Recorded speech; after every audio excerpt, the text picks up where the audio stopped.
a lariat. Well, Jimmy was wearing a white silk pants with a white vest and a white shirt. He looked like a tattoo from Fantasy Island. Yeah. Yeah.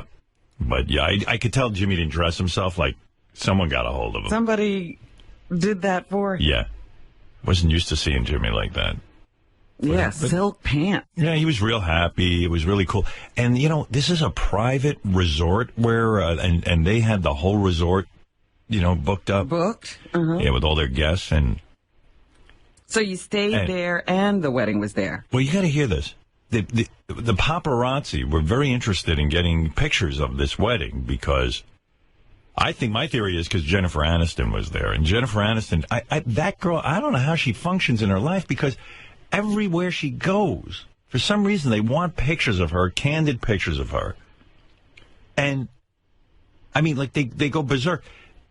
I was talking to one of the security guys, and he said to me, yeah, we've had a couple incidents already with paparazzi. I go, what do you mean? Like how do they get onto the property? Because what they do is they book rooms, other people book rooms, and then sell them to the paparazzi.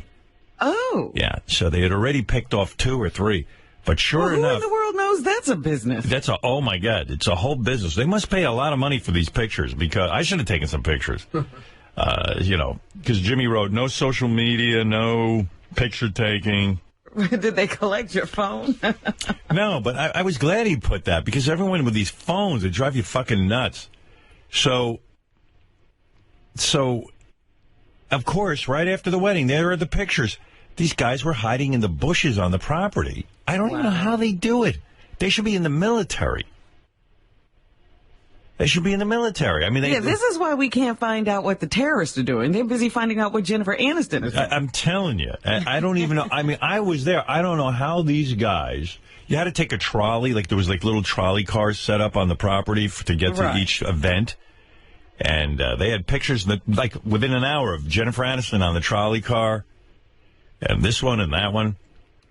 It was unbelievable. Wouldn't it be funny at the end of all of this if you found out Jennifer Aniston hired these people herself?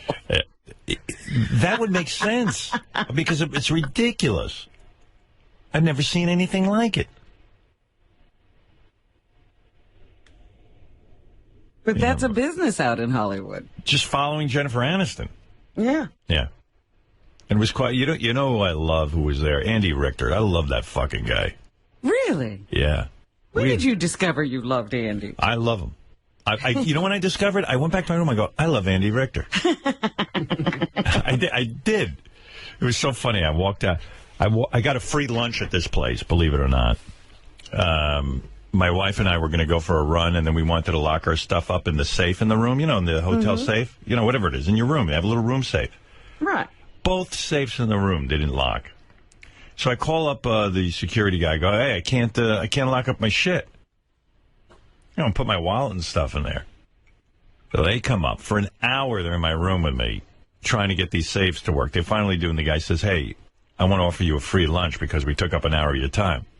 I was like, oh, you don't have to do that. Meanwhile, I'm such an asshole. I'm like, what do you mean you don't have to do that?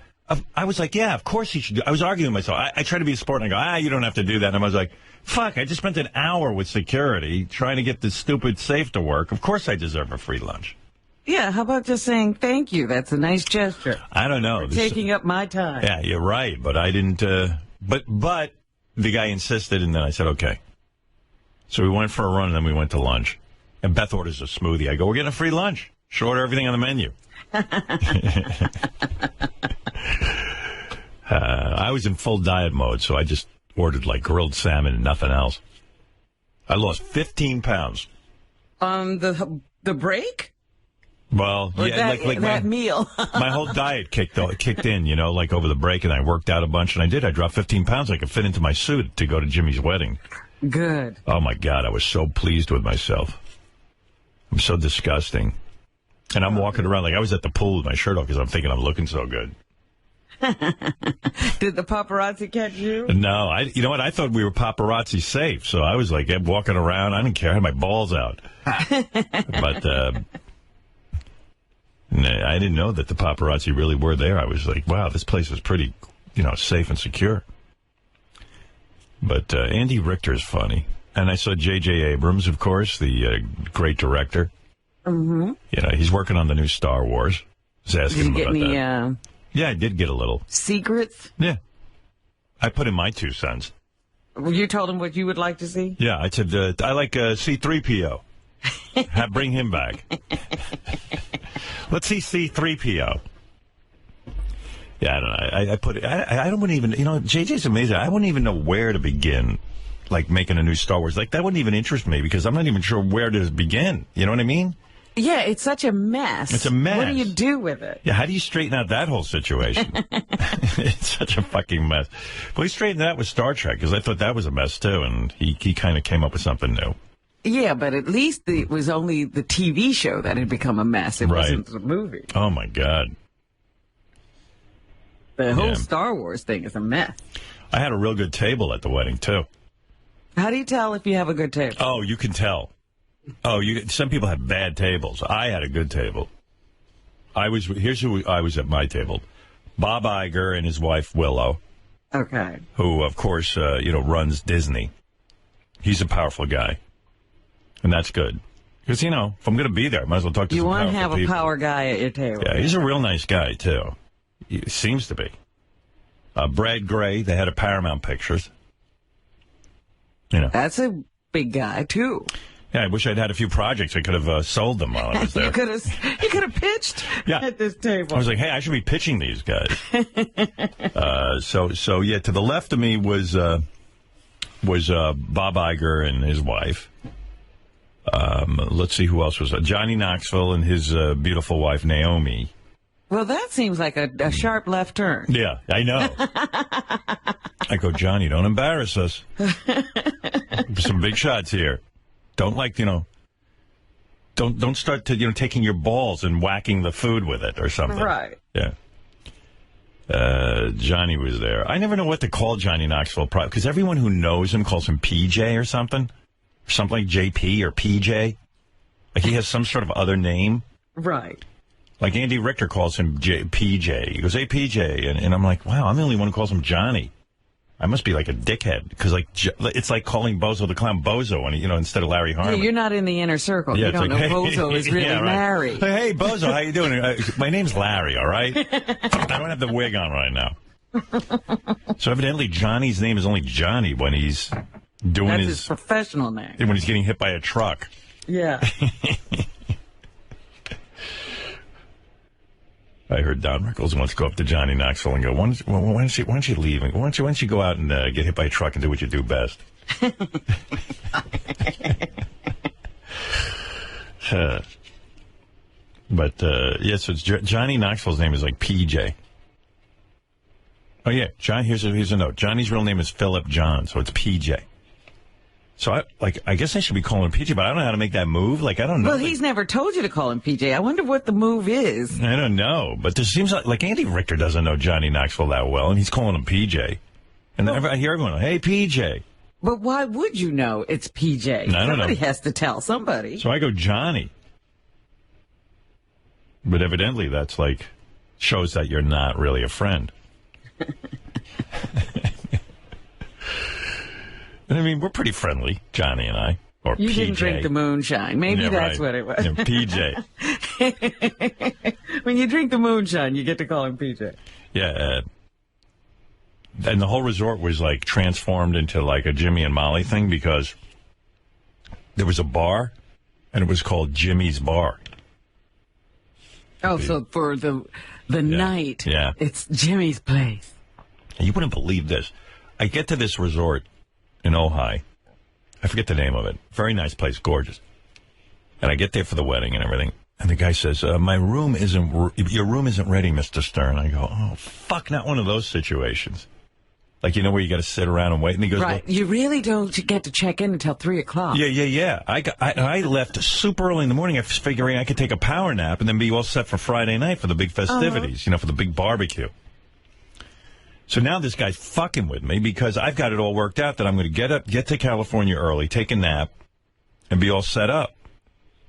Maybe even get Now you don't have a room. Now I don't have a room. They go, oh, well, Mr. Stern, we can give you a different room, but, then you can't unpack or anything. Yeah, because they're going to give you a holding room just to wait. Your real room? I even looked at the guy and go, you got to be fucking kidding me. I'm the wrong guy to do it. I have a radio show. The rest of these dweebs don't. You can make them wait, but don't make me wait. It made no difference, though. I tried to throw my weight around. It didn't matter. No weight. No, I had to wait, so I'm just standing You lost there. 15 pounds. You had no weight. I'm standing there, and then like Beth goes, oh, I forgot my sunglasses, so we had to go buy a pair of sunglasses. And then I walk out, and Jimmy's in a golf cart driving around. He goes, oh, I heard you had to wait for your room. Let's drive around and look over the resort while you're waiting, which was really good of him. I mean, I figure the guy's busy with his wedding, but right. Now he's your tour guide. Yeah, but he wanted to show me around. So I get in the golf cart, and I'm in a golf cart at a golf resort, essentially, and I said, what the fuck is with all this golf? I mean, they have actual special conveyances for it. Yeah, I said, I've got to be missing out on something with this golf because there's this place was like 800 acres of golf, and if they're filling up this place constantly with golfers, there's got to be something to it. There's whole places where people buy a home off the golf course. Yeah, because they have to be near golf at every minute. Yeah. So we're driving around and we're looking around. And there's really not that much to see. Jimmy showed me where the pool is and this and that. And I said, what's over there? He goes, oh, that's the driving range. I said, let's hit some balls. Now, I've never hit any balls in my life. Do they have clubs that'll fit you? It wouldn't matter because I wouldn't know how to hold a club anyway. I use a club for hitting people over the head. That was a perfect size. So Jimmy pulls over, and it's me, Jimmy, and Beth, and we get out, and the guy gets we get a bunch of bags of balls, and they give me a driver. Is that what it's called, a driver? Yes. Yeah. If you're going to drive the ball. Yeah, I guess it's a driver. I don't know. Now I'm like, what did I get myself into? Because I'm going to look like a douche. I've never hit a ball before, and even though I announced to everyone. First, I get out of the cart and I go, my room isn't ready. I announced it to anybody I saw that my room wasn't ready. Then I announced, I've never golfed before. And it's not like me to try anything athletic. You know that. I'm not looking for any new challenges or to humiliate myself. I get humiliated enough in life. But we went down there, and I said, Jimmy, let me see you do it. And he did, and he took a swing, and he hit the ball. Did he know the stance and everything? He knew the grip? Yeah, but Jimmy wasn't really teaching me anything. You know what I mean? Like, he could have said, hey, this is what you do. I go, Jimmy, how do you even hold the club? So then I go, Robin, I whacked this ball over 300 yards. Really? Yeah. Are you kidding to me? the furthest flag. Jimmy goes, wow, that's a pretty good ball. Now, normally... That's Tiger Woods and better. Yeah. What? Scott DePace just hit me on the speaker. He goes, I'm calling bullshit. Scott, here's the problem. Beth was videotaping it. I got it on video. I got it on my iPhone. Yards? I can't hit it 300 yards. Call Jimmy. I hit it over... So I said, well, that's just beginner's luck. Well, they put down one ball after another, and I didn't hit every ball 300 yards, but I'm telling you, I hit 25% of my balls 300 yards. What are you doing sitting here? We got to get That's you what I into said. professional golf. So they call over the pro. I said, you got to watch me. I stopped everybody. There was even some guy there, like he looked like he was a pro. I said, you got to watch me hit this fucking ball. I think I'm an idiot savant. He just won the U.S. Open. No, you're just an idiot, he said. No, I said, this is unbelievable. And I'm whacking balls, and now I'm going whacking balls crazy. Now you're loving golf. You know what, though? I said, there's no way I'll ever be able to do this again. Like, I'd go out on a course with a bunch of guys and probably miss the ball 57 times. And not only was I whacking the ball 300 yards, I didn't even know. I put the tee all the way into the ground. Yes. You didn't even have it sitting up? No, the tee's supposed to be sitting up. Jimmy didn't even tell me that. I said, Jimmy, I go, what's with this tee? He goes, oh, no, you got to. And once I put it up, then I was really fucking hitting the ball. Wow. It ain't that hard. But then someone explained to me, it isn't the driving that's hard. It's when you get to the hole to get it. It's the accuracy. Yeah. Even Jimmy was like, shit, I can't hit it that far. And he goes, man, and your accuracy was, like, I was right near the hole. Wow. But I wasn't really aiming. I just addressed the ball, go, hello, ball. And then I just hit it. So evidently I'm like the world's greatest golfer. Apparently, Howard, what I'm getting from the office is they want to see the video. Gary, come here. You got to see this. I don't know. I would release this. I would put this on the web, actually. Yeah, I don't know what Jimmy's talking about. Like, you know how like Jimmy's in the background talking to Beth. I just want to make sure it's nothing confidential. You should. Here, wait. I got my phone. I know this is unbelievable. You should, wait, what? You should let the Pace watch it, just because, I mean, I'll look at it, too, but he's the... And you won't know what... Listen, I'm I not do, I lying. know. You can ask my wife. 300 yards is, Howard, it's a ridiculous amount. I hit the yellow flag. It's over 300 yards. 300 yards, and not just once. He wants to see it. What do you want from me? Wait, let me get... It's going to take me a while to get it. Don't get too anxious. 300 yards is like, you know what it's like saying? It's like saying, I went down to City Field yesterday, and I was taking batting practice, and I hit one into the upper deck. What can I tell you? Right? Ask Jimmy. I only have one of my... Here, wait, this is one of them. I think this is it. Let me make sure. Oh. The next day, it said, move over, Charles Barkley. You're no longer the worst celebrity. All right, wait. That's Jimmy talking to Beth. And Beth's taping me. Here, come here. Get over here. You got to see this, DePace. Watch me fucking drive. You're not going to believe this shit. Watch this. Poor posture. Yeah. What do you want from me? First of all... Look, wait till you see him do... First of all, I'm 6'5", and the fucking... The little stick that you hit shit with is too goddamn small for me. I got to get... That's what I said. I didn't think they'd have a club that would fit you. I got to get my own fucking clubs. Like Mark Consuelos has his own clubs. He had them shipped down there for the weekend. He's wearing all black on the golf course, Yeah, too. Right? dude, I just stepped off a plane. Oh, my What do you want from me? I didn't have any clothes with me. My Scott, just see the shirt. All right. Fucking It's dick. grass. What are you supposed to dress for grass? Rings the next day. It said, move over, Charles Barkley. You're no longer the worst celebrity golfer. Oh, stop it. That's hilarious. That's pretty good. Down there is the yellow flags. I hit 300 yards, and I hit it 20 times in a row. That's not I got that on video. That's right. Yeah. Tweet that. What? Tweet that, I said. You wouldn't believe it. That's pretty good, man. At least you hit the ball. Hit the ball. I'm telling you, it's nothing for me. I'm like fucking Tiger Woods.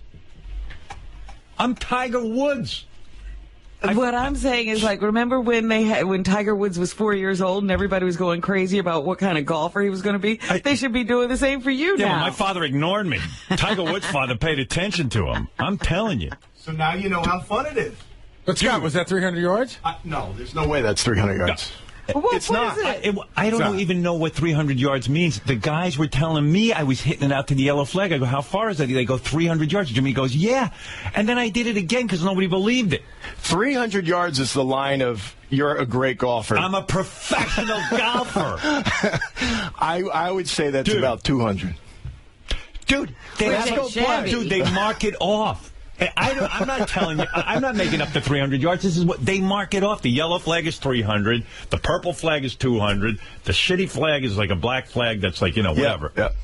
I'm telling you. Good job, man. That's all. It's hard to even touch the ball when you're a beginner. That's good stuff. Yeah. That's it. I'm retired now. Come on, let's go play. You know what? I could never do better than that. You don't understand the camaraderie, all the fun. You hang out for 18 holes. But I want to win. Yeah, I do too. So like I'll never be able to do that again. That's got to be beginner's luck, right? I mean, it's got to be. Yeah, probably. Yeah. Or maybe you should actually try to play one game. Suppose you are the world's greatest golfer. I know. What if I am? And the only reason we don't know it is because I you would never play a game. It's true. Who knows? I might be the world's greatest pianist, too. We just don't know yet. I won't try. Don't you think it'd be fun hanging out with me for 18 holes? Come on. I actually enjoy your company. Let's go do it. Yeah. All right. Have you really ever spent time with him? Yeah, actually, I have. Spent the whole weekend with him. We had a good time. You weren't alone. No, I had other... Are you crazy? I had other people there. I'm going to be alone with them. Golfing might be alone. But anyway, this guy doesn't... What do you mean there's no way you hit a golf ball 300 yards? I know I did because everyone was there. And I got it on tape.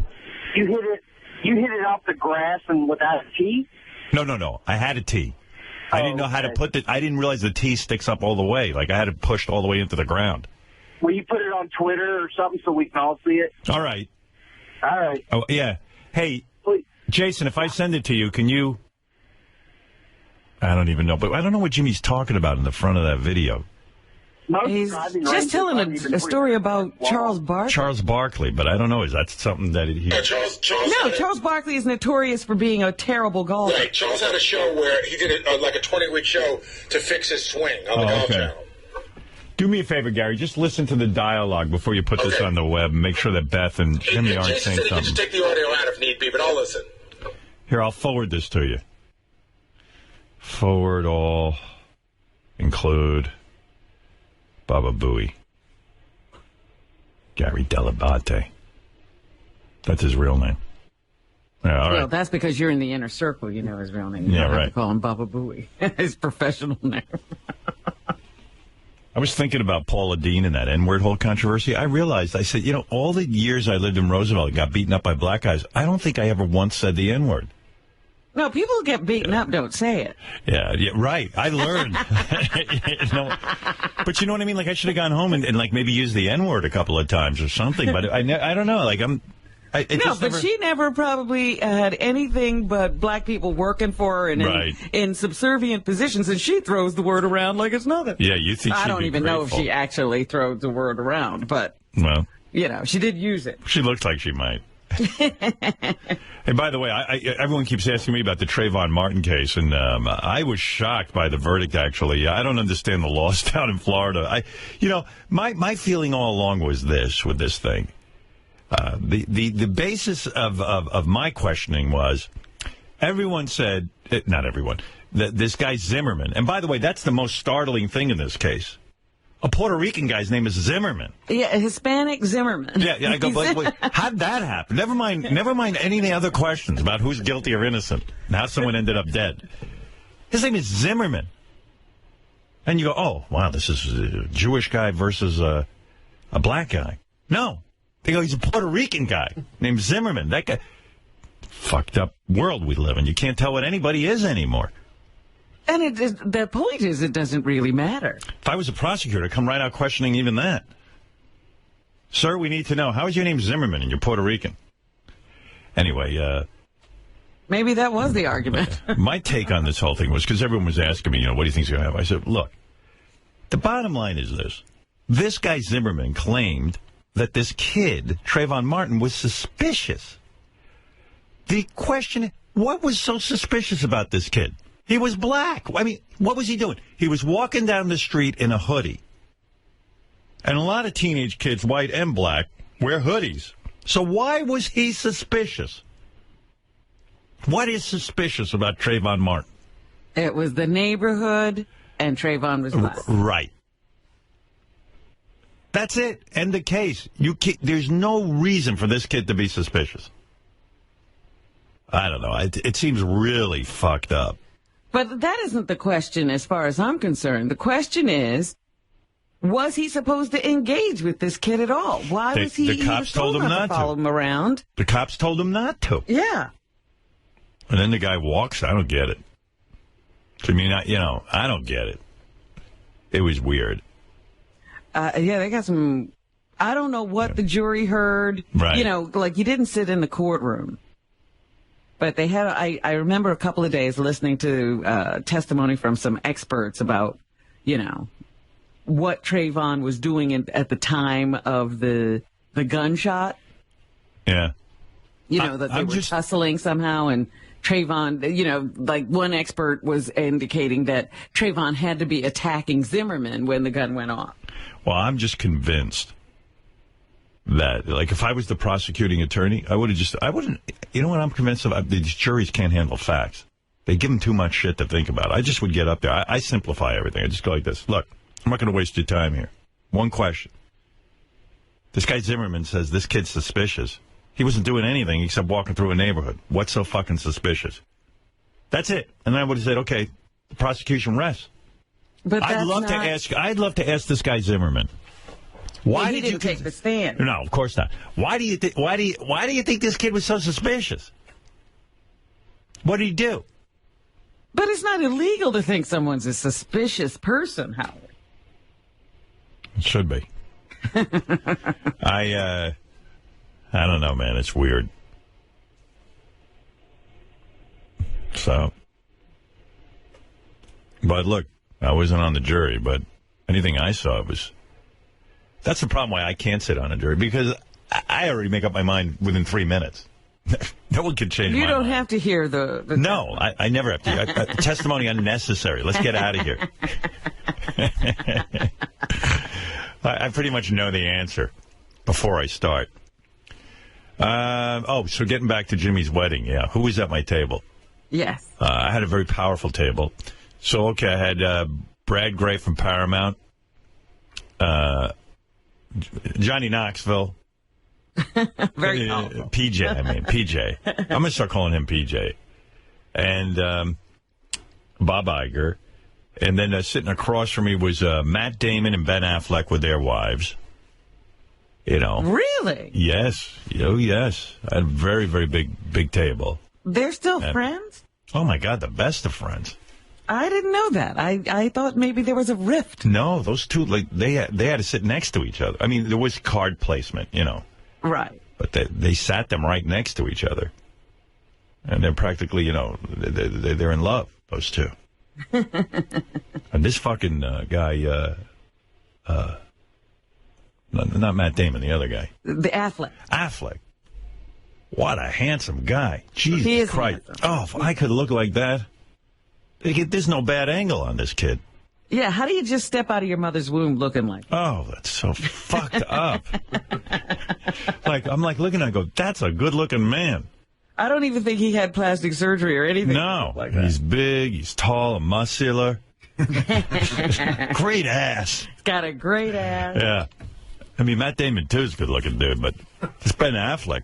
Can you look at Matt Damon now and not see Boober? You want to know something? I had a weird thing. I realized after the whole wedding was over, and I talked to Matt Damon and Ben Affleck for like an hour. Uh-huh. We were having a real good conversation. Heavy conversation. About therapy. Heavy? Yeah. I was being heavy. I realize I'm a huge bore at these things.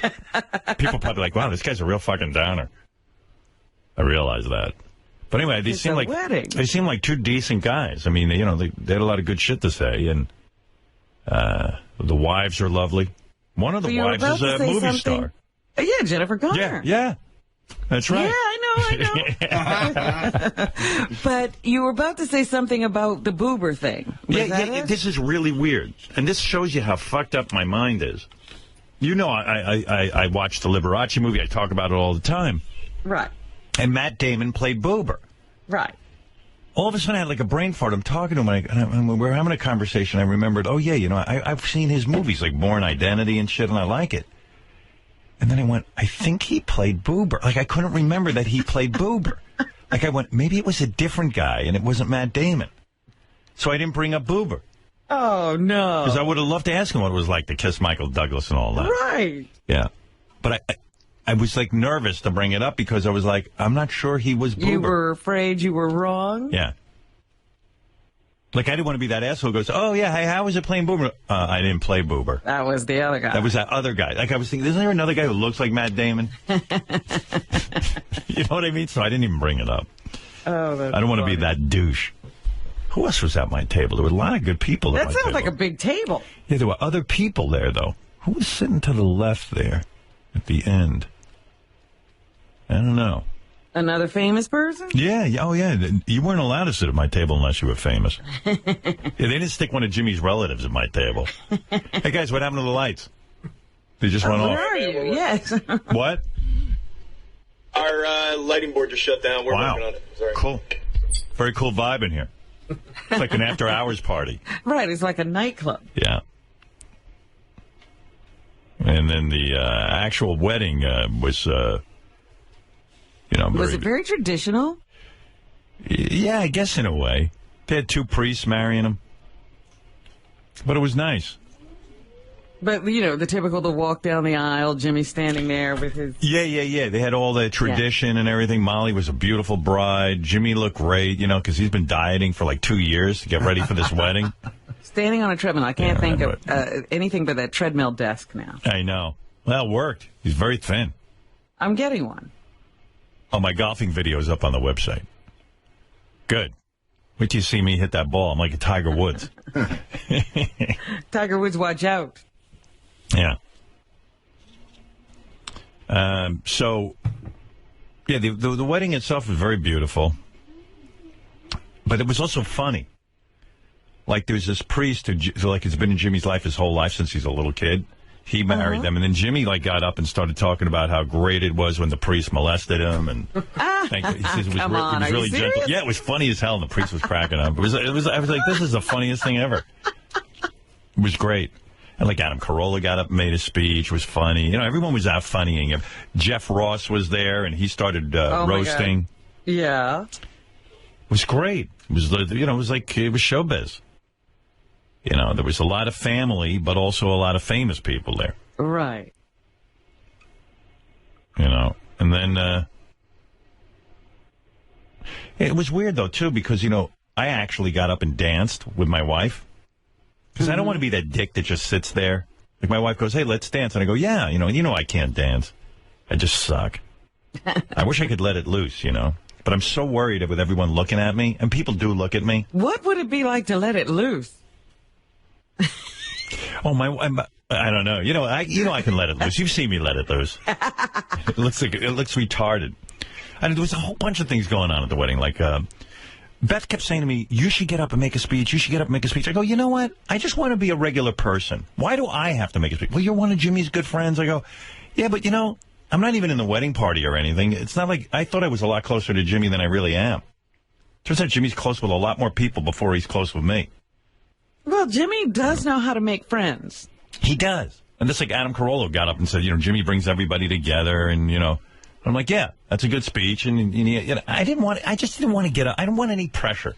Just want to enjoy the wedding. Were you moved to do it, or, No. So that's when you should do it. Well, I was really kind of proud of myself for not doing it in a way, because I'm always, an attention seeker, and I don't have to have any attention on me for once. You know what I mean, Robin?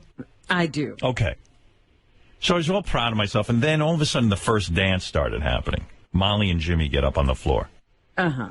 And I'm standing next to Ellen DeGeneres and Portia, her wife, and I'm standing there with, PJ and a whole bunch of other people. And Jimmy and Molly come in and go, now, ladies and gentlemen, Mr. and Mrs. Kimmel for the first dance. And I'm watching Jimmy and Molly dancing. They're doing a slow dance, And Jimmy looks like he's Herman Munster when he dances slow. Like he can barely move. Like they were just holding each other. They look petrified. Oh, you know, when white people dance slow. So we're watching, and Ellen DeGeneres goes, oh, it was going on. At first it was sweet to see them dancing. Right. But the song kept going and going, and they were just spinning around in a circle. Yeah, it's too long. And the general consensus was, this is getting boring. So everyone goes, you should cut in. Meaning me. Not them. You should. And I go, yeah, I should cut in and dance with Jimmy. So I realized how funny that would be, and I went, don't do it. Don't do it. I even said to everybody, why do I have to be the asshole? I'm not doing it. But I went, maybe they'd appreciate it. Because they don't want to bore their guests. But I tend to look at everything like it's a radio routine. I'm like, someone's got to cut and make this thing funny. So I'm holding back, but the song is going on and on and on. Jimmy's still spinning around in a circle. So all of a sudden something kicks in, and I don't know, I felt somebody push me. And boom, next thing you know, I'm walking right onto the dance floor. They're the only ones up there. I cut in, and it looks like I'm going for Molly, and I start dancing with Jimmy, and I put my head on his shoulder. And everyone was cracking up and having a good time. Uh-huh. But I couldn't help but be somewhat disappointed in myself. Because I was going to be the guy who wasn't the asshole. Oh, stop it. But that Jimmy, was cute. Well, Jimmy said to me afterwards, it was perfect. He goes, because I didn't know how we were going to get out of this dance. Right. Yeah. So, he was in the middle of something that had no end. Right. So evidently it was appreciated. And then Beth started, stop bothering me about making a speech. But you know what I mean? Like Bob Iger wouldn't do that. And Brad Gray wouldn't do that. But nobody would find it interesting or funny if they did it either. No, whatever. But there were a lot of it. My buddy Lloyd Braun was there. My man. How's he doing? He's doing great. A lot of powerful people there. He's a good dude. There's so many good dudes there. It was fun. I had a good time. I socialized. I went down to the pool without Beth. Beth was getting a hair blowout. Beth looked amazing. And what did you do at the pool? Well, it was like, could I actually go down to the pool by myself? I'm not good at that because I literally will get lost going to the pool. And the pool is right outside our door. And I can get lost. I had to take the elevator down by myself, and I ended up in the wrong place. Like, even when I got off the elevator, I was in the wrong place. I ended up somehow in the spa. I was like, wow, how could I screw up going down in an elevator? But I have no sense of direction. I have no I'm not good on my own, as you know. Like, Robin could go all through Europe just eating on her own, like go to a restaurant and stuff. Me, it's a disaster. So I was like, could I go down to the pool by myself? So I went down to the pool by myself, and I was hanging out with, it was a bunch of guys standing there. I didn't know who they were. It was all Jimmy's writers and stuff, his comedy writers. And I was hanging out with them. And having a good time. Yeah, and I had a good time. I was really proud of myself that I could go do something on my own. Not only did I hit a ball really well, but I went down to the pool all by myself. Progress. Then I come up to the room, I go to Beth. I was at the pool all by myself. She's like, oh, good. Aren't you proud of me? Yeah. Oh. How is she married to me? She looked real good, Beth. She had on some very cool dress. And I look good. I dropped 15 pounds. I fit right into my suit. Boom. People were shocked I looked good. I mean, I'm sure I look like shit, but... Oh, please. Yeah. Sitting next to Ben Affleck. Good-looking fucking dude. Yeah, he doesn't probably worry about dress. No. Oh, please. This fucking guy. He just puts on a suit, and he's a rock star. Everything looks good. Yeah. And I realized why he's in the movies. Yeah, he's got that jawline. Yeah, I was swooning. Crazy. And then I said to my wife, I go, oh, Ben Affleck's a really good-looking guy. She goes, oh, my God, is he? And I went, oh, my God, then how are you with me?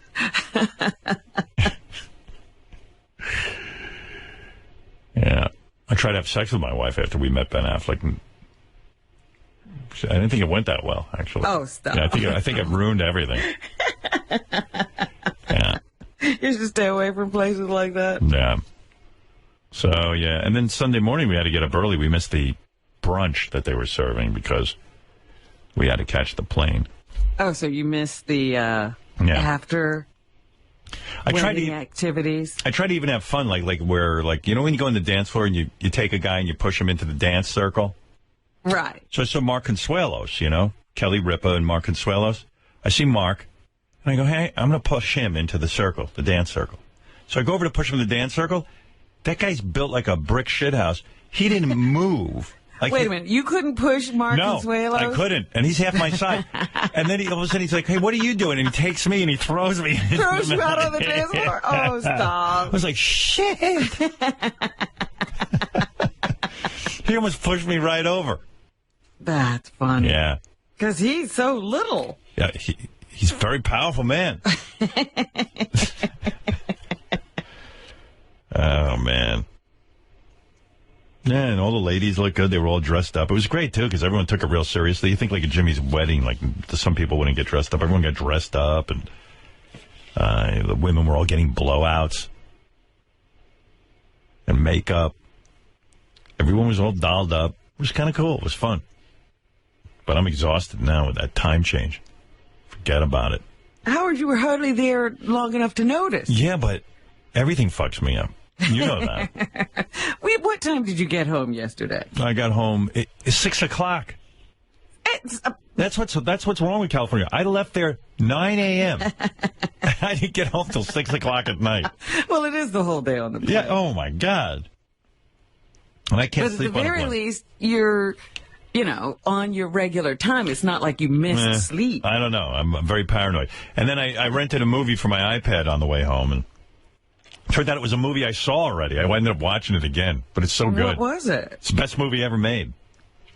It's these Navy SEALs. It's like real Navy SEAL guys playing parts in a movie. Remember I told you I watched it? I forget the name of it. And they go in and they have to, like, rescue this CIA woman. You saw it, too. I haven't seen that movie. You haven't? No, I think you have. I mean, it's real SEALs. What's the name of that? Anybody know? Yeah. Meanwhile, I've seen it twice. How embarrassing. Like, it's not that great a movie, and I've seen it twice. Is it Act of Valor? Act of Valor, yeah. But I haven't seen it. I didn't know it was good. I wish I was a real masculine man that like could carry weapons and kill people. Oh, like these SEAL guys, they go in and they just fuck it. They're so brave and they're jumping on I don't know grenades. how you become a SEAL. I don't know how you become Ben Affleck, and I don't know how you become a SEAL. Yeah, like you know how like for years they wouldn't let women be in the military because they're not as strong as men. Like they would have looked at me like a woman. They would have been like, "Oh, you can't be a SEAL. You're fucking retarded." You know. A SEAL could push Mark Consuelos into the middle of the dance floor. That's right. We'd have no trouble with that. I went to push him. I couldn't even move him. He's got to be half my size. I know. It's ridiculous. Andrew, you're on the air. Oh, I got to take a break. Go ahead, Andrew. You're on. In San Francisco. Hey, did you ever think that maybe your golf swing, because you're so dang tall, that's like simple physics. It's simple physics. You're tall, you have a momentum, and you could swing the club, and boom, it's gone. But, dude, I never spent a minute thinking about golf. So I haven't thought about my height. I mean, I don't know whether it's good to be tall or small for you still have to connect with the ball. Yeah. Yeah, but before you start thinking you're like the prodigy of golf, the big question is, okay, when you're 50 yards from the green and you hit the ball, you know, will you be able to hit that accuracy? I don't know. I'm never playing again. That's it for me. And maybe you just have a natural, okay, this is maybe a sign then. Get lessons, like you do, you know, your dedication to chess. Get lessons, see if you like it. You don't like it? Send the clubs to me. No, I don't want to. I don't even want to play golf. I'm just telling you, it turns out I could have been a professional golfer. All right, Andrew. Okay. Thank you. Yeah. All right. Okay. That's all. That's the end of the story. Wasting my time here. Wait a minute. What did you just say? You could have been? I could. Well, obviously. It's like, you ever see those kids who, like, they never take a piano lesson and all of a sudden they can play piano? Well, like I said, again, you would have to show me accuracy, putting. You know, there's several aspects of the game, not just the driving. Please, Robin. Don't fill my head up with stuff. Anyway, people also want to know, over vacation, Robin... Oh, there I am, Robin. There's my... Oh, so Robin can see my swing. Look. Whack! 300 yards. Like I said, it's a loss to golf. Robin, you see... You won't pursue this. You see all those brown spots on the lawn? Those are all the balls I missed. Anyway, Oh, by the way, people want to know, what did Robin do over vacation? Well, here is Robin and Tan Mom. They met up and had a sexual affair. Oh, my. Yeah. This just has to be our little secret, okay? Oh, yes. Oh, my God. Oh, yeah. Oh, my God. Yeah, right there. Oh, my God. Do you think we might be going a little too far? Shut the fuck up now. Yep, there it is. Just a taste. That was disgusting. Yeah, it really was. I want to meet... I don't know who put that together. I want to know who imagined that. Because I started to get a little, throw up in the back of my throat. Right. Well, that's what it would sound like if Tan Mom and Robin hooked up. Now you got Tan Mom. You got Tan Mom, Octo Mom. There's another mom. You know what I'm waiting for? Teen Mom. There's Teen Mom. I'm waiting for Good Mom. What happened to that? No, we don't have any of those. All right, we got to take a break. When we come back, Howie Mandel is here. He is my fellow judge on America's Got Talent. He's also out promoting some other new show he's got going on. Howie's always got a show. And I don't know, we'll just basically bullshit around a little bit. You two getting along this season? I think so. Maybe Howie has a different take on it, but I think so. All I know Has he found any big berries this season? Howie started in with some act I didn't like. But I quickly shut that down. Yeah, I remember that. Actually, Howie's getting most of his acts through because Heidi and Mel are his best friends. And they all kind of side with one another. Like, it's me, and then it's Howie, and then those three. So, And by the way, on the tape shows, they don't show that many times where we disagree. Not yet. But we had a bunch of disagreements. Did you? Because Yeah. I thought, well, they're either seeing like only incredibly talented people. Well, we did I told you, we mostly did see a lot of talented people, but incredibly talented people. But also, this week is Vegas week. I know what it was. Howie liked Captain Explosion, too. I didn't. Captain Explosion. The guy who blows himself up in a box, it looked much better on TV. Yeah. Yeah. When we were there, it was kind of lame. But they put him through. Anyway, let me take a break. We'll talk to Howie, see what's going on with him. All right. All right, right after these words. Set coordinates, Mr. Chico. Bones, Scotty. Beam me up to the Howard Stern Show.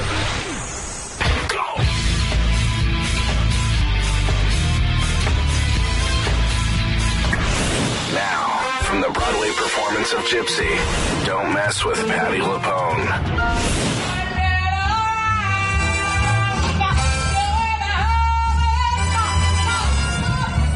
Stop taking pictures right now! You heard the announcement? Who do you think you are? How dare you? Who do you think you are? Get them out! I won't continue with them taking pictures. Get them out! 3 times. 3 times you took a picture. You heard the announcements in the beginning. You heard the announcement at intermission. Who do you think you are? Howard Stern Show.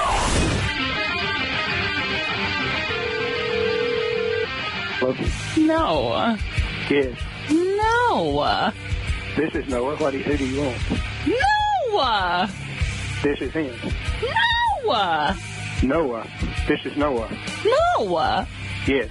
No. Yes. What is your business for calling? What? Why are you calling me?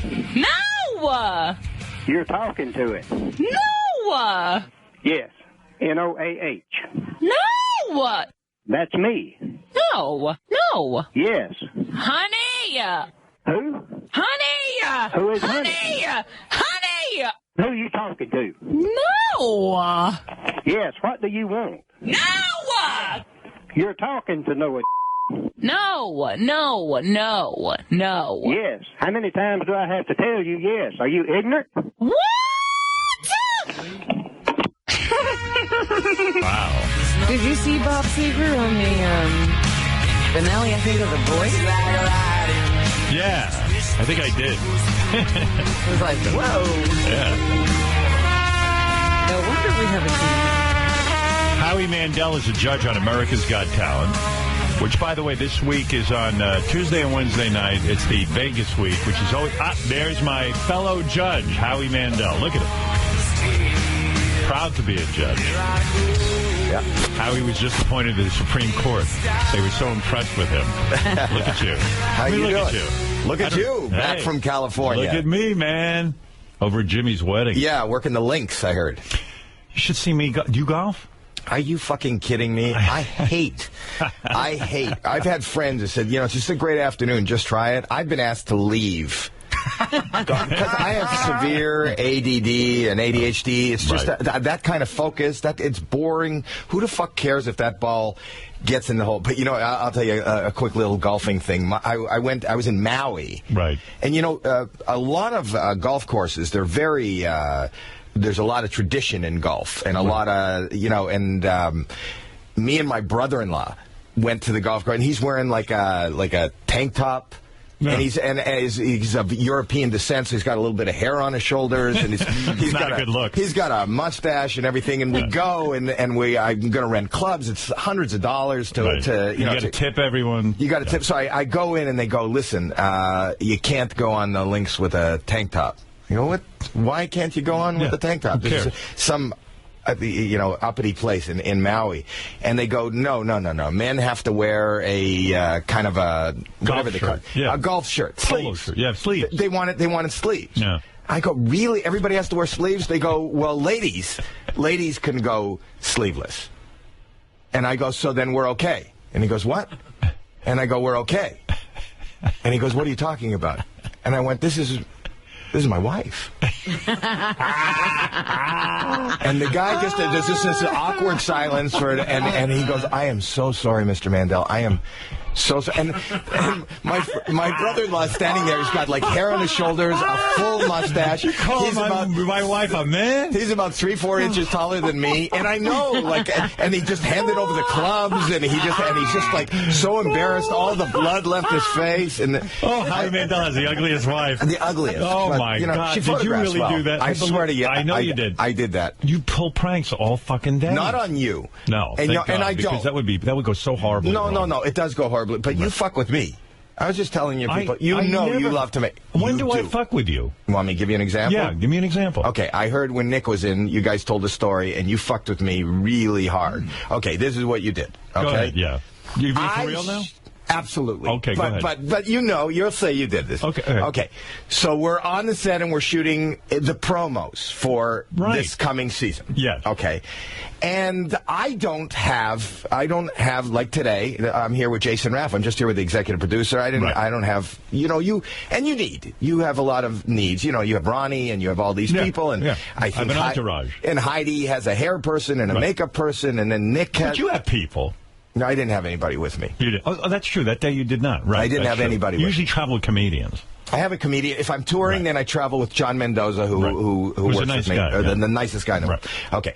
So I'm sitting there, we're shooting, and there's hundreds of people in the shoot, and this guy walks over to me, a kind of a strange-looking short man wearing a weird white suit. And he seems very polite, but he's asking, hi. He's very soft-spoken, and he says hi, and then it's awkward, and there's nothing past hi, and then he wanders away from me, and then I see him wander over to, we were breaking for lunch, he goes over to Heidi, and he sits down right beside Heidi. Right. And then he gets up from Heidi, and comes over, and he talks to you for a couple minutes, and I just say to you, nonchalant, who is that? And you say, I don't know. I didn't. Is he part of the production or anything? And you say, no, I don't think he's in.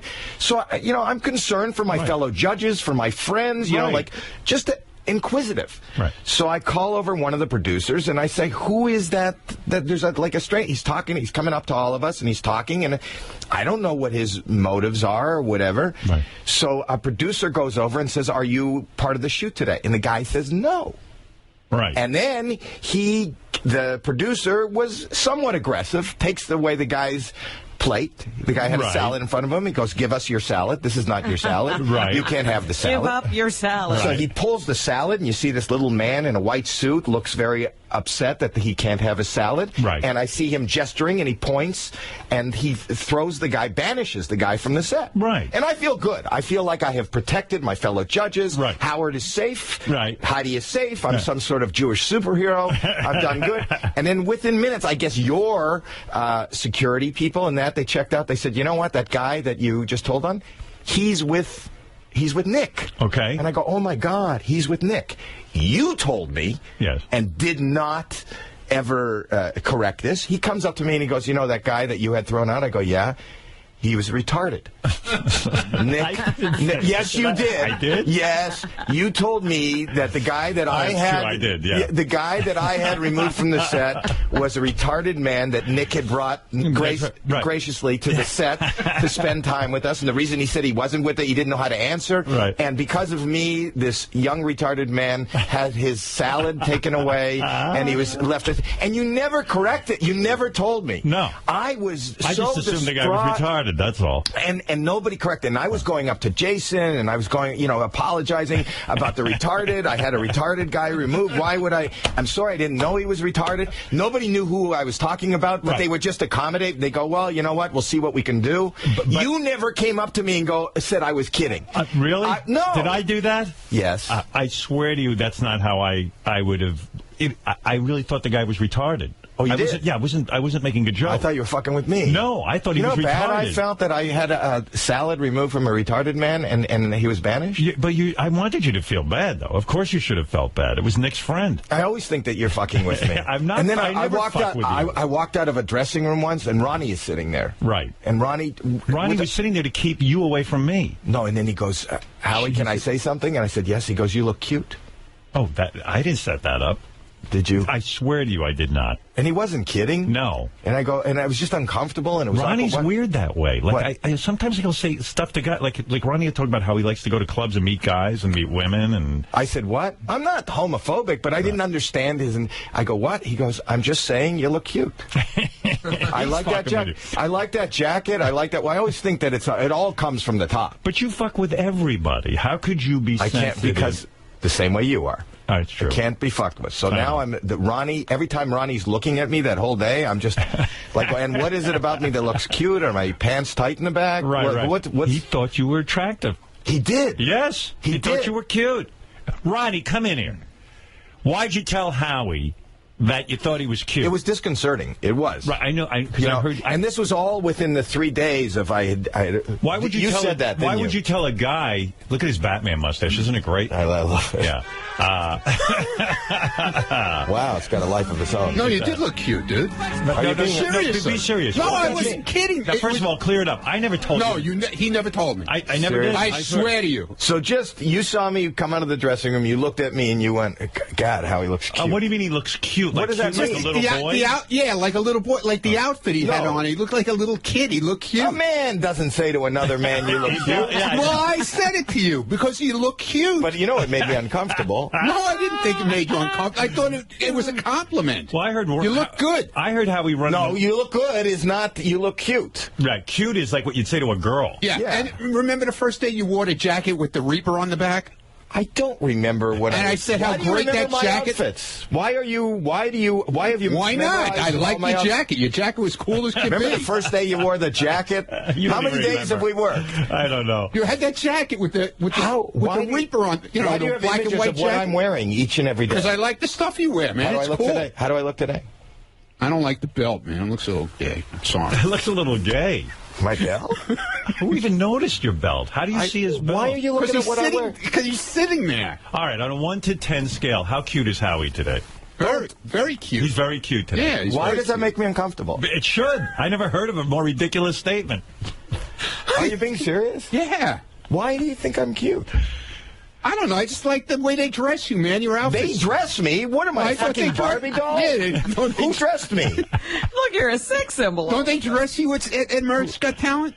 No, I'm not in America's Got Talent right now. I'm here. Yeah, I understand. I was in my hotel room. I brought these are your clothes. This is my clothes. Oh, okay. Nobody dressed me. Nobody. No, I'm not wearing makeup. You look good. You look good. Oh, you took away the cuteness. Yeah. You don't look now cute. he wants to know if he's cute. Now it bothers me. Well, that was the first thing he asked me when he saw me downstairs. Let me just say something. Go ahead. It is weird to say to an adult man, you look really cute. Like, that's like what you say in a gay bar. But don't you think sometimes he looks really cute, like he has that little stupid hat on and everything? That's not nice. Okay, you look cute. You have a stupid hat. No, but I'm more comfortable with that. But honestly, do you think you do look cute with the hat on? I gotta admit. He does. Why does that make me uncomfortable? I don't know, man. You sit right outside our rooms, and and I walk out, and I'll say hi, and you just went. You look. I think he meant cute. Yeah, I think he meant it as a compliment. Oh, I did. Yeah, I did. Thank you, then. I wasn't trying to insult you. What is it, Tony? Yes, Tony. What's that? What is that? Hey, I got big. I'm a big fan. I'm a first-time caller. I just want to tell Ronnie what a fag he is. Thank you. That's not nice. That's inappropriate. Say he's a young gay man. He's a homo. Do you find Ronnie cute at all? No. No. No. But I'm glad. But I like what they do to your face. Yeah, with the Batman. No, nobody dresses me. Well, at work, Katja dresses me. Yeah, I know Katja dresses you. Yeah, right. I know that. Does she pick out your outfits, doesn't she? She does pick out my outfits, my ensembles. So you look cute Thank you. I'm sorry. Thank you. But you know what's bothering me? I'm not going for cuteness. I'm going to tell Katja I don't want to look cute. I want to look good. You want to look masculine. I want to look good. I want women to go, he looks hot. I'm not looking for... How old are you, Ronnie? Old. How old are you? 60. Okay. I'm not looking for 63-year-old men to think I'm cute. Right. That's not what you were going So if that's for? what my outfits are, if that's what's happening, then I'm sorry, man. Katja, I hope she's listening. If you saw Heidi, you might say, hey, you look good. Did you say anything to Heidi? I haven't heard you say a word to Heidi. He said to her, you look very fuckable. Yeah. Did you say anything to Heidi about how she said she looks very fuckable. What did you say directly to Heidi? You never would say anything to No, I said... One day she was wearing a dress. I said, your dress looks really hot.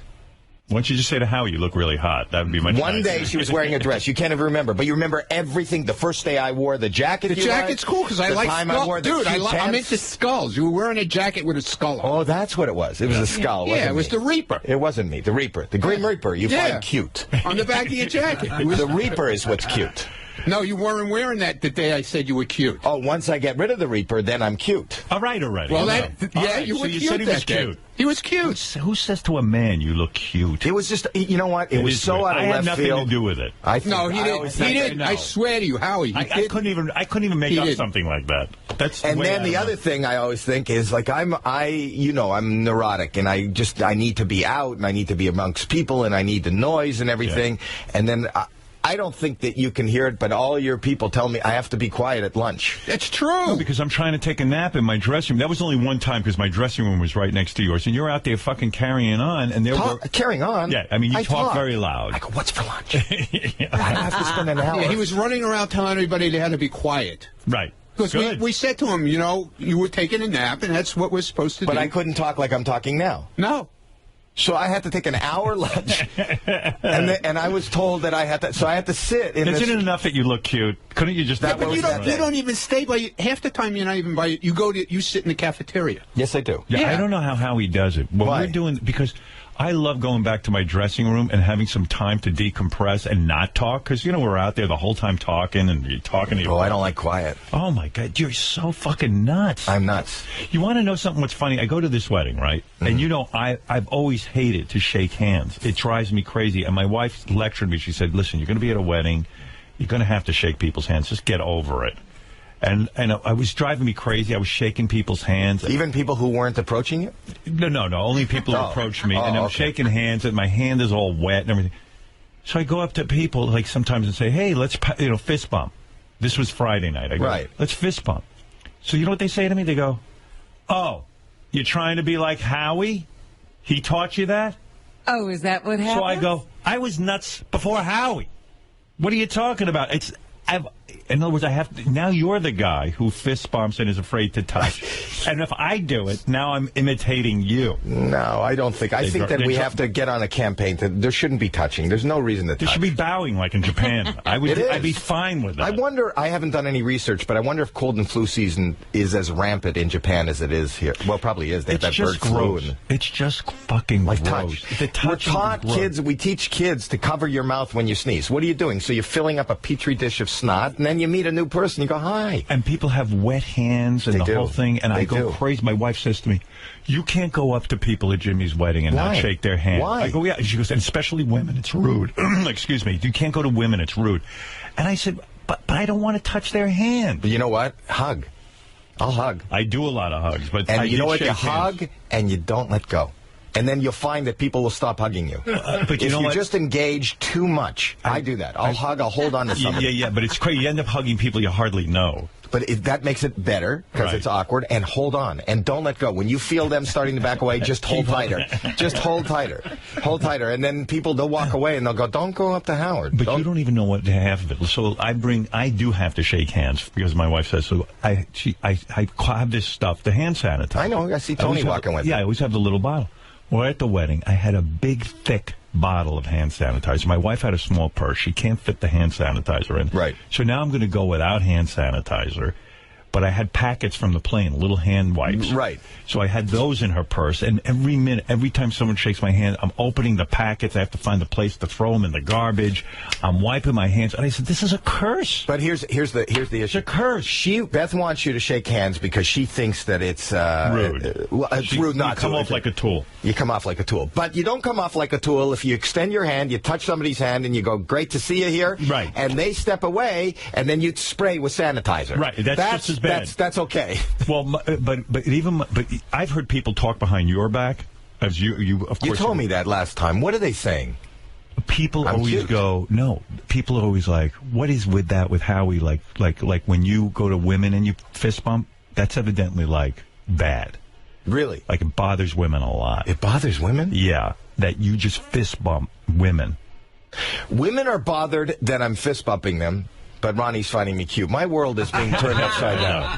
Hey, by the way, thank you for the invitation to your daughter's wedding. This week. This week is happening. You can't fly to L.A. 2 weeks in a row. Hell, fuck no. And, I it's funny because then I had this whole discussion with Kelly Ripa. You're doing her show today. And I said, were you invited to Howie's daughter's wedding? And she goes, no, I wasn't. I said, I was. I said, I think they just want a gift from me. That must be why. Because I said, but I am a judge with Howie on America's Got Talent, right? Yeah. So where do you draw Are that the line? other judges? I don't know. Did you invite Heidi and Mel B? I did. You did? Yeah, you have to. Okay. I did. Did you invite Nick? Yes. Are any of them going? Mel is going. Did you invite Sharon? No. No. You can't invite an old judge. I didn't. Well, she was invited, and then we let her go. So Mel B, you fired her. Yes. David Hasselhoff was going to be there, but he's not going. Either is Brandy. And your daughter's marrying... Yeah, right, all the old judges. Your daughter is marrying a rapper-producer? He's a producer, music producer. He does rap. Doc Hollywood. Is he a white guy? Yeah. He's had a hit song, We Run L.A. It's the theme song for Shaws of Sunset, if you've ever seen that. No. He's got that, and he also did the theme song to my new show on TBS. Oh, wow. Yes. So this guy can support your daughter. In other words, it's not like you're going to have to support them. No. He's a wonderful young man who's making his own living in the music business. And wow. Is everyone out there now in the music business? Because all of these shows I see on HGTV, you know, where they're finding people homes and redecorating their homes, the guys always work from home, and they're always in the music business.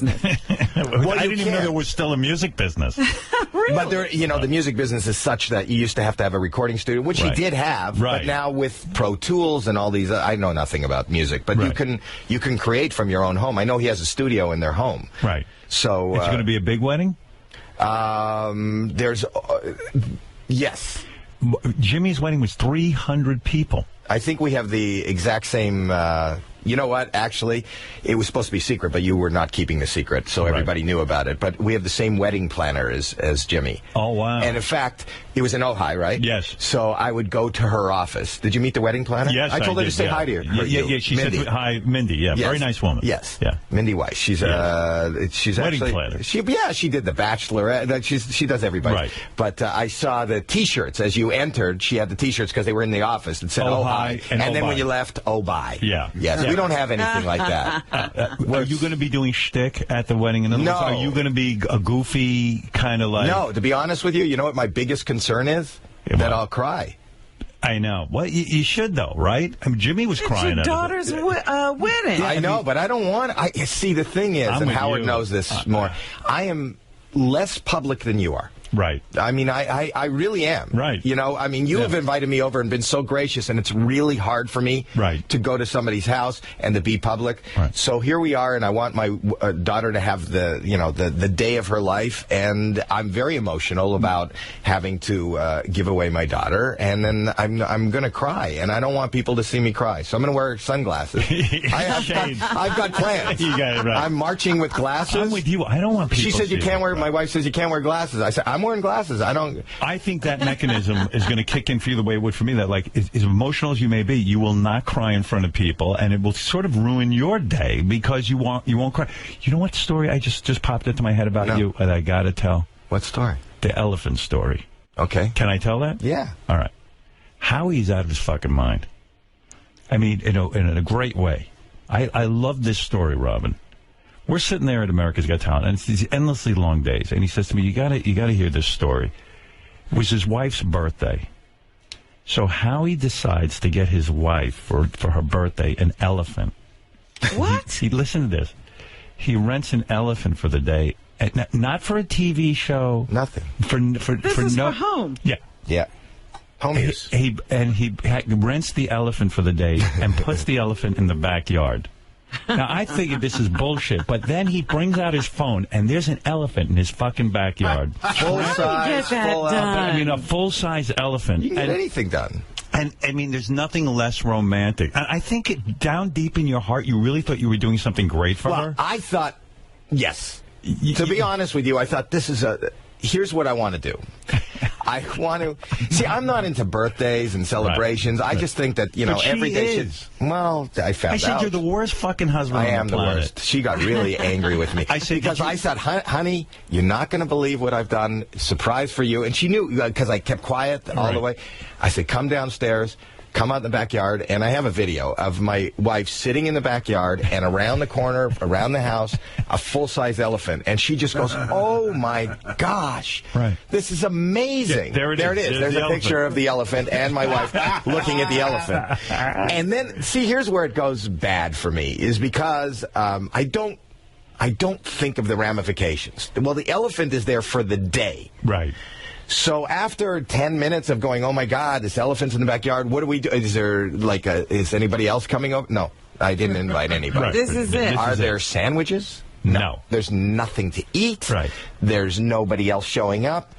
Cut to 3 hours later, she's back in the house, and through the window, she's very upset with me.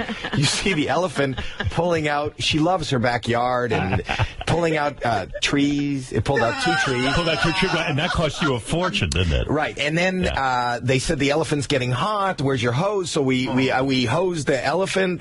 I had her come out. She's a birthday girl. She should hose the elephant. I don't know what the tradition is. I didn't have a cake for her. So I said to Howie, I said to Howie, tell me that after the elephant and everything, you at least got your wife like a real gift, like a piece of jewelry or something. Nothing. He goes, oh, no, not at all. Like that was it. That Stupid. was it. It was stupid. But when she hosed the elephant, Howie. wait. She hosed the elephant, and then it created the ground got wet, and then the elephant started sinking, and it started ruining the grass, and then it snapped the what's it called, the sprinkler system. Right. So the so trees are lying over. There's giant, and then the elephant craps. Oh, my God. Yeah, Who cleans that? Elephant shit. I didn't pay for the guy to do that. So have to clean it. giant piles of elephant shit, horrible holes in the lawn, 2 trees toppled. But if you were taping this for one of your TV shows or something, that I'd understand. But to do that to your wife. I know, it's wrong. Right. But how do you learn? From your mistakes. And you honestly But felt wait a that minute, was a don't good you? gift? You really did feel it was a good gift. He did. I did. He's pranking everyone. No. This is just another, I'm annoyed that I'm supposed to observe her birthday, so I'll do something that will annoy the crap out of her. No. Benji, you love that story, I bet, right? Yeah, absolutely. That's something you would... Yeah, because it's entertaining. Let it be a note to I want to get the phone number for the elephant. No, don't do it. It's not good. And then my poor wife, I was on the road with you. Right. We were in Vegas,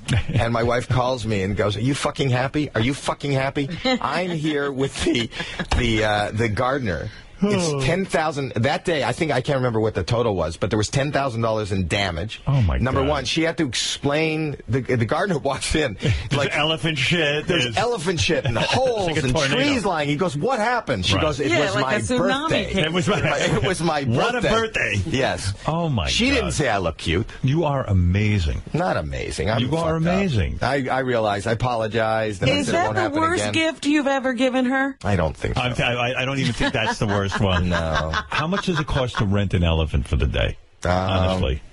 I'm trying to remember. Like thousands of dollars that we're talking, right? More than 10. More than 10 grand. Yeah. Wow. See, it's not like you were cheap. You spent money on your wife. It's no, I just was and you know how they say it's the thought that counts? Right. It's not. It's not. It's a lie. It's not. That You've was a been big lied thought. to all these I years. tried to be original.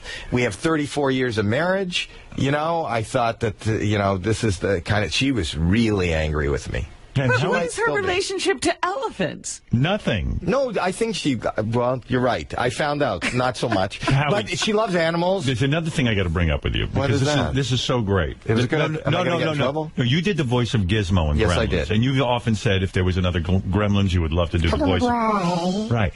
Well, that voice. So we were having a writing meeting. Everyone said, Howie's coming in. Richard Christie. You know Richard because you listen to the show. I love Richard. He goes, if Howie ever did the Gizmo voice in front of me, I would jizz my pants. Oh, no. Then I won't. And I was There's like, a theme today. Ronnie thinks I'm cute, and this guy wants to jizz. That's what I mean. Like, Richard's so fucking weird. that okay, he's a fan of yours and he's excited about Gizmo and all that, but it's like these big statements. Like Tell him to stay wherever he is right now. Get out the tissue. Come on, go out. What are you saying? Stop rubbing your cock.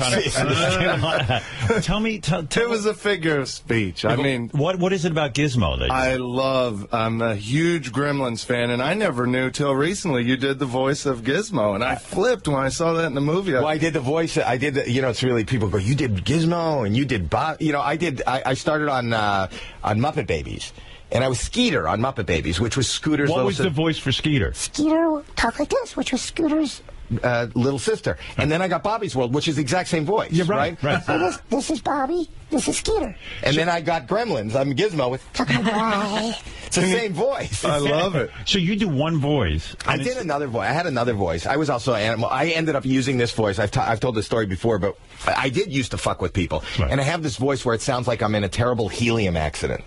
I can talk like I have helium. Right. And I used to go to before I was on TV, before anybody recognized me, I used to go to the emergency rooms of hospitals. I'm from Toronto. Right. And I used to go to Branson Hospital, which is in North York, and I used to go into the emergency room, and I'd go up to the admitting desk. Right. They didn't know me, and I'd go, "Excuse me, can I please speak to a doctor?"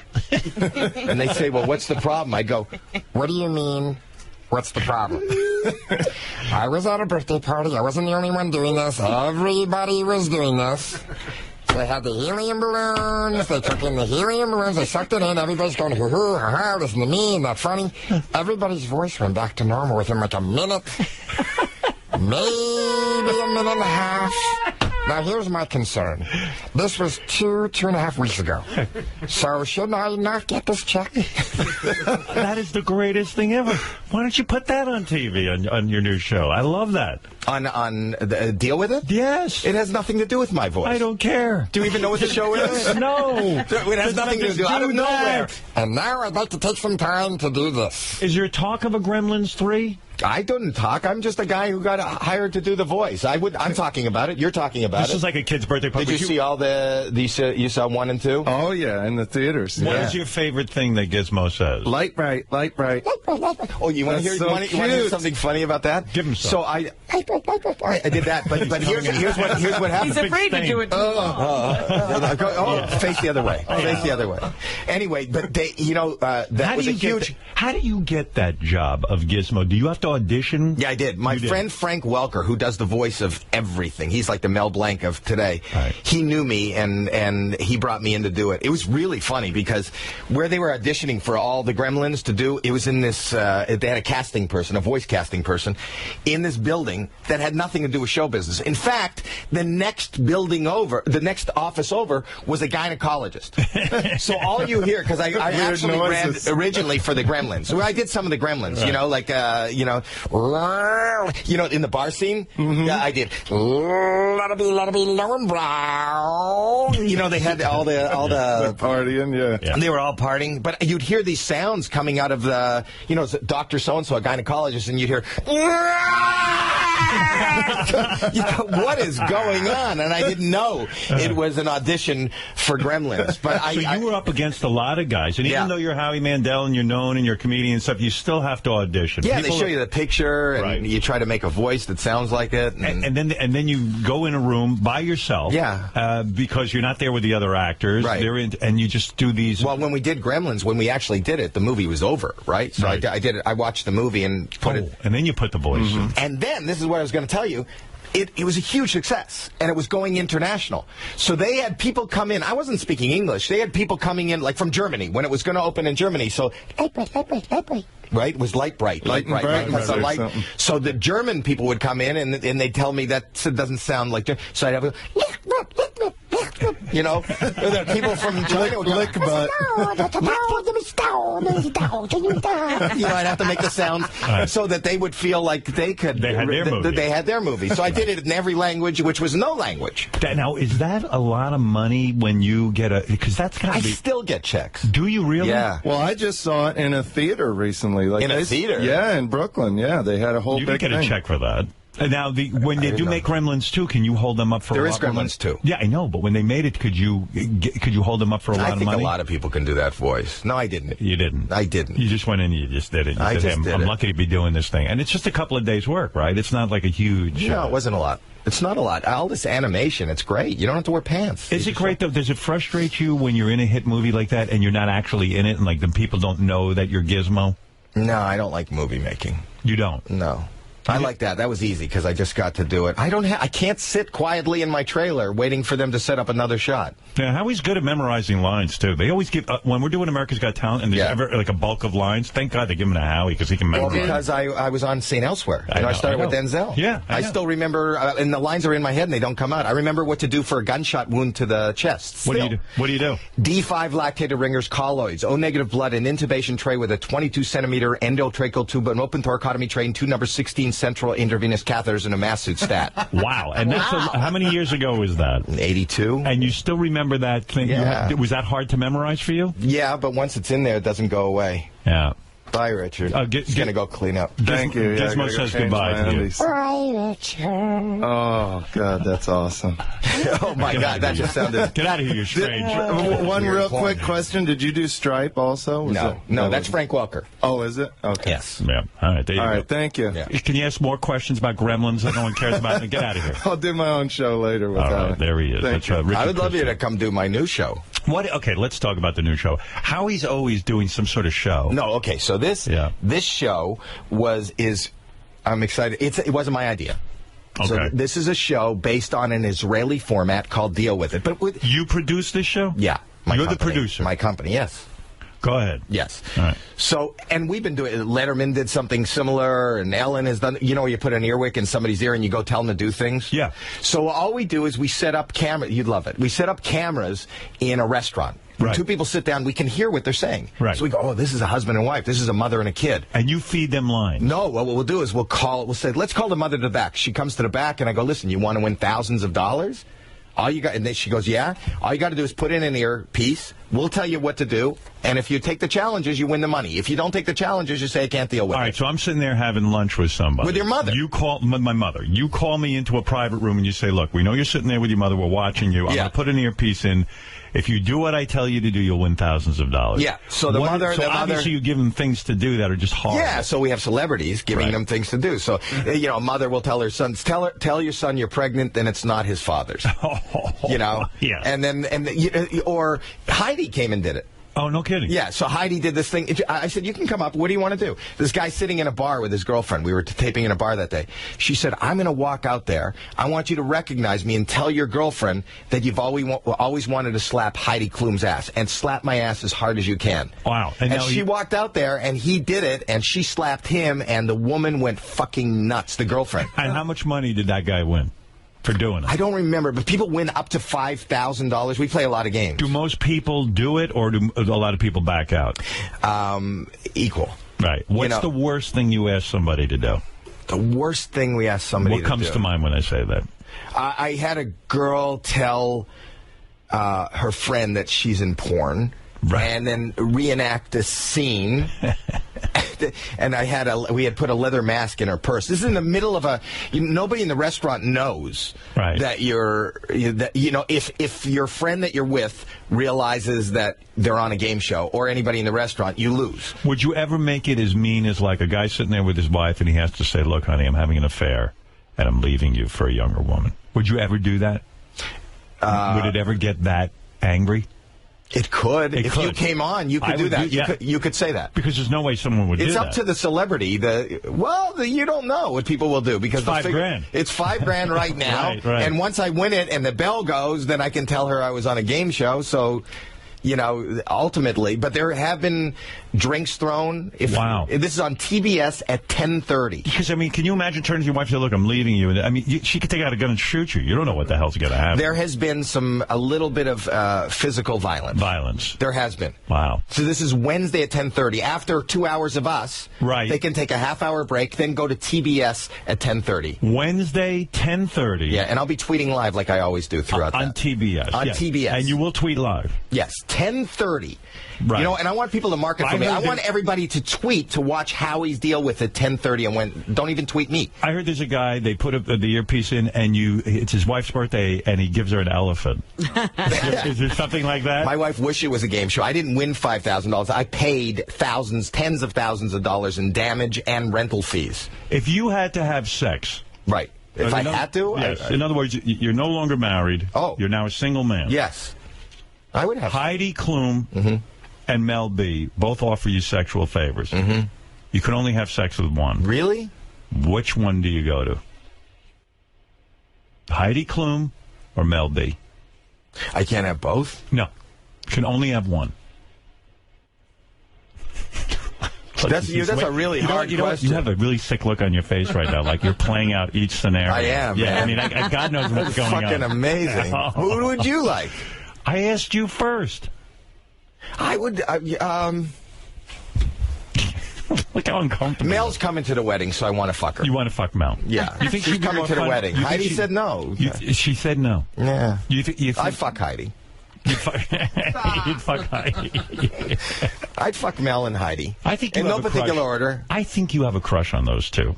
I really do. They are so fucking hot. And they destroyed Howie one day. They both took really? Yeah. Were they serious? See, I think people fuck with me. Were they serious? Yeah. What happened? So Mel started it. Mel says to me, she turns to me in the middle of the taping and she goes, "Do women come on to you?" And I go, well, what does that mean? Well, women don't come on to you. I go, why? She goes, because, well, you're old and you're married. And I go, are you fucking nuts? Yeah, she's no spring chicken. Yeah, why would you say that? She goes, no, they don't. And then she turns to Heidi. She goes, Heidi, do you think women would come on to him? Because he's like old. And I said, they do. She goes, oh, give me an example. Tell me what they say. And like they didn't believe that any woman would find me attractive. Let me tell you, this is a tough time for me. This was within 2 days of Ronnie telling me how cute I look.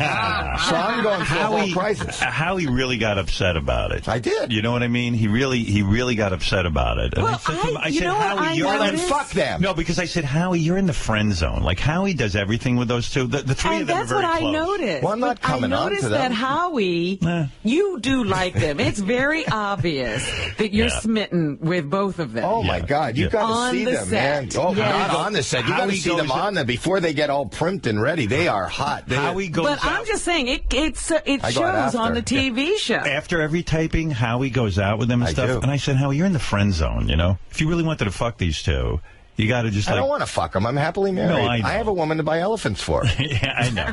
But I'm just saying, he's overly like I said. They'd fuck me because I'm a scumbag. Women like that. You think you could fuck them? I know I could fuck them. You know what? Now I answered. Who would you fuck first? Would I fuck Mel B or Heidi first? Well, you're fucking both of them, but it's a matter of first, huh? Yeah, I definitely would fuck both of them, but I'm just trying to think. Howie's asking me which one goes first. Right. Yeah, right. Well, Heidi's like a supermodel, but Mel looks like she'd be more fun in bed. You don't think Heidi would be fun in bed? Heidi seems like a wild. Really? You don't think so? I don't know. I can't tell. Look at the two of you fantasizing. Heidi constantly sings, though. Do you know that? Yeah, I do know that. Yeah. But you don't like the singing? Does she sing well? No. Why are you judging?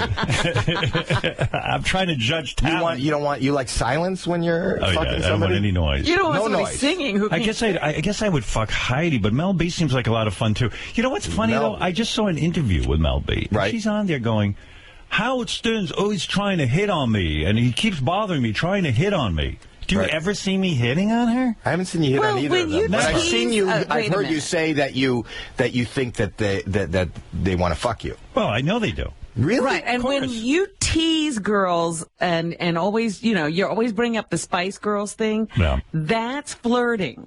Yeah. To a woman. That's true. So do they want to fuck me? No. No. No. No, they think you're funny. They think you're funny. Isn't that good? Yeah. Every woman you hear, I want a man with a sense of humor. No. But nobody's that's backstage not at the circus fucking the clowns, are they? No. That's what I'm saying. You got to stop with all that funny stuff. Stop being a leading man. There was this guy, Michael Rapport, was a comedian for years, and he used to have a joke. He used to, the difference between a rock star and a comedian. Yeah. You go backstage at a rock concert, and women are going, fuck me, fuck me. You go backstage at a comedy concert, and they're going, fuck you. you. Fuck you. So true. It is. Really. They don't want a funny guy. Are you hanging out with any comics that you think are up-and-comers that are really funny? I haven't been hanging out with anybody, but there's a lot. I think on America's Got Talent this year, and people will see it, we have 4 really funny comedians. Great comics. There was one this week. That guy that looked like Neil Diamond. He's weird, that Joe Cocker kind of... yeah, he's really great. Have we not been agreed? You said I was trying to... Oh, Captain Explosion. Right. I think you're 100% wrong on that. No, I know I'm right. No, I'll tell you why. They look much better on TV. No, but let me tell you. Yeah. You thought he was dead. You thought he got hurt. No. Yes, you I knew did. He did. No, I didn't. I knew that way they edited it made it seem that I said that Captain Explosion wasn't scary enough. It didn't seem like he was in any danger to me. That was my problem with it. My thing is, I grew up. I remember running home to watch Evel Knievel. Yes, I love Evel Knievel. And you watched, 10 million. I don't know how many millions of people watched Wallenda try to cross the Niagara Falls, and I knew he was on a tether. Yes, but a danger act. But that was not even dangerous. This was more dangerous than the guy on a tether. There was no way I felt he was going to get blown up. Why not? Because he wasn't anywhere near it. I don't think he was. It didn't look that way. Would you go that close to it? I wouldn't. But who knows what that explosion was? I was not thrilled with it. Really? I loved it. Well, if he does something good this time, I'll be all excited. I loved it. Yeah. You know what? I would bring him. If you guys get him knocked off the show, I'm going to bring him on Deal With It on TBS 10:30 Wednesdays. I'm going to say, I need you to go into a box and blow yourself up. Right. For $200. Hey, who's here with you? Jason? Jason. Jason's the executive producer. He's our boss. boss. He's our boss of America's Got Talent. He's been running it for years and years and years. I feel bad for Jason. Why? Because I'll be honest, the 3 judges, you, and you're not so bad with this, but Mel, especially Mel, Jason comes over to talk to us between acts. Yeah. You fuckers are all on your phones tweeting and shit and doing social media. Yeah. And you do pay attention, but like Mel B's up there, like, quiet down, Jason. Hold on. But let me tell you something. I don't think phones should be allowed on the first set. year, before you were there, I was brought on tweeting. And Piers Morgan killed me for it. And now they tell us to tweet at Howie Mandel. It's really at Howie Mandel. I want to get a follower or 2. Yeah.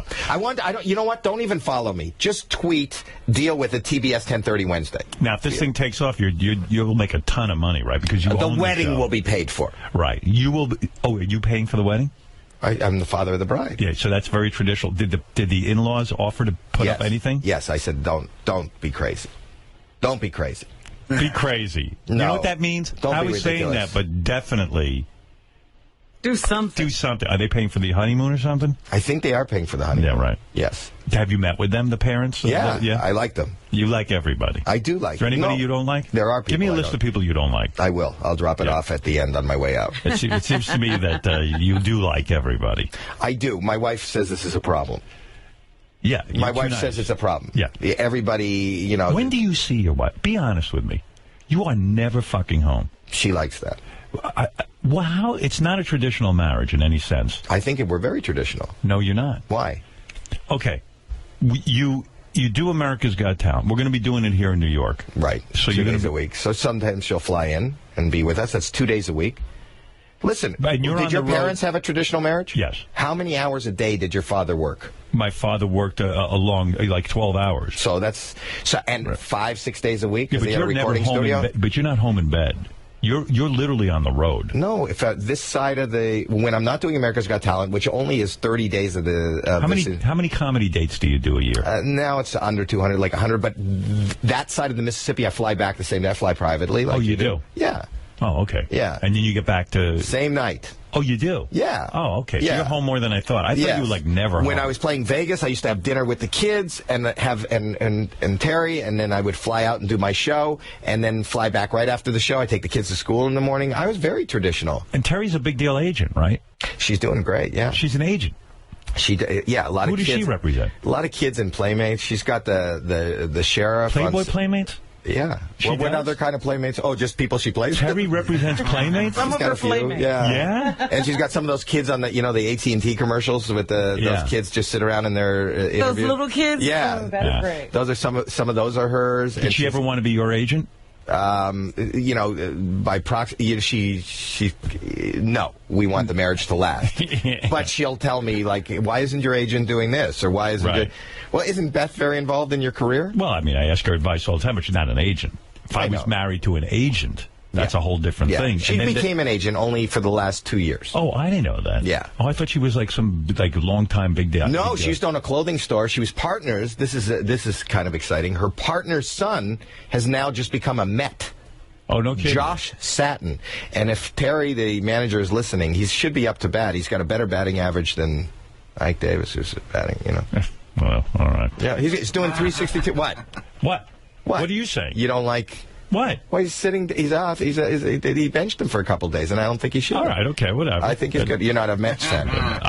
I like the Mets. I'm fine with the Mets. He doesn't know what I don't know anything about that. Josh Satin is a superstar. All right, listen. Yeah. Howie's neurotic, but he's happy. Well, I can't believe he got an elephant for his wife. Oh, my God. That's crazy. So bad. Are all your listeners going to tweet and get out the word that 10:30 Wednesday is the thing to watch? Let me give you a good plug here. Thank you. They're going to say that Howie got his wife an elephant for her birthday. They can put that in the tweet. They have 140 characters. Howie Mandel's new show, Deal With It, premieres July 17th at 10:30 p.m. on TBS. Sounds like a good premise to me. It really is. Like saying to people, I like this premise. I do. Hidden camera game show. Yeah, I mean, will people take the $5,000 to do fucked up things? That's the thing. Watch it. The celebrities on. Joan Rivers did it. She had somebody brush their teeth. They were sitting there with their boss. She had somebody brush their teeth in the restaurant and keep spitting on the floor in the middle of a public restaurant. With their boss is sitting there. They could lose their job. And what does the boss do? What does he say? She says, don't you think you should go in the ladies' room and do that? And Joan and Melissa tell her, don't even answer. Just keep brushing and spitting. It's ridiculous. Howie Mandel's new show, Deal With It, premieres July 17th at 10:30 p.m. on TBS. We want you to watch that. Okay. Also, don't miss Howie on America's Got Talent. 4 hours this week. Do you watch the show like I do and you go... I saw your tweet with your feet watching it. Yeah, but I always go, I think Howie's getting more airtime than I am. Or Mel B is getting more time. Do you get that? Do you do that? Not really, but this week you had over 40 seconds more than me with that love ending with the Jedi lady. Right. They did that whole montage at the end of you. I never think there's enough of me. Really? Yeah, right. I always come away and I go, there should have been more of me. There should have been more.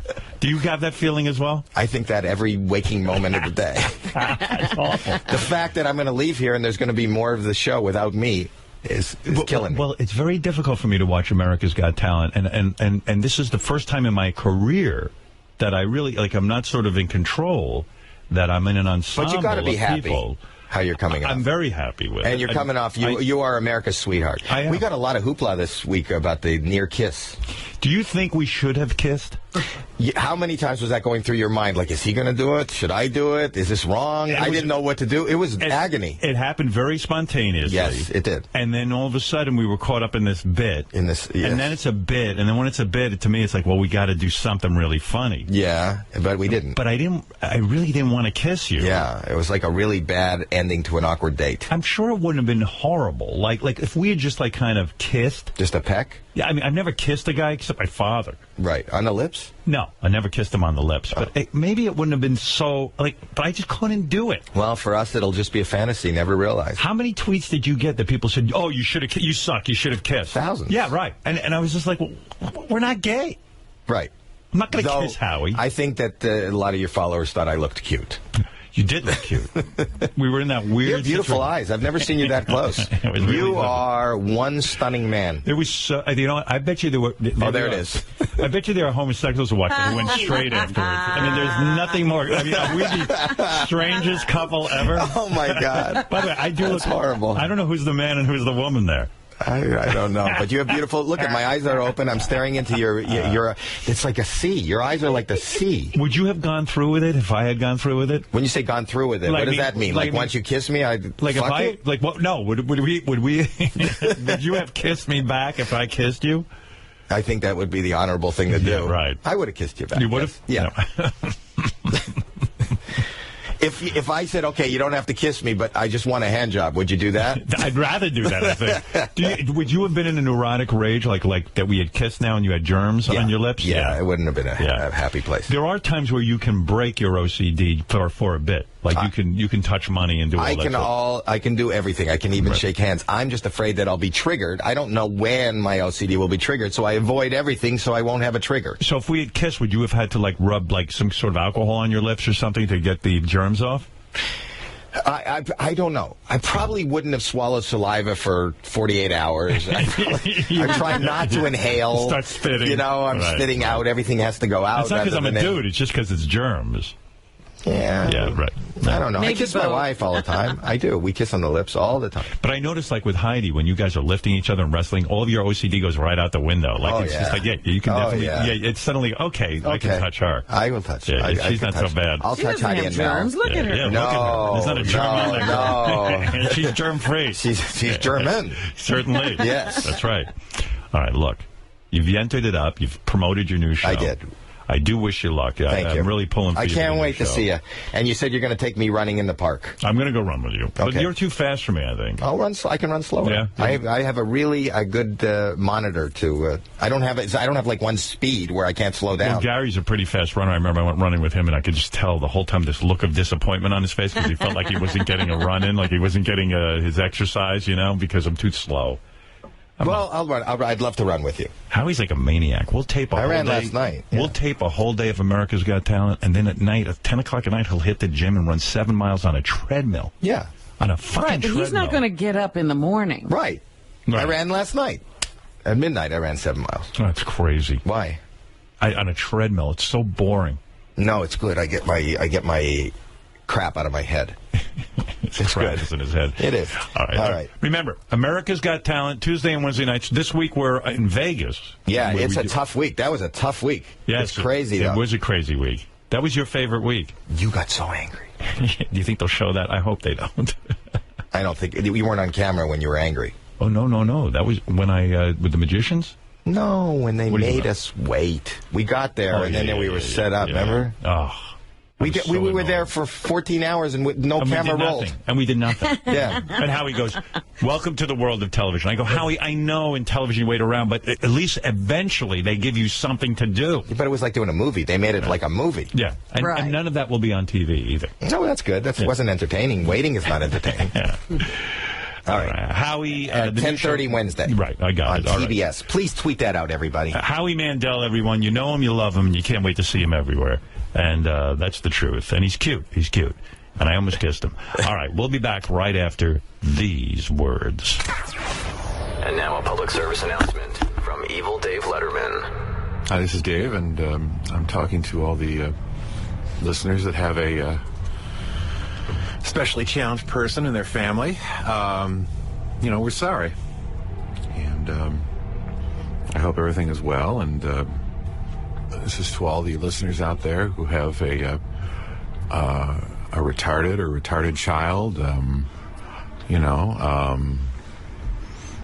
so I hope things get better for you on the road of life. You're listening to The Howard Stern. Hello? You've got 30 seconds. Start now. You got 30 seconds. Go. Who is this? Why don't you just say what you told me out there? Who is this? Yeah, go take another hairbrush in your ass. What do you want? You're the fucking liar that goes to jail and gets a hairbrush in your ass. What are you talking about? I now look at you and see you for the human piece of shit that you are. Are you crazy? What are you talking about? Who you are? Don't fucking deny it, cocksucker. Do you see this guy? Hello? Fuck you, you white asshole. For what? Go fuck yourself. This is another person, okay? You little piece of shit.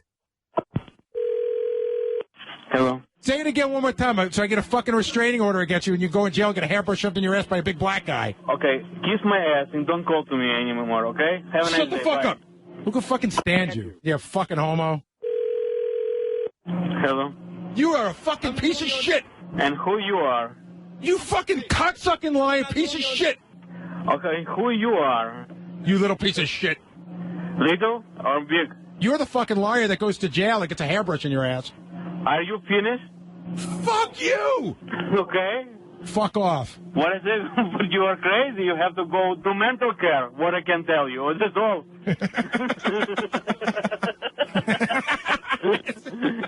Okay? See, now that I'm offended by. Okay. I'm joking. I'm joking. Oh, you're joking? Okay. The only way that a white person would fuck a black person was if they were drunk. Yeah, you're right. Okay, good. Which one of us has been to jail? Not me. I am not going to jail too.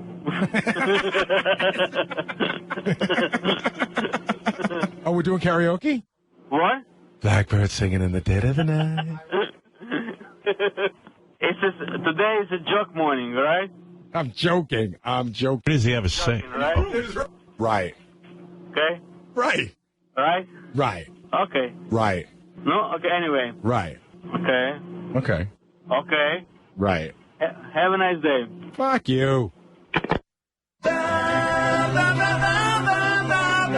Baba Booey. Yeah, I'm stupid. Okay, I'm stupid. I'm an idiot. Ba ba ba ba ba ba ba Booey. I'm stupid. Yeah, I'm stupid. Okay, I'm stupid. Speaking of Baba Booey, by the way.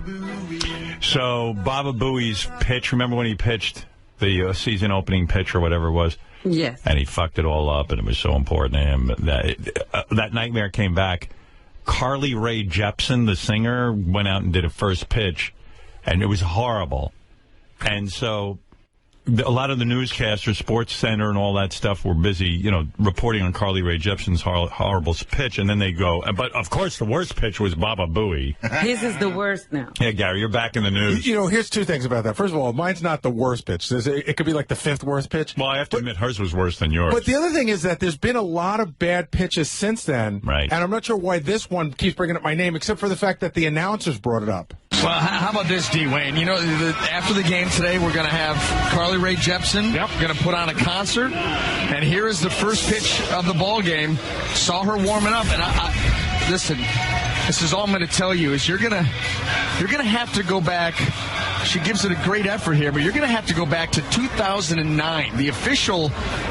The belt holder for the worst ever first pitch of a ball game was Baba Booey for the New York Mets, throwing it out in the New York Mets game back in May of 2009. But that one right there is going to give it a run.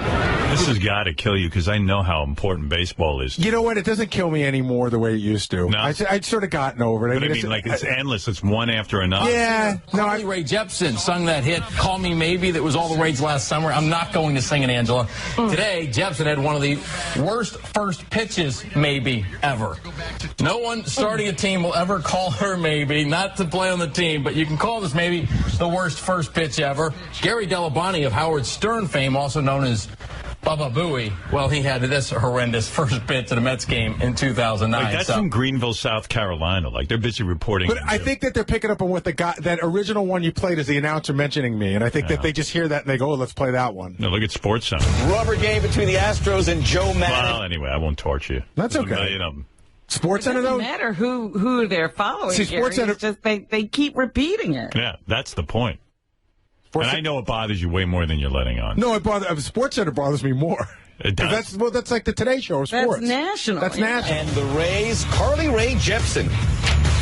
Call me maybe or throw me maybe. She threw out the first pitch, and he is from Canada, whatever that's worth. Rest for the event. Easy all-star. Hey, it says on the shot sheet, embarrassing. I can't find a better word, but hey, all in good fun. Time for a flashback. Let's take a look back at a few more awful first pitches. In April, Bernard Robinson before the Tigers. We expect more from him. He's a quarterback. He's supposed to have a good arm. What about John Wall again? Carly Rae Jepsen looks great in comparison. Baba Booey. Harry Delabate of Howard Stern fame. Baba Booey. Not so good. Back to some baseball. Wow. Desmond Jennings. Dude, you're famous. You're everywhere. You're to be famous for something. God, I got about 20 more. Unbelievable how many mentions you got. Oh, here's that. Hey, I'm sorry. Can I mention that John and I are doing a baseball show today? Sure. A baseball show? Yeah, 3 o'clock. We're going to be at the All-Star Game's in town this weekend at Citi Field. So we're going to be at Fan Fest from 3 to 4 o'clock. And I think we might be talking to Cal Ripken Jr. and maybe, if we're lucky, get the commissioner of baseball. Yeah, Gary and John are doing a special live show, so you can tune in for that. Speaking of baseball, did I hear also over vacation that JD has I had no idea he was a baseball card collector. What is that about? Go to Gary Page 2. Could he fucking be into any? I mean, first it was the spelling bee trophy. Well, now he collects baseball. You're gonna say something. He's a nerd. It's not only that he's got a collection. Yeah. It's not only it's a big collection, but how he handles it and where he keeps it. Let me hear that. Gary Page 2. It's the bottom 2 clips. JD, I know you were a collector. Well, you know, I still am. I mean, I still have my cards. Where? You have them up here? They're in my bedroom. Yeah, they're in New York. God. How many cards do you have? Oh, my God. I mean, like, how many boxes How do you many have? books, you mean? Well, how many boxes in your apartment? They're not, well, there's a couple boxes. There's some books of them. I have some stuffed in like a safe type thing. You have the safe? It's like a mini thing. Safe. You have the folders with all the liners in there? Dude, I spent, oh my God, if I told you. Are they alphabetized? Alphabetized by team and name. Wow. You don't have no idea. I'm just saying, JD. Yes. When you do get a girl up there, it's going to be, baseball cards. They're under the bed. They're out of the way, sort of. How old are you now? I'm 33. Listen, I don't buy baseball cards anymore. I just get the ones that I got, when I was younger. Like in a special book with like. Well, you keep them in books, or I did at least. And then you alphabetize them. And by team. And when a player gets traded, you then switch his place. No. You alphabetize them by teams first. Right. Then you go by the player. Well, why are you laughing? I know why I'm laughing. Because I'm looking at you. He's silly. JD, what happens after you go by the player? Well, then you go by the year. Each card is the earliest the card, it goes first, and you go chronological order. All right, so like A-Rod, that's a player I know. Okay. He goes under A, right? No, he could be under R for Rodriguez. Okay, but what happens when A-Rod is with the Rangers, right? And then he gets traded to the Yankees. What happens? Okay, well, no, his Rangers cards are with the Rangers, and his Yankees cards are with the Yankees. Wow. Look at Fred. Fred's like, wow. Sorry, Fred. I'm trying to understand this. No, this, whatever. Wow. Whatever. Did you have any friends growing up? Yeah, a few. Yeah. Like I was into some, like comic books and all that stuff. I probably spent more time organizing the cards. So when was the last time you really went through your collection and looked at your cards? I mean, it's been years. I mean, I brought them with me, from Florida. Right. And they just sort of been under the bed since. And what is this safe you have in your house? I thought it'd be cool. There? Well, I was like, I was early teens. I thought it'd be cool to have like a safe to keep like who's in the safe? Like who's a great card that you keep in the safe? Well, I probably have I have a Roger Clemens rookie card, but it's probably worth shit now. Right. Why? Because of the steroids thing. Yeah, but so you mean the card wouldn't be... Oh, I see. Because he falls out of favor. Yeah. Okay. Yeah, I don't even know if any cards are worth anything now. I have a Derek Jeter, like, minor league rookie card. Derek Jeter? Yeah. Yeah. I have some stuff. So what is it, like a mini safe? Is it bolted into a wall? No. So can't somebody just walk off with the safe? It was literally like...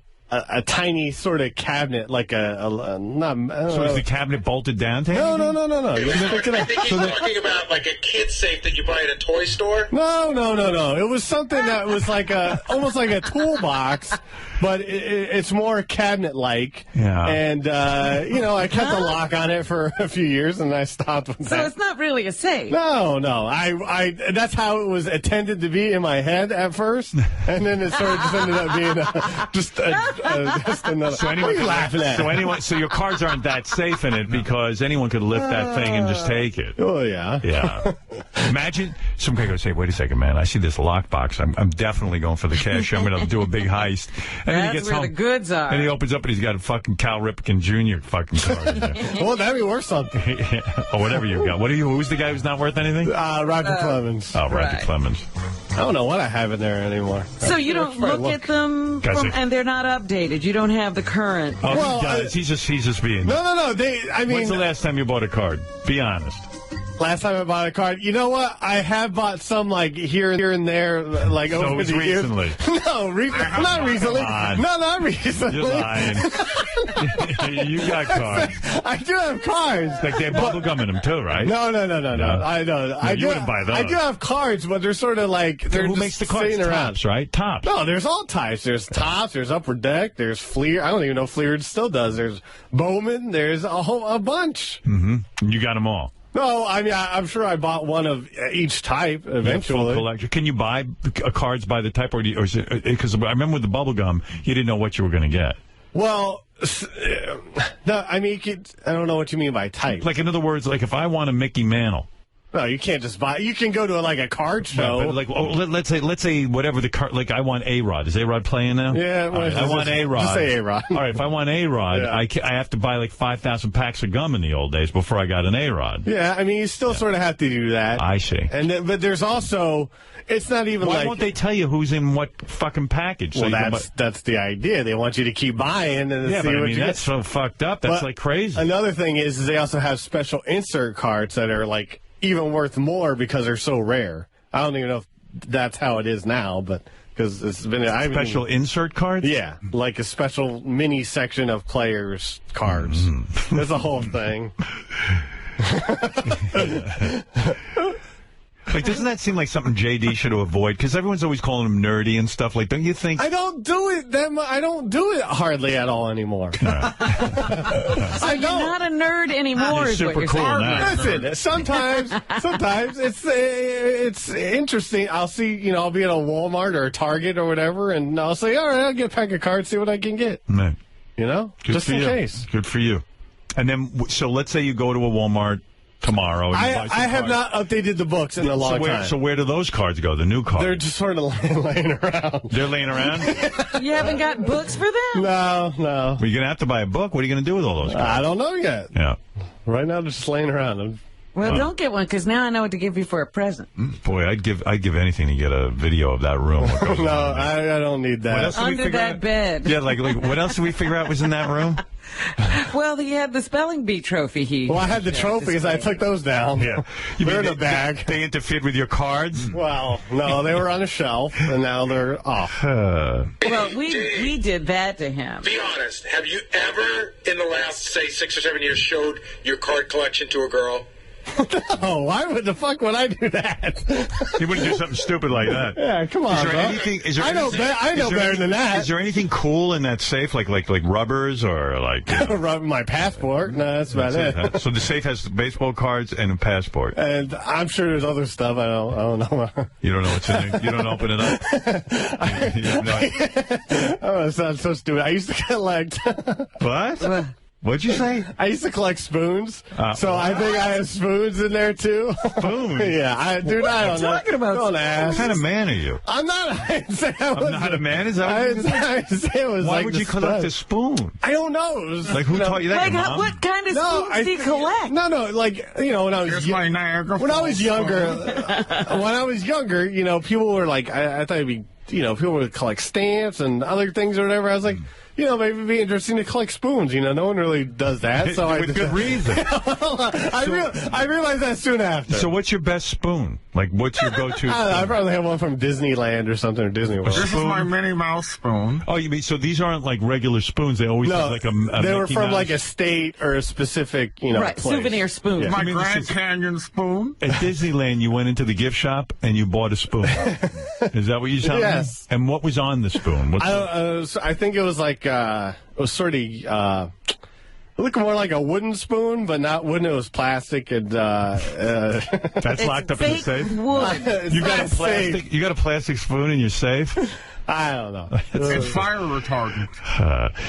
So it's I used to collect Pepsi. You don't want to lose that in a fire. Did someone tell you that these spoons might be valuable? No, that wasn't out of valuability.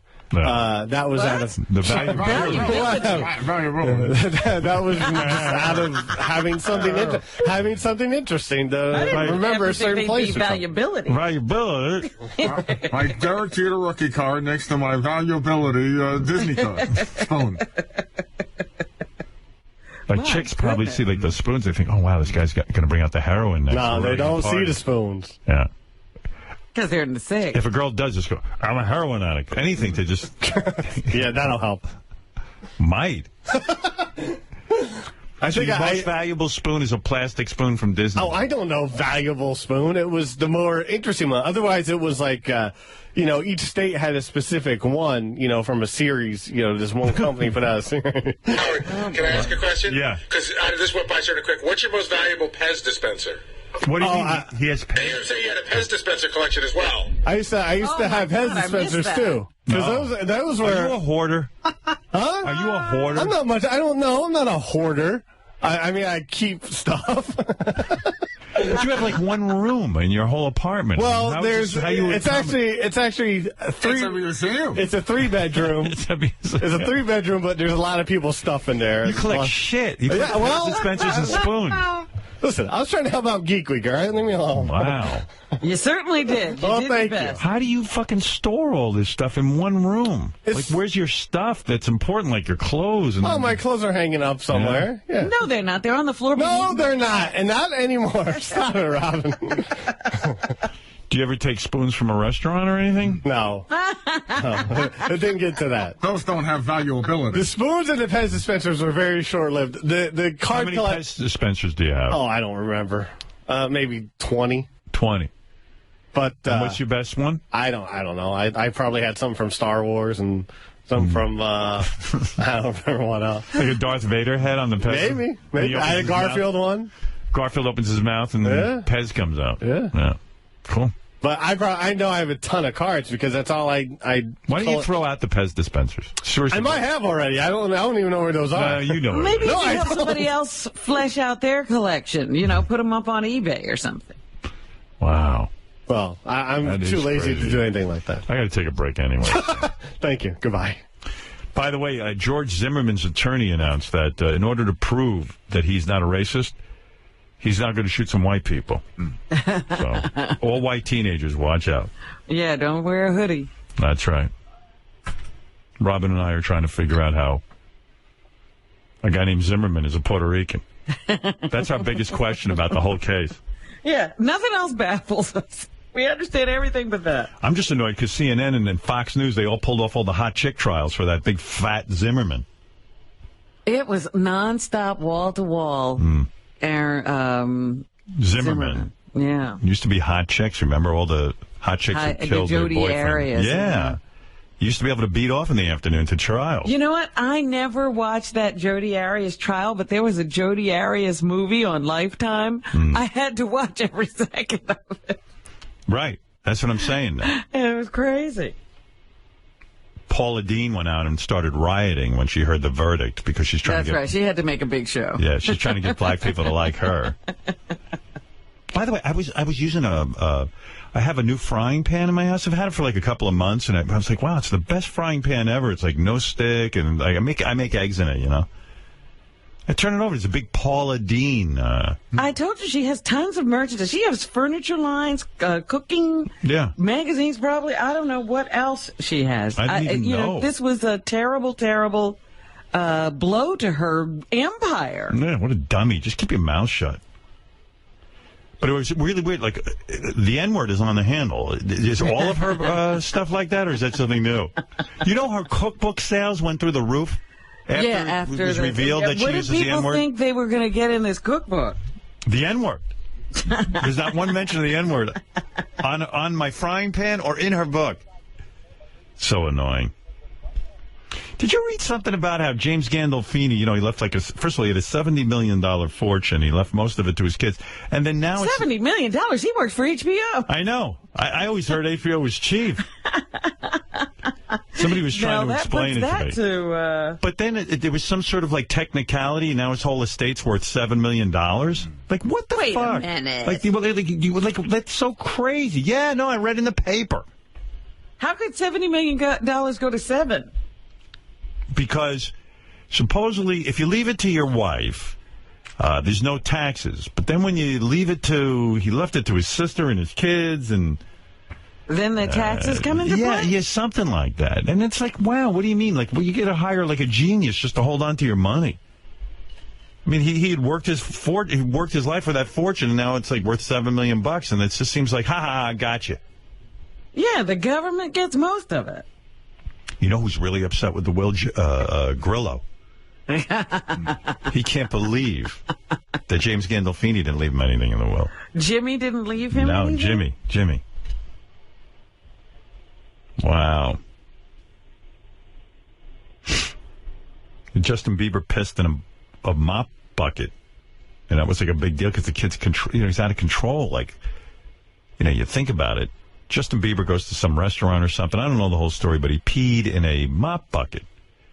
And, it just shows how arrogant this kid is and out of control because, there's some kid somewhere who's working in a kitchen getting paid $6 an hour who's not going to clean up Justin Bieber's pee.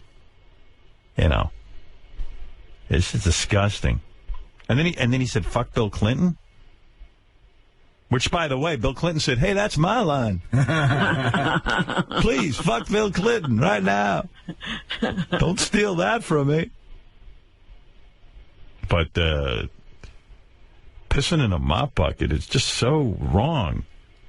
Because someone's got to clean that up, right? Absolutely. The janitors union, I understand, is very upset. By the way, I think there might still be something wrong with Charlie Sheen. It was announced that he went to Scotland to see if he could find the Loch Ness Monster. I don't want to say anything disparaging, but he might be on something. Who goes to find the Loch Ness Monster? He took a jet to Scotland. But he didn't find anything. You're kidding. No. Well, he's who was it was telling us how smart he is? Who, Charlie He's that Sheen? Radio guy, yeah. Oh, right, Alex Jones. In fact, Charlie Sheen's taking Alex Jones. They're going to try and titty fuck Bigfoot. That's what they're looking for next. They're not giving up on the Loch Ness Monster. Elliot Spitzer's back in the news. He's going to run. He saw Wiener is doing great running for mayor. He's in the lead for the Democratic nomination, which in this town, if you get the Democratic nomination, probably you're going to be mayor. So Wiener is now at the front. He's the front runner. And Spitzer said to himself, well, fuck. I'm going to run for city comptroller, whatever that is. And then he went on Leno, and he says he loves to contribute to public service. And if he gets in office, he's going to appoint Jenna Jameson, Lupe Fuentes, and Ashley Dupree to be part of his think tank. It's going to be great. He's going to really play it up big. Well, that madam is running against him now. Yeah. She's announced that she's going to run against him. Yeah, the madam who provided him with hookers. It's so great. And so it's Elliot Spitzer and Wiener are running. I bet you Wiener's pissed because he's doing pretty good. And now when Spitzer gets involved, it makes him look bad. Might make them all look like a joke. No, what would make them all look like a joke is if Tiger Woods endorsed both of them. That would be what would make them look like a joke. I've already talked about Jimmy Kimmel's wedding. I don't know what other questions you might have. Well, we heard who was at your table, and Jennifer Aniston was somewhere around, but you weren't sitting there. I sat with her Friday night. Her and Justin Theroux. I was hobnobbing. I really was. Yeah? Yeah. And who else? I flew down with Kelly Ripa, Mark Consuelos. That's pretty good. Uh-huh. That was fun. I mean, after the wedding, we just talked about everyone. Oh, my God. And you know when I start talking, it's never pleasant. That was the fun of the whole thing. Well, who else was there in the room that wasn't at your table? It sounds like it was star-studded. It was star-studded, I'm telling you. I think I mentioned just about everyone, didn't I? I mean, he's that close to Jennifer Aniston, huh? Oh, yeah, they went on vacation together, those two. How did they get to be so tight? I don't know. Jimmy's in that whole circle now. I've kind of lost Jimmy to all his celebrity friends. Yeah, there's like, it was like a ton of famous people there. But also Jimmy's family and Molly's family. Right. Which is always great fun. And all of Jimmy's aunts and uncles and stuff start grabbing onto the celebrities. Must be a lot of fun for the celebrities. Now, does Molly have a wacky family too, or are those families going to mesh? Well, they seem fine, like everyone was getting along, But then once the wedding's over, nobody sits and pays attention to the other person's family. Although with Jimmy, you never know. Jimmy includes everybody, like everybody. Right. He gives everybody. Is he going to now hire Molly's family? Yeah. Molly's family now is working on the Jimmy Kimmel Live show. But You know, Jimmy throws a party for me every year pretty much in L.A. And this wedding, though, it wasn't as much fun because it wasn't about me. I was going to say, this is the first time you've been at one of these parties and you're not the guest. Yeah, like, it was all about Jimmy and Molly. It was kind of boring for me. And Jimmy got into, like, Jimmy lost like 100 pounds or something for his wedding. And he's obsessed with staying. There was a treadmill during the ceremony. Jimmy was on a treadmill. He walked. He didn't run. He walked during the ceremony. He had a treadmill altar. Yeah. They overturned the Defense of Marriage Act, or whatever that was. But all I know is gay people are happy about it. And but a lot of straight people are not happy about it. Let me see if I can find this. We went out on the street and interviewed various people. Straight people are so mean. Yeah. There's still a lot of people. A lot of straight people are really bugged that gay people want to get married to one another. I don't know why. Someone's got to explain to me why. Why it's so upsetting. Hey, Gary, what page is that on? All the different people who are upset about gay marriage. I think it's Gary page 1. Hold on. You're right. I found it. Sir, how did you feel about the Supreme Court striking down DOMA, which denied federal benefits to gay couples? I call it adultery. Yeah, like adultery. It's like a sin from God. I'm a Christian spirit. I'm a Baptist. It's a sin from God. That's all. Now that Social Security benefits are available to gays, how likely are you that you'll marry a gay person? I won't even marry no gay person, to tell you the truth. I won't even marry no gay person. It's like a sin. That's a sin from God. I won't even marry. I don't care how hot he is. I don't care how hot he is. I don't care what type of culture you is. It's still a sin. It's still a sin from God. You can see. You're not changing this guy's mind. He says it's a sin from God, and that's it.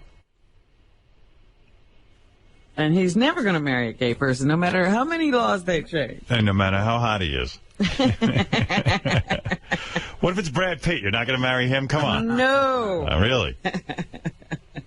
Well, this guy wasn't the only guy upset. What would you want to say to the gays that are celebrating today because of this big win? I think anybody that's gay is weak mentally. I don't think that they are mentally stable. No, why do you think gays are mentally weak? Expand on that. Because it hurt me to take a poop when I go to the bathroom. How would I want somebody poking me in my butt? I think that's crazy. So now that federal benefits are extended to same-sex couples, how likely is it that you would marry a gay person? Ain't gonna happen. I just don't do that. I like pussy. Yeah. Even if it was a hot guy? It can be. I don't know no hot guy.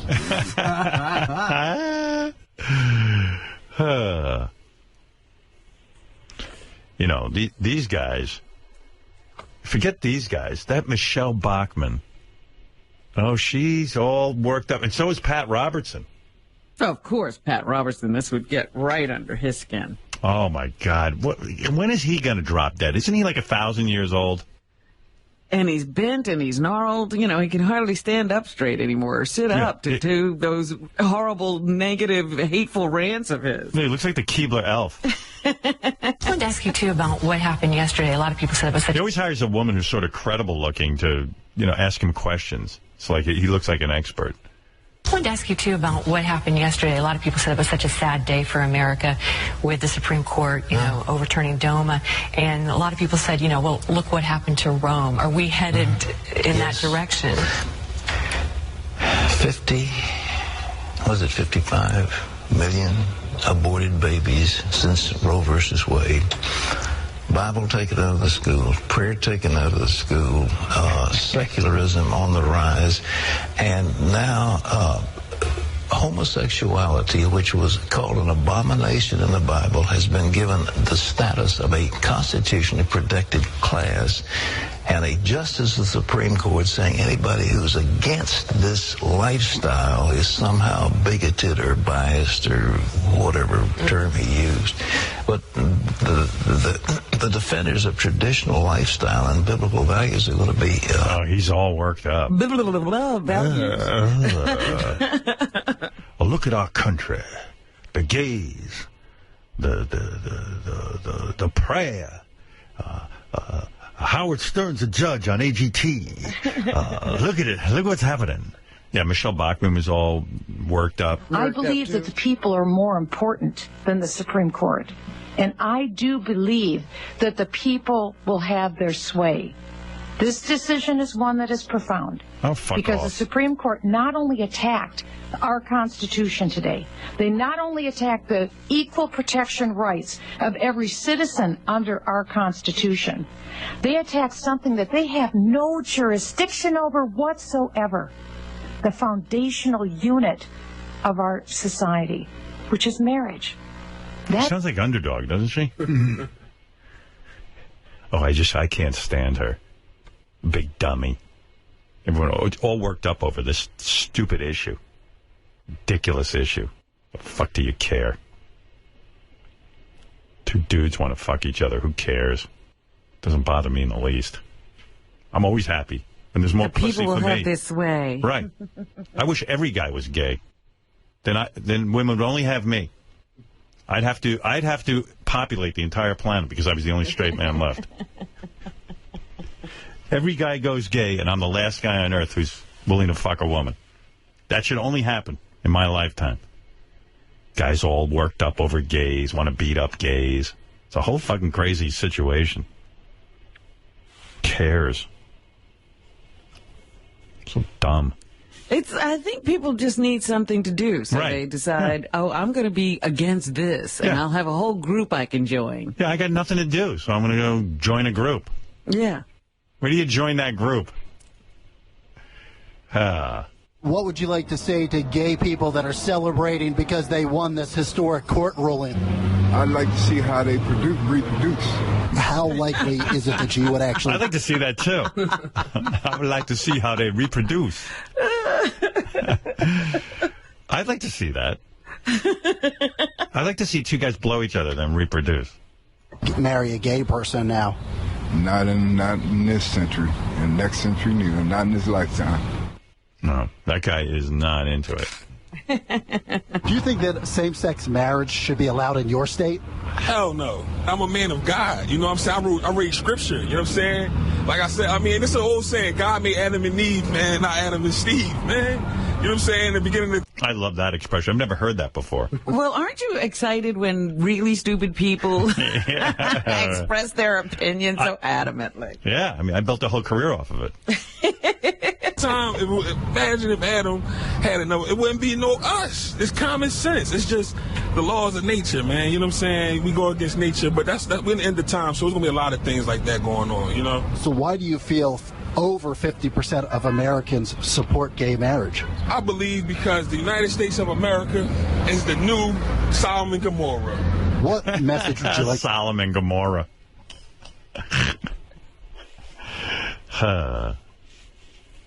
To send to the gays that are celebrating today? Stop, because God is watching. HIV is being spread. God made Adam and Eve, not Adam and Steve. We need to fix this thing, man. It's getting bad out here, man. Like, come on, y'all. He likes that Adam and Eve, Adam and Steve thing. I know. He's sticking with that one. Yeah, he likes it. That's the most sense that anything ever made to him. Right. You know, he doesn't understand E equals MC squared, but he does understand Adam and Eve, not Adam and Steve. Just do some fucking math. Stop tackling the big issues. Hey, Gary, what am I supposed to do? I'm supposed to read this for America's Got Talent? Robin, just read it. Robin, you're now going to witness me making television. But it's got to be clean. No one else can talk. Okay, Robin, that's you. I have to shut up. You have to shut up. What you just said. Shut up, Robin.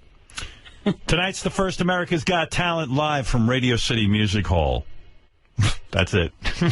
What? That's it? Perfect. One take, done. Done. Want a second take? Just for safety. Hey now. Tonight is the first America's Got Talent live from Radio City Music Hall. That's it. I think you need to sell it a little more than that. Do I? Was that lame? That was kind of boring. Yeah, but I mean, how do you make that exciting? It's not even like an announced line. They're just going to like lay it over a picture. Yeah, Robin, they have me doing this shit all the time. They don't even use it. Don't even put that much thought into it. They have me do shit constantly. 31 days of work. We constantly working with that show. I think it's supposed to be more conversational. I think the first one will probably do okay. it. Well, I'll give you one more then. Robin's right. So tonight's the first America's Got Talent. live from Radio City Music Hall. I'm really excited about that. That's better, right? Yeah. Thank you. Can't wait to hear that line on TV. They have me doing stuff all the time. Oh, so over vacation, this is very heartwarming. Let me switch to heartwarming Howie. I was so busy over vacation with Beth and animal adoptions. Let me tell you what's going on. Yeah, what is your status now? Yeah, remember like you had cats and it was like, how many cats are you going to have? Well, I have, like right now, 12 cats living in my house. So here's what happened. Oh, my goodness. Beth went to a kill shelter. Real quick. Beth went to a kill shelter and found 6 cats that were ready to... They had no mother. They were kittens. They hadn't even been spayed or neutered. They weighed like a pound apiece. Wow. 1 pound. It's so cute. We got the cats, and with the help of North Shore Animal League, Beth and I took these kittens in, and we raised them for the couple of weeks, socialized them, put them, got them, fed them, got them spayed and neutered. And I named them, photographed them, and Beth personally met with each family and delivered the cats to them. Uh-huh. And was very successful. We had many, many applications from people in our audience for these kittens. And somebody went through the applications and found the best family. And now on Facebook, we have a page where only the families can join. We can keep tabs on. I got so attached to these 6 kittens, Robin, that when we had to give them away, I had to put them in their little carry case. Uh-huh. And I got attached to this one guy, Tarzan, and Kimasabi, and Tonto, and all the ones I had named. I was crying like a baby. Really? Yeah. In fact, when Beth met with the families and gave them the cat, she was crying so hard. Howard TV taped the whole thing. She said, I don't know. She goes, I don't even know if I want them to use it. She goes, I cried the entire time. Listen, we raised these kittens. We got attached. I told you would get attached. I said, well, aren't you going to get upset about all the coming and going? Oh, there's Beth. Is that her crying? Yes. Oh, shit. Wait. I have. Oh. You can do it.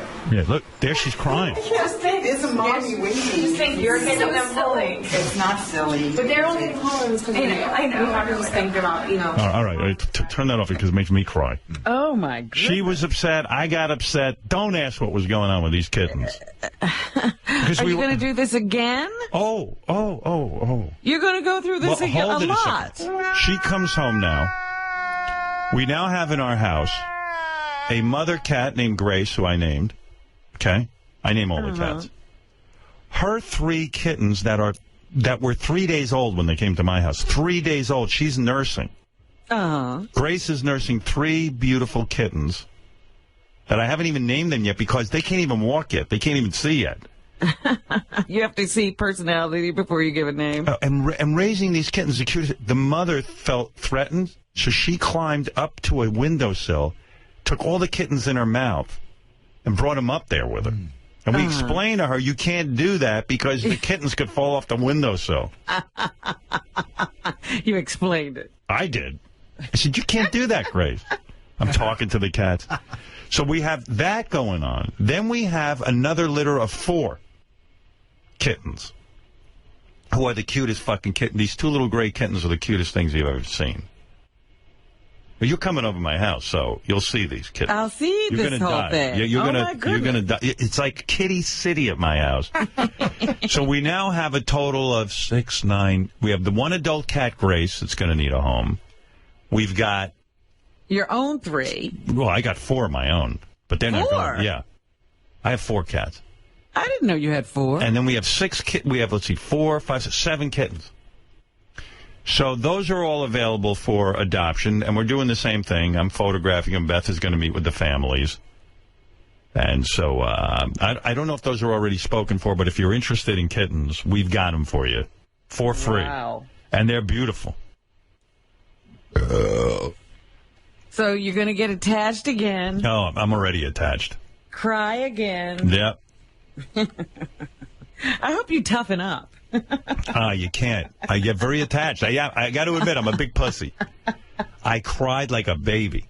Oh, my goodness. I felt sad when they left. I was afraid. Like, I hope the families take good care of them. And you know. And every story is heartbreaking. There's a, right now at North Shore Animal League, you got to hear this. I got to just say it. Maybe I want someone to be my hero. A woman who is a big contributor to North Shore Animal League. She has 3 dogs that have lived together their entire life. They're adult dogs, and you know I'm a big fan of adult dogs. Right. If you adopt one, you're doing God's work. These 3 have lived together their whole lives. They're older dogs. They're completely attached to one another. The woman is a great owner. She has to go into like an old age home or something. She had to surrender her dogs. She was crying hysterically. Beth's watching this whole thing. The woman doesn't want to give up her dogs, but she has to go live in an old age home. These 3 dogs can't be separated. So now they got to adopt out these 3 dogs to one family. They got to live together, these dogs. They're really no bother. They're all trained. They're everything. How old are they? Howard TV. How old are they, Doug? Because Howard TV made a whole video of this. Put that up on the website. I got to get a family to take these 3 dogs. This is now my responsibility. Want them to stay together. I don't know the ages, but they are. They seem like they're young, 2, 3, maybe. No, they're older. They're much older than that. I don't know the specifics, but they're cute. Someone should get them quick. Now where is the video? I haven't seen it. It should be on howardstern.com. It's on... Somebody go watch that and take these 3 dogs in. Please, I'm begging you. It's on howardstern.com. See all of this. See the kittens. And then now my wife's trying to raise money for a big ambitious project for like a cat habitat, like a whole thing for animals. Habitat? Yeah. Oh, there's the dog. Those are the 3 dogs. See those 2? You see those 2 on the right there, Fred? Those 2 are inseparable. Oh. And the other one, too, is sort of, yeah. How do you got to have one person who wants 3 dogs. Right. That's a hard thing to find. But they're great dogs, evidently. And they're sitting in a fucking, you know, in North Shore. They don't have a home. I tell you, I can't take it with these animal stories. People, I don't give a shit. But these animals, it drives me crazy. Well, that's I'm the kind of person, I don't mind seeing people shot in movies, but I don't like to see the animals. Yeah, me too. It's always like, oh no, are they going to kill the dog? Then I can't watch. Yeah, because the animals are innocent. They didn't do anything. Anyway, Natalie Maines is now helping Beth. They're doing a whole big benefit for this. Wow. Yeah, for Beth trying to raise money so the animals don't have to be in cages. Don't ask what this whole big project is. It's huge.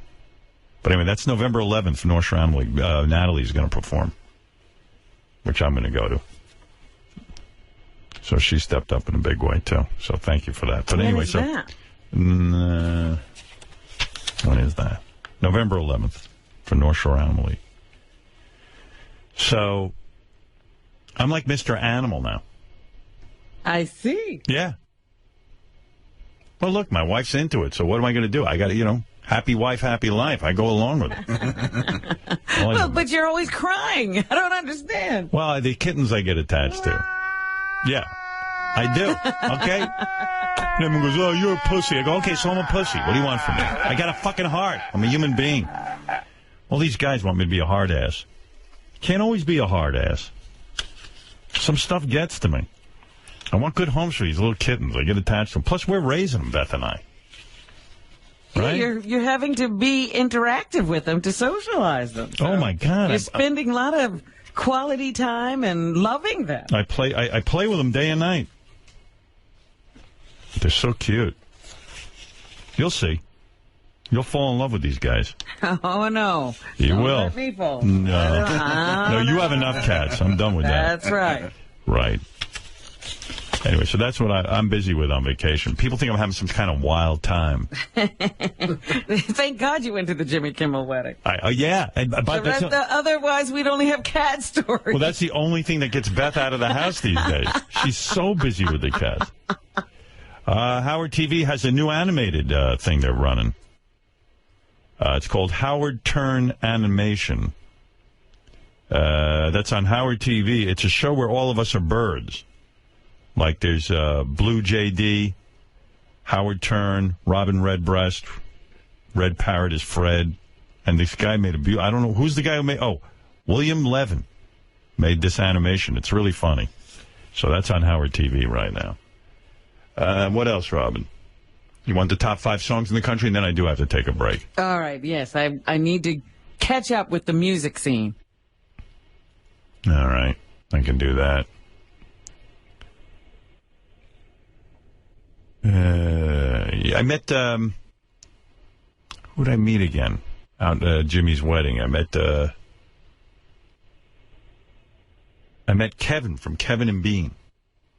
What? Yeah, on KROQ, the morning guys. Is that the morning guys? Kevin and Bean, right? You know radio. What? Come on. I haven't been paying attention. I had a long know there talk was a with Kevin and Bean. You met Kevin, or did you meet Bean? No, I would have remembered Bean. No, I met Kevin, and we had a great conversation. I met him and his wife. And nice guys. And then, of course, the legendary program director of KROQ was there, Kevin Weatherly. Oh, how's Kevin? I was on a trolley with him trying to get to the next event at Jimmy's wedding before I had my Molly Teeny. They were doing that again, where they had drinks named after them? I think I had a Jimmy Teeny. Kevin Weatherly from KROQ, who's like one of the great program directors of all time. This fucking guy, for some reason, you know how program directors, they always lose their jobs because it's a ridiculous job. You got to predict what millions of people want to hear on the radio musically. Right. And that always goes horribly wrong. My father told me when I first got into radio, don't be a program director. You're an asshole if you are one. Because how are you going to figure out what people want to listen to?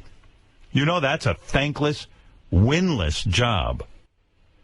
But Kevin Weatherly, this guy, for some reason, he runs 3 radio stations, and he's able to somehow keep picking the music that people want to hear. He's got the gift. He's got the gift. So I was talking to him for a long time about radio. Oh, and then I had a long conversation with JJ about the new, he's making the new Star Wars movie. I said, so how are you going to do that? Like, how the hell are you going to figure out what's next? Oh, it's very exciting to figure out. Is he going to pretend that those other movies didn't exist? I think that's how he operates. But I was just like, wow, all those nerds are going to fucking slaughter you if you screw this up. And he started telling me some things, but I think they're confidential. So you have inside information. Oh, absolutely. Do I want inside information on Star Wars? I didn't really get that much. But JJ's wife's super hot, too. Really nice. Katie.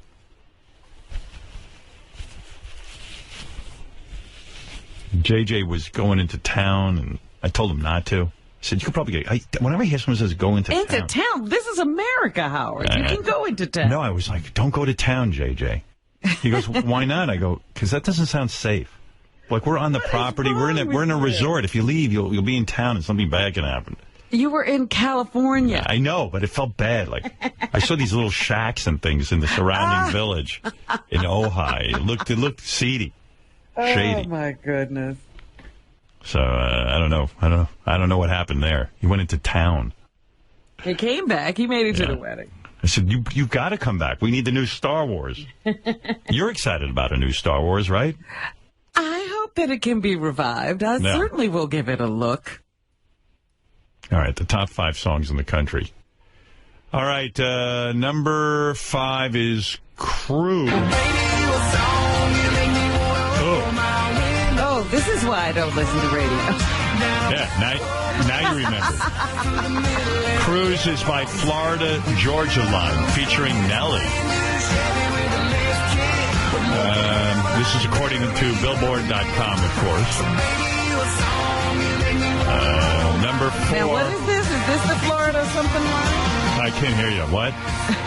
Is this the Florida something line we're listening to? Yeah, Cruise bumps Macklemore and Ryan Lewis out of the top 5 for the first time in 2013. I can't believe this is the song that did knock them out. They got rid of them. Yeah. All right, number 4 is Radioactive, whatever that is. You know this? Yeah, I've heard this before. Imagine Dragons. Number 3 is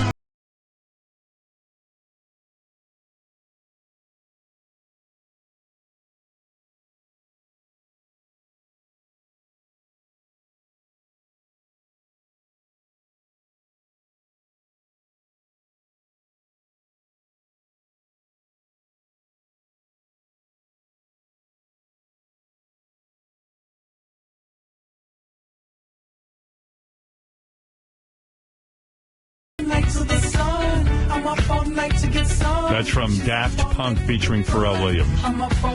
And then Pharrell Williams is in the Blurred Lines, which is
came out in favor of gay marriage when I met Alan Thicke.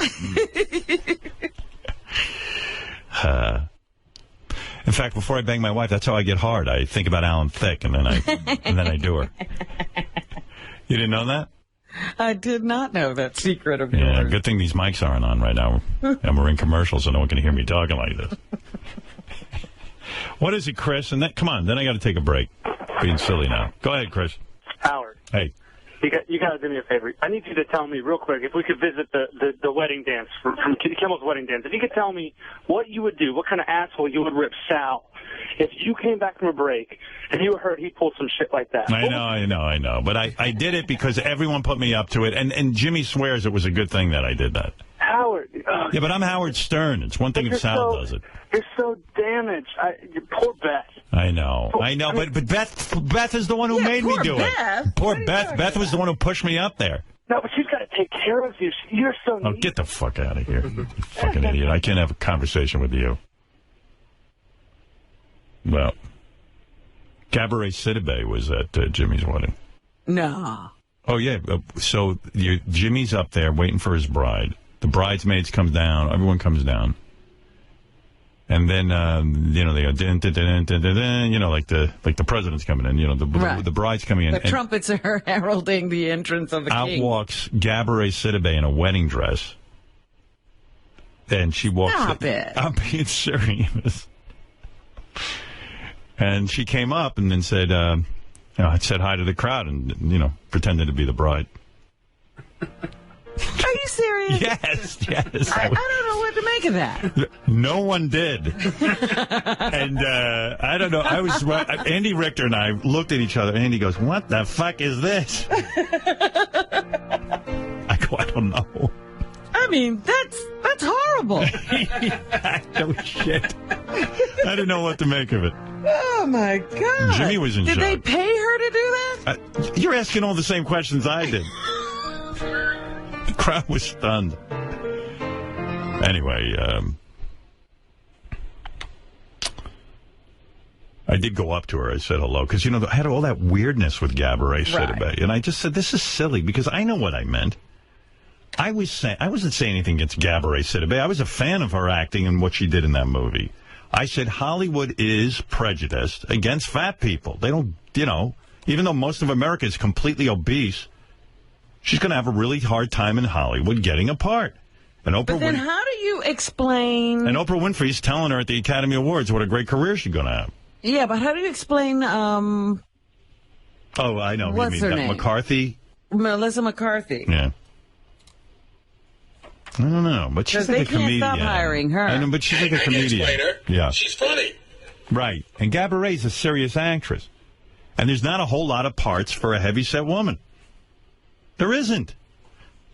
Well, again, you're just saying parts and heavyset, and Melissa McCarthy, they're writing roles for her. But she's funny. Maybe Cabaret's funny. I don't know. Anyway, so whatever.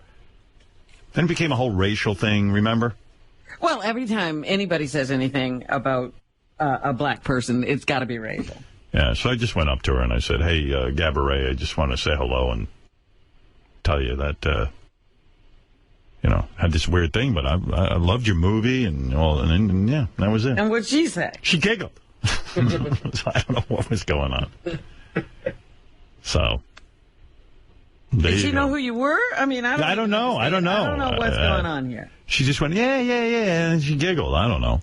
And that was the end of the conversation, but I was glad I said it. And then where did she go? Did she stay at the wedding? Oh, yeah. She was there the whole time. In the wedding dress? No, she changed. That was just a shtick, I guess. It was a lovely wedding. It was beautiful. I'm just happy with jokes. Oh, there was jokes. There was joking around. But it got serious. Molly made real unbelievably beautiful speech to Jimmy in her vows. Is that right? Yeah. Jimmy wasn't as good as her, though. He didn't put his heart into it? No, he did, but she was way more sincere than he was. Like, women are just better at that. And she said beautiful things like how she looks at him while he's sleeping and prays for him to have a good day. And, I was like, wow, that's real love. Wow. Nobody's praying for me. Of course, everyone's praying for you. Do you pray for me? Do you look at me when I'm asleep and pray for me? I was mad at my wife. I go, do you look at me when I'm asleep? And do you pray for me? No. Even when you're going somewhere, I pray that you're going to have a good time. You just pray I won't do something stupid. No, I do. I say, I hope you enjoy this. Didn't I write that to you? I hope you were enjoying this. Oh, yeah, you did write that to me. That. Oh, I had such a good time. Yeah, but it was nice. I really had a nice time, and they're a great couple, and I was happy. I was happy for them. I'm a fan of marriage. I want Robin to get married. Oh, please. I do. I think you need a great love in your life, beside me. I could use a great love, but I don't want any mediocre crap. Right. So don't come with this mediocre crap. I don't need just anybody. Oh, boy. Here we go. You see, you're turning off every guy right now. If you just want to hang out, don't come here. What if Alan Thicke and you get married? Okay, I got to take a break. Robin's going to come back and do the news. We're here. We're live. And everything else. Whitney Cummings will be here tomorrow. I haven't seen Whitney in a long time. I have. When did you see her? I saw her over vacation. She stayed at my house a couple of days. Oh, yeah. Look at you. With her boyfriend. Well, I love Whitney. And she's very close to my wife. Is that Believe right? it or not. Yeah, like they email each other like 50 times a day. Like, I didn't even know that. Huh. Because all of a sudden, Beth said to me, well, Whitney's staying at our house. And I said, well, how'd that happen? I've had her on the show like twice, or 3 times. And I sort of feel like I kind of gave her, we kind of discovered her. We tried. Yeah. Our boyfriend's a great guy. This fucking guy. Pete Berg. You know who that is? No. Yeah, but you know his work. Peter Berg, the actor-director? That's right. That's who her boyfriend is? Yeah. Oh, I love him. This fucking guy wrote Friday Night Lights and directed it. Yeah. So right away. And, you think he'd be sort of like wimpy or something, but he's very masculine. No, he's an actor, too. Yeah. He's got the, the tough look. Yeah, oh, yeah. Yeah, I had them over. And I didn't know she was with Peter Berg. Oh, yeah. Pete Berg. Listen to you. Oh, I don't know. That's what his name. He was introduced to me. He has over 9 inches of penis and cock and balls. PJ and Pete Berg. Yeah. Pete Berg. Well, what would you say? Peter Berg? I know him as Peter Berg. I call him Pete. I see a guy Peter, I immediately abbreviate. You can't call a guy Peter? He was a good dude, though. We had fun together. Yeah? Yeah, we had a good time. Nice guy. Did not know she was with him. Yeah. I was hobnobbing a little bit. Yeah, so anyway, she'll be here. Whitney Cummings will be here tomorrow. She'll tell you all about it. We got to take a break. We'll be back right after these words. Hey, this is Tracy Morgan. Hey, this is Bob Saget. Hey, fool, this is Mr. T. That's right. I was on Full House, and now I'm just another fucked up guy. And you're listening to Howard Stern. Yes, my name is Borat, and you're listening to Howie Stern, the show. And you're listening to the Howard Stern Show. Howard Stern Show. You got it? Yeah. Hi, this is Alec Baldwin, and you're listening to the Howard Stern Show. Gently.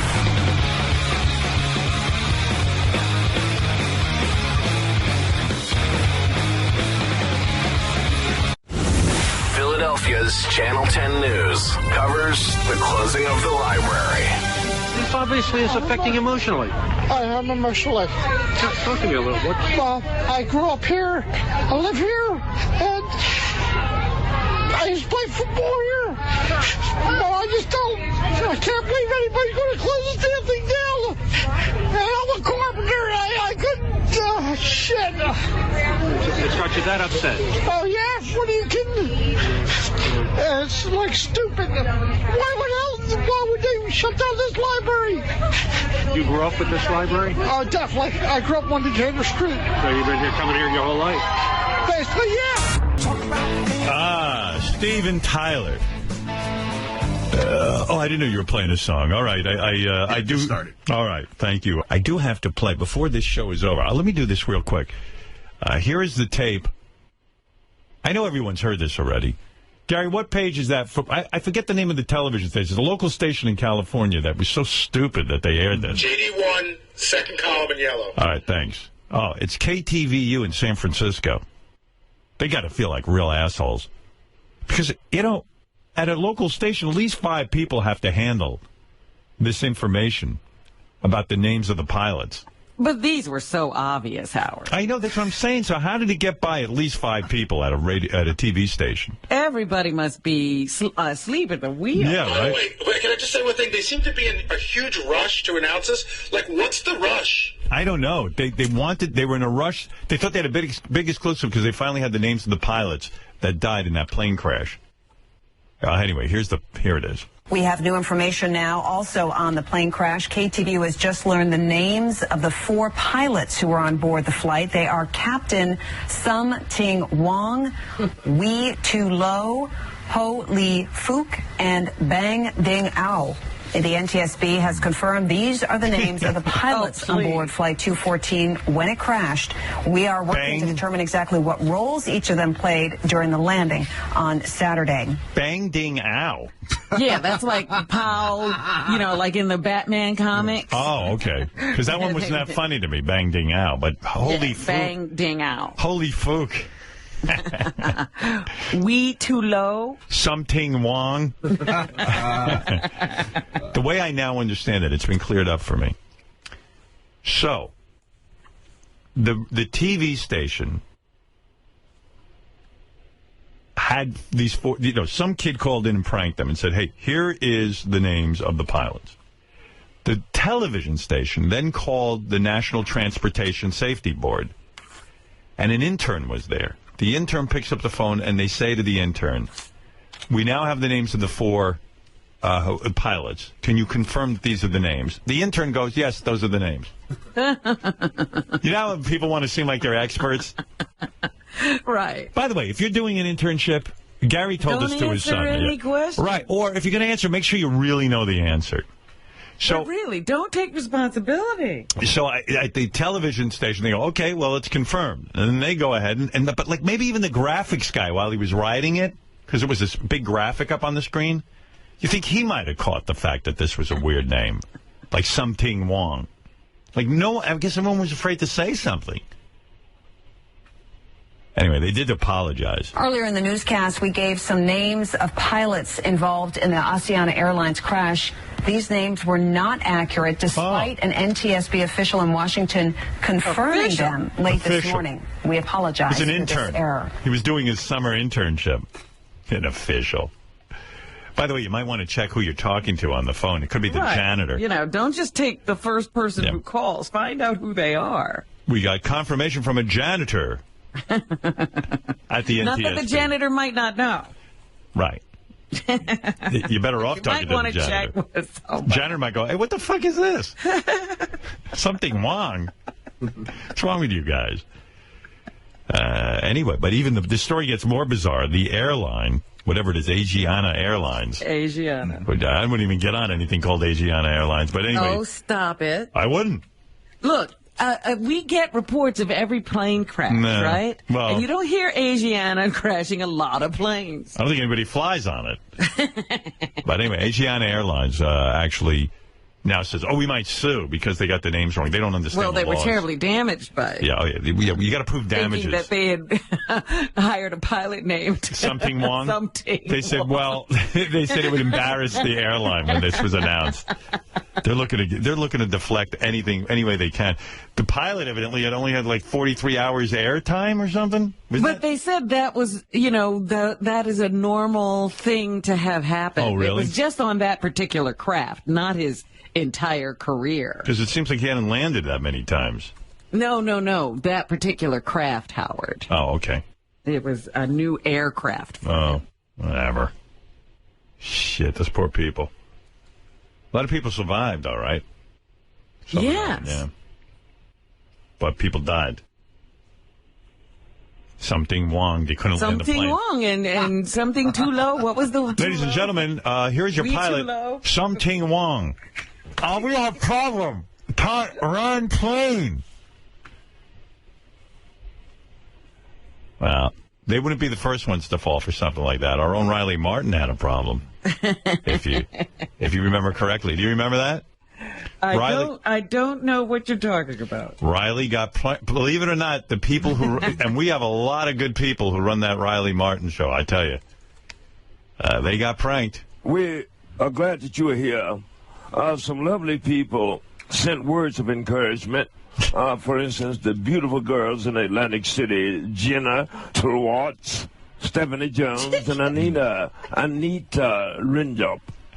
As well as the mailroom guys, Brian Heffron, Lou Stewart, Kimmy Head, Chris Anderson.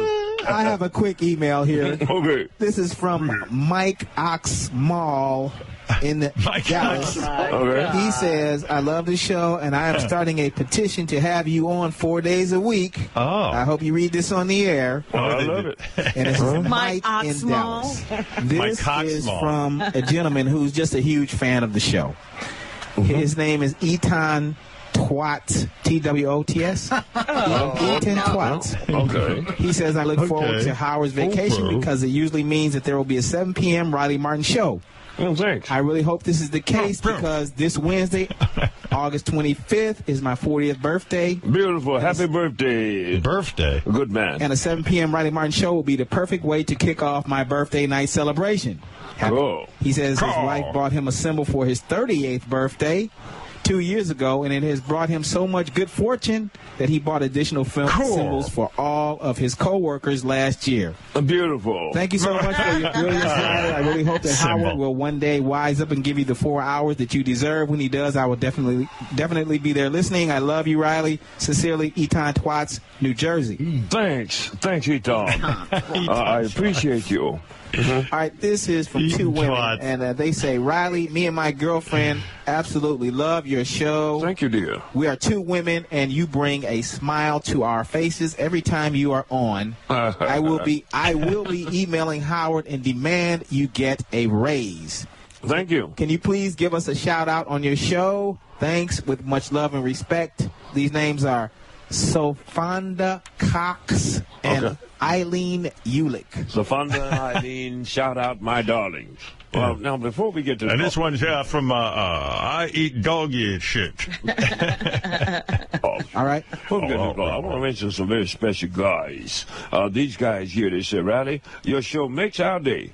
The only reason why we continue to subscribe, me and my buddies, we get together every week at the poker game and listen to your show. And they say, give us a shout out if you would. It'll make our year. I'm talking about none other than the great Derek and Stuart Lehman, Willie Sistergash, and the great Steve Lewis, and none other than the Hugh Jassel. You Jassel. Hugh Jassel. You Jassel. There you go. You got it right. You Jassel. That's you Jassel. Yeah, you guys. Jassel. You guys. You guys. Some great guys. Some great guys. Thank you. Huge asshole. That's so great. And you know when you write those guys something like, hey, would you be on 4 nights a week because you're the only reason we subscribe, they're going to give you a shout-out. Oh, yeah. Oh, yeah.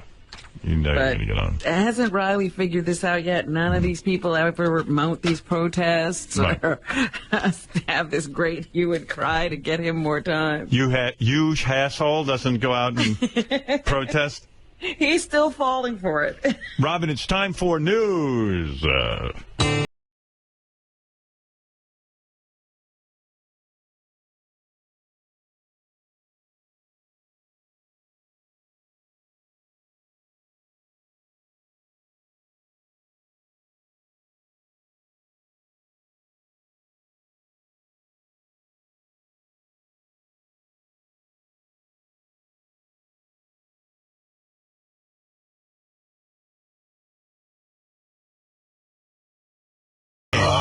Who's that? I believe it's Eli.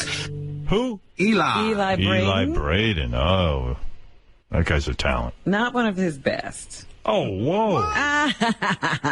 Robin, I just got another shout out here from Drippin' Testicle. Says I should get a raise. I want to thank you. He is Hugh Asshole's cousin, Robin. Thank you, Riley. Thank you. He says I should get a big-ass raise. I want to give him a shout-out. Just shout-out. Big shout-out. Wasting time with that. Shout-outs. Oh, he gets so excited. I'm on Twitter, and people want to retweet for their birthday a lot of times. Yeah. I'm like, well, maybe I should just do it. So the other day I did retweet a guy's birthday. But I'm not doing it anymore. It's so dumb. You seem to be very involved with Twitter lately. I'm trying to get into it. I know. Somebody said to me not too long ago, I think you're missing a huge opportunity by ignoring social media. Yeah, well, we've been blessed with many opportunities. We don't need yet another one. There's enough opportunities out there for us. Let someone else have that opportunity. Yeah, I think other people need it more. I find it annoying. Like, everybody wants to be all witty. Like, you can't even, just write something. It's got to be witty. But you know what? The thing with me is I don't like people knowing something I haven't told them about me. And that Facebook stuff gets on my nerves because people come back, my life comes back to me. People say, oh, I saw you here or there because, somebody took a picture of me. Right. And then they posted it. Yeah, I hate that. Go, oh, yeah, I know you were there because I saw the picture. And well, I didn't give them permission. Yeah. Right. Anyway, I'm looking at things coming across my desk, and the Monkees are going out on tour again for the second time since Davy Jones died. So Michael Nesmith does the lead singing. Michael Nesmith is going to... yeah, he's a part of it, too. Well, you're forgetting, Mickey Dolenz sang a lot of the hits for the Monkees. Did he? Yeah. I thought Davy Jones did most of the heavy lifting there. But he did. He sang... I'd say they went about 50-50, and Michael Nesmith sang a bunch of the songs. Didn't Michael Nesmith sing Last Train to Clarksville? No, Who did? I think was Mickey.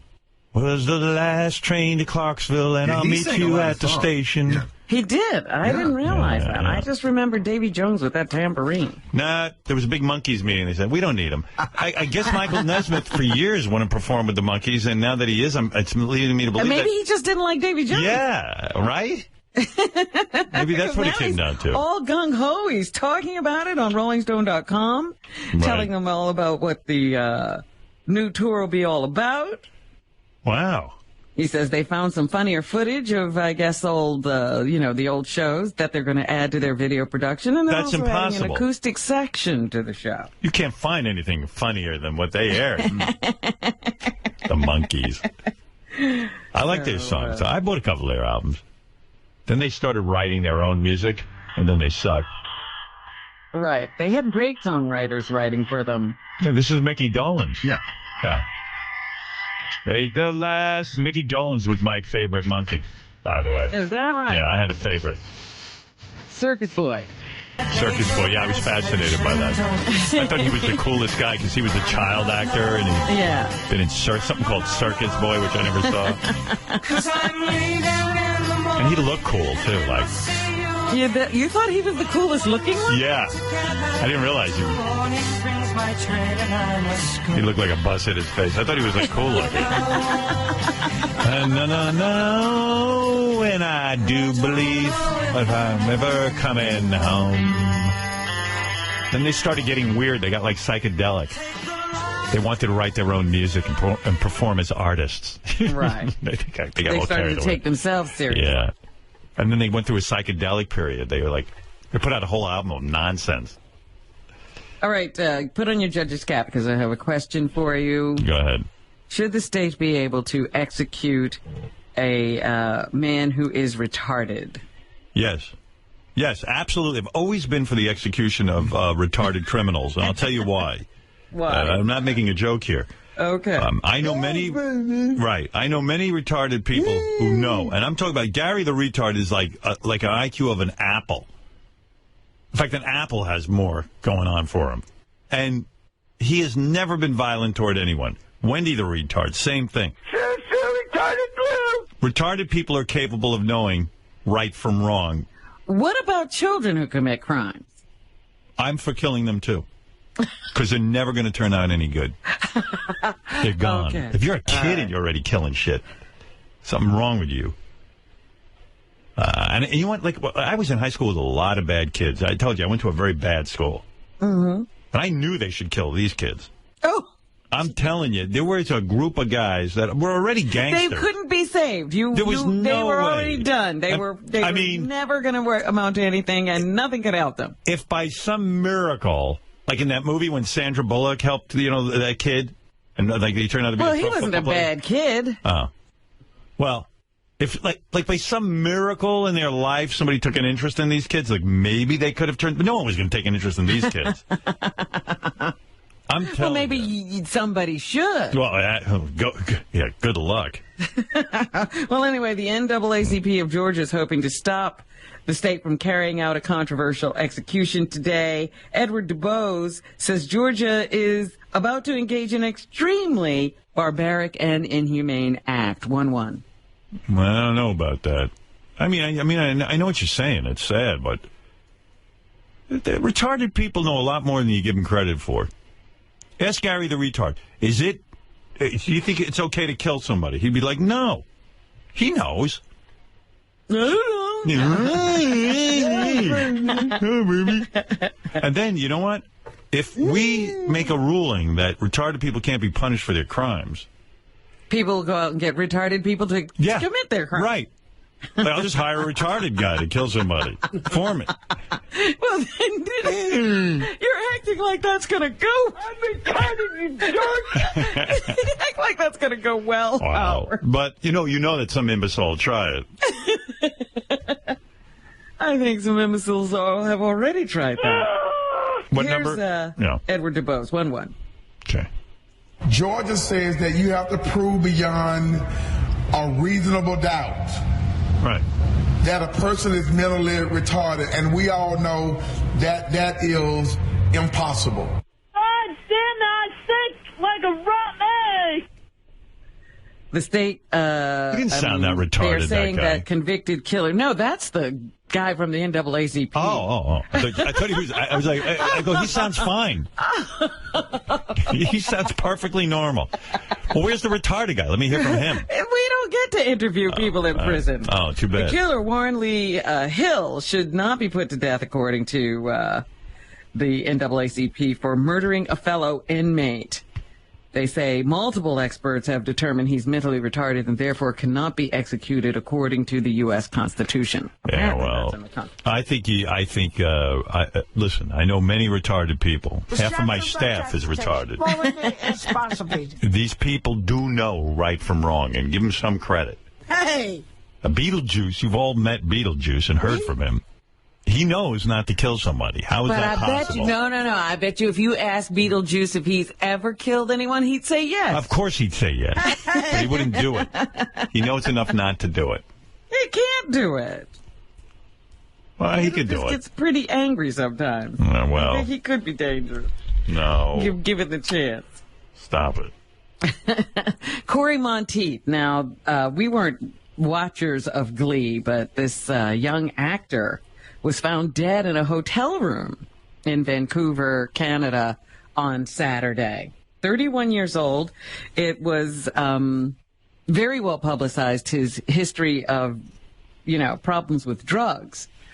But apparently some friends are saying that, he was very upbeat the day he died, that they had been in conversations with him. He said he was feeling fantastic. And then all of a sudden he was found dead. They saw no obvious signs why he should be dead. And so we're going to have to wait for the autopsy results to determine exactly what happened to him. But Corey Monteith is dead, and they are saying that Hollywood has been shaken. Hey, did you watch Sharknado? What's Sharknado? You didn't watch that? I'm sorry I missed that. It was an internet sensation. Sharknado was a TV show. People were tweeting about it, but they say a lot of people didn't actually watch it, but they were tweeting about it. Sharknado was, the story is that a tornado ends up picking up all the sharks out of the water, and then when it lands, the sharks eat people. Right, sure. Well, it's a movie. It's a movie. Sharknado. Well, a movie has to make some sense, right? I mean, well, you don't think it's possible that a tornado could pick up all the sharks and then drop them on land and then they eat people? Don't the sharks need to be in water? Wouldn't they be a little bit more worried about that? I said, this movie sounds like such a piece of shit. How is it that Sal and Richard don't have a part in it? Sal and Richard are like, they're in the shark costume. But it was Sharknado, and they say that it was like all over Twitter, people were tweeting about Sharknado, but yet, when push came to shove, not a lot of people saw it. It only had like 1.4 million viewers. I forget what network. Well, I'm happy about that, actually. Sharknado. I thought for sure you were all over that. Let me just tell you something. Wait a minute. Important. I just want to, before we go on, let's just, in honor of Corey, play 117. What is that? This is from Glee? Yeah. All right. Oh, he sings? Yeah, he was a singing jock. Tears are in your eyes. Fabulous. Come on and come to me now. Don't be ashamed to cry. All right.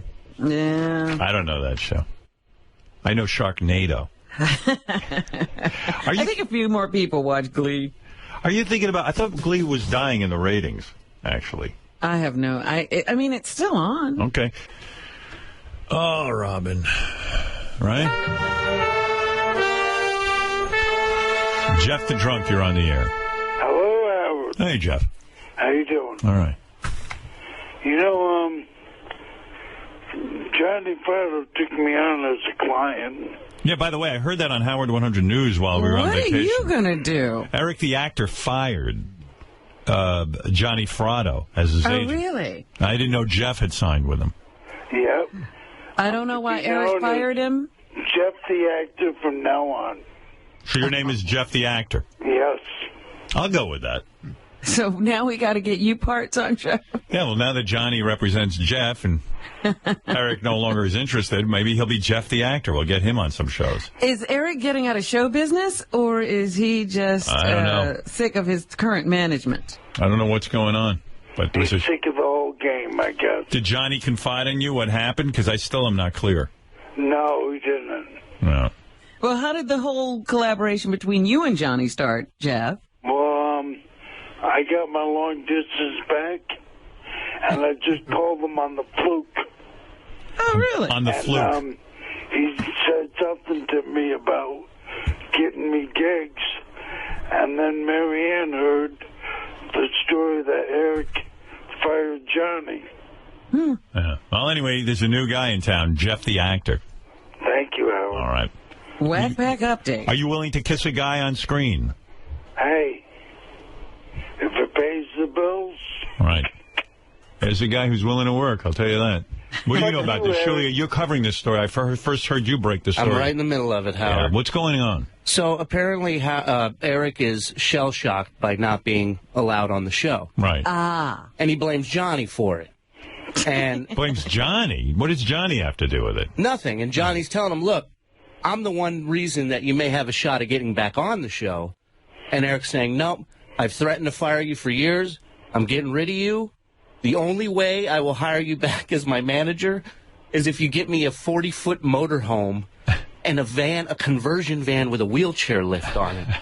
He says, he goes, make these two things happen, and I'll hire you back. Wow. And Johnny's just like, you know what? I think I'm done. Yeah. That's not going to happen. No. That's amazing. He calls him all day long, Johnny. Wow. Johnny's in meetings. He's taking care of kids he shouldn't be taking care of. And his head's ready to explode as it is. And then Eric gets on the phone. And then Eric's on the phone going, put on Channel 9, check out this chick. Like, that's what he calls him about. All right, well, Jeff, you were smart. You picked up a top manager and... moving on to better things now, Jeff. Yeah. Jeff the actor. Yeah. All right, Jeff, thank you. Thank you. All right. There you go. I was just saying to myself, the only reason you pick up Jeff the Drunk's calls is because he has an interesting name. Right. Now he's Jeff the actor. And I got the two of them, Eric and Johnny, calling me every day, relaying messages between each other through me. They're not talking to each other. And Eric says Eric says he wants to look for new representation. So I said, well, how are they going to get in touch with you? Because, he's not on Twitter. There's no way. And he says, well, maybe they can email you. Right. And then you. So now I'm involved. Yeah. I'm now. That's why Howard 100 You have News. nothing to do either. Sure, I'll manage Eric. Howard 100 News is the conduit. Yeah. Right. All right, well, good, Shuli. Stay on top of this big story, and let's find out more. I'm on it, boss. Yeah. Well, just, for all those agents out there, Eric is now available. No, Jeff's available. No. Oh, for the agents. Oh, I see. Yes, Eric, yes. Jeff has an agent. Yeah. Maybe Howie's wife will represent him. Well, she represents those kids, so maybe by the way, Eric in one of those commercials. If you want a little more Eric news, Derek, the actor, the guy from Texas. Yes. Who we like. Right. He won't do our show anymore, and he left a message. Another message? On our last voicemail. message? Yeah, this is a message basically saying that Derek is saying he doesn't want to be on the show anymore. Huh. Hey there, Mr. Frotto. I'm leaving this message for you to give to those stern people because, I've really been thinking about it. I don't like them at all. They're a bunch of dumb fucks. They don't treat little people nicely. Little people need to be treated right nice, but they don't know how to do that. Their fans are a bunch of dipshits. The producers, a big dipshit, and the main guy, Howard, he's a big nose dipshit. And they could all go fuck themselves and go to hell. I am done with their dumb asses. Bye. That's Derek, the actor. Wow, he's certainly changed. Yeah. And he's kind of much like Eric in that he thinks Gary's a dipshit and I'm a dipshit. Robin, what else is in the news besides Eric, the actor? Well, of course, the Trayvon Martin case. George Zimmerman was found not guilty by a group of Florida jurors, acquitted of all charges in the death of 17-year-old Trayvon Martin, and then there's been fallout and reaction ever since. The attorney for Trayvon Martin's family said they're looking into filing a civil lawsuit now. 1-6. All right. They're going to continue to fight for the legacy of their son, that he had every right to walk home from the 7-Eleven and not expect to be profiled and followed by a strange man. I'm with this guy. My firm belief, again, I don't know all the facts of the case, but when did that ever stop me? I just thought, hey, man, this guy goes, hey, this kid looks suspicious. I'm like, well, what was so suspicious about him? He was black. Right? I mean, come on. What are we talking about here? He was suspicious. Well, you agree with their attorney who says that race definitely played a role in this case. Fuck yeah. I challenge anybody to go to courts all over America. Just sit in the back and watch how the justice system plays out when it comes to black males. And you whiteys out there, man, when your kids are walking around with their hoodies, because all whitey kids now are trying to imitate, you know. Yeah, you can't see who's under the hood. Yeah, I mean, you're a risk, too. Anybody with a hoodie now is a suspect. This bullshit. Well, and the cops said to him, don't follow this kid. We'll come over and we'll take a look and see. That's right. He was warned not to get any further involved. Yeah, I'm a little shocked by the verdict, I'll be honest with you.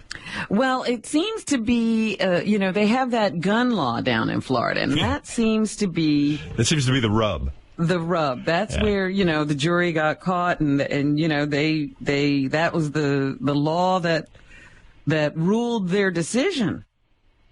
I don't know, man. If I was a prosecutor, I would have just said to the jury, look, I'm not going to waste your time here with the facts. I'm just going to give you one question. How the fuck was this kid a suspect? He wasn't doing anything but walking. A suspect in what? Yeah. Why was he suspicious? Ask yourself that question. Okay, we the prosecution rest our case. I think they fill everyone up with too many facts. Well, Robert Zimmerman is the brother of George Zimmerman, and he says accusations of George Zimmerman being a racist were hurtful to the whole family. 1-3. And by the way, this dude's Hispanic, and his name's Zimmerman. That threw me for a loop. That's the first. If I was the prosecutor, I said, what is this? This guy's calling himself Hispanic, and his name is Zimmerman. It's impossible. Being accused of being a racist. Oh, wait. This is Robert Zimmerman, right? Yeah. Racist is really an indefensible accusation, and we're very disturbed that it seems from our experience that the standard is, unfortunately, that people accuse someone of being a racist without any foundation in fact, and then we have to kind of retroactively prove that we are in fact not. Well, the only reason people thought the guy is racist is because he said the kid was suspicious. The kid wasn't doing anything but walking down the street. Wasn't robbing a house. He wasn't fighting with anybody. He wasn't casing anybody's joint. He was walking back from a candy store or something. 7-Eleven. Yeah. How's he suspicious? Ay. I don't know. Here's the Reverend Al Sharpton, who says the verdict sets a dangerous example. 1-8. We now have a position on the books in the state of Florida where an unarmed teenager who committed no crime can be killed, and the killer can say self-defense.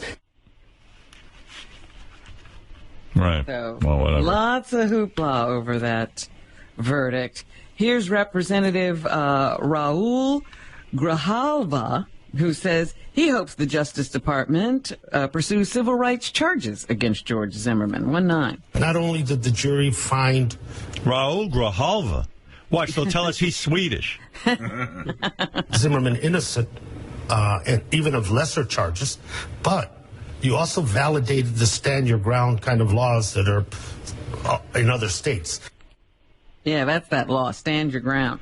No. Pennsylvania Representative Chaka Fatah says... Chaka Fatah? Yeah, the jury has set a very dangerous precedent. 1-10. What the jury is saying is, here's George Zimmerman back, here's his gun back, and what he did was perfectly fine. And he's coming to a neighborhood near you. Yeah, don't worry, though. He's going to prove he's not racist. He's going to shoot a bunch of white teenagers just to prove it. A Seattle church is telling members to raise Cain in response to the verdict. 1-11. All right. We should be raising Cain that a man got off scot-free. Where does that come from, raising Cain? Is that biblical? Well, Cain and Abel. Right, yeah. But what does that mean? Like, you should raise Cain. Well, Cain slew Abel. Yeah, I know, but, like, you know what I mean? So I'm trying to figure it out. Right. Raising Cain. I guess because Cain was an angry guy. Right. Yeah, I was just asking the guys, where does P.U. come from? You know when people go, like, P.U.? P.U. Think about it for a second. I was in the bedroom and I went, P.U., and I went, I've seen it spelled P-Y-E-W, like Pew, or P.U., P.U. The letter's P.U. What is P.U.? Like, why, when something smells, why do you say PU? I don't know. Exactly. I don't think that's biblical. It was from a Latin word, which meant stench. Oh, what's the word? I think it's puleo or something like that. Puleo? Yeah. Puleo or something. Quivers. President Obama says the shooting of Trayvon Martin was a tragedy for all of America, and he released a statement yesterday calling for calm reflection. That's right. When you feel like that, there's very few doctors who say, well, I would do a 5-hour radio show immediately. Yeah, well, you know what? It's weird. It's like, I have this weird thing that people think I'm home lying. You know, like I'm really not sick. Like Artie. Yeah. People just think I'm really fine. So, I don't know. And I know it's annoying to listen to some dude on the radio sounding all sick. I hate it. I would tune off the goddamn radio right now. And I sound like Gary Busey or something. Thank you very much, ladies and gentlemen. You know how bad my voice sounds. Well, it feels just as bad. You know this baseball game of ours comes up from the only real game, I think, in the world, baseball. There's been so many lovely things said about me, and I'm glad that I've had the opportunity to thank everybody. Thank you. There you go. Ooh, that hurt. Yeah, it sounds like me. Ooh. You don't sound that bad. There's a guy 2 weeks from death. Here, to save my voice, I'll play you Pat O'Brien. Yeah. Calling a 1-800 phone sex number. 1-800-219-2525, a sex phone number. Hi, handsome. A beautiful, sexy babe is getting ready to please you now. Stay on the line. Your dream date is about to begin. Hello, who's this? Okay. You're so hot. Oh, thank you. I take it you heard my message. Have sex, and I want to lick your suck it. Well, I want you to. I want to feel your on me. But you have to be into Betsy. I told Betsy that you're into her. Oh, I can be into Betsy. I've been with girls before. Make you crazy. Make you crazy. How crazy? Suck my off your face. Oh. How is it? I want to go crazy with you. Drive you nuts. You're going to drive me nuts? How are you going to drive me nuts, baby? Get another woman up. Hire a hooker. I would love that. I would love it if you would hire a hooker. I've never been with a hooker before. It'd be hot. Make you crazy. I can tell. You want it all right now. You're so hot. You're so hot. You're so hot, too. I love how intense you are right now. I can tell the sexuality is just oozing off of you. Let's get crazy. Get some coke. Oh, we can't talk about that. It's against the rules. Convince Betsy that you're into her. I want you guys to make out. I'm dying to make out with Betsy. Let's get crazy. Get some coke. Honey, we can't talk about that. Remember, if I have to tell you one more time, that means I have to hang up on you. If you agree with me, look at me and wink or yes or something. Wink at you? You like it when girls wink at you? I can wink at you.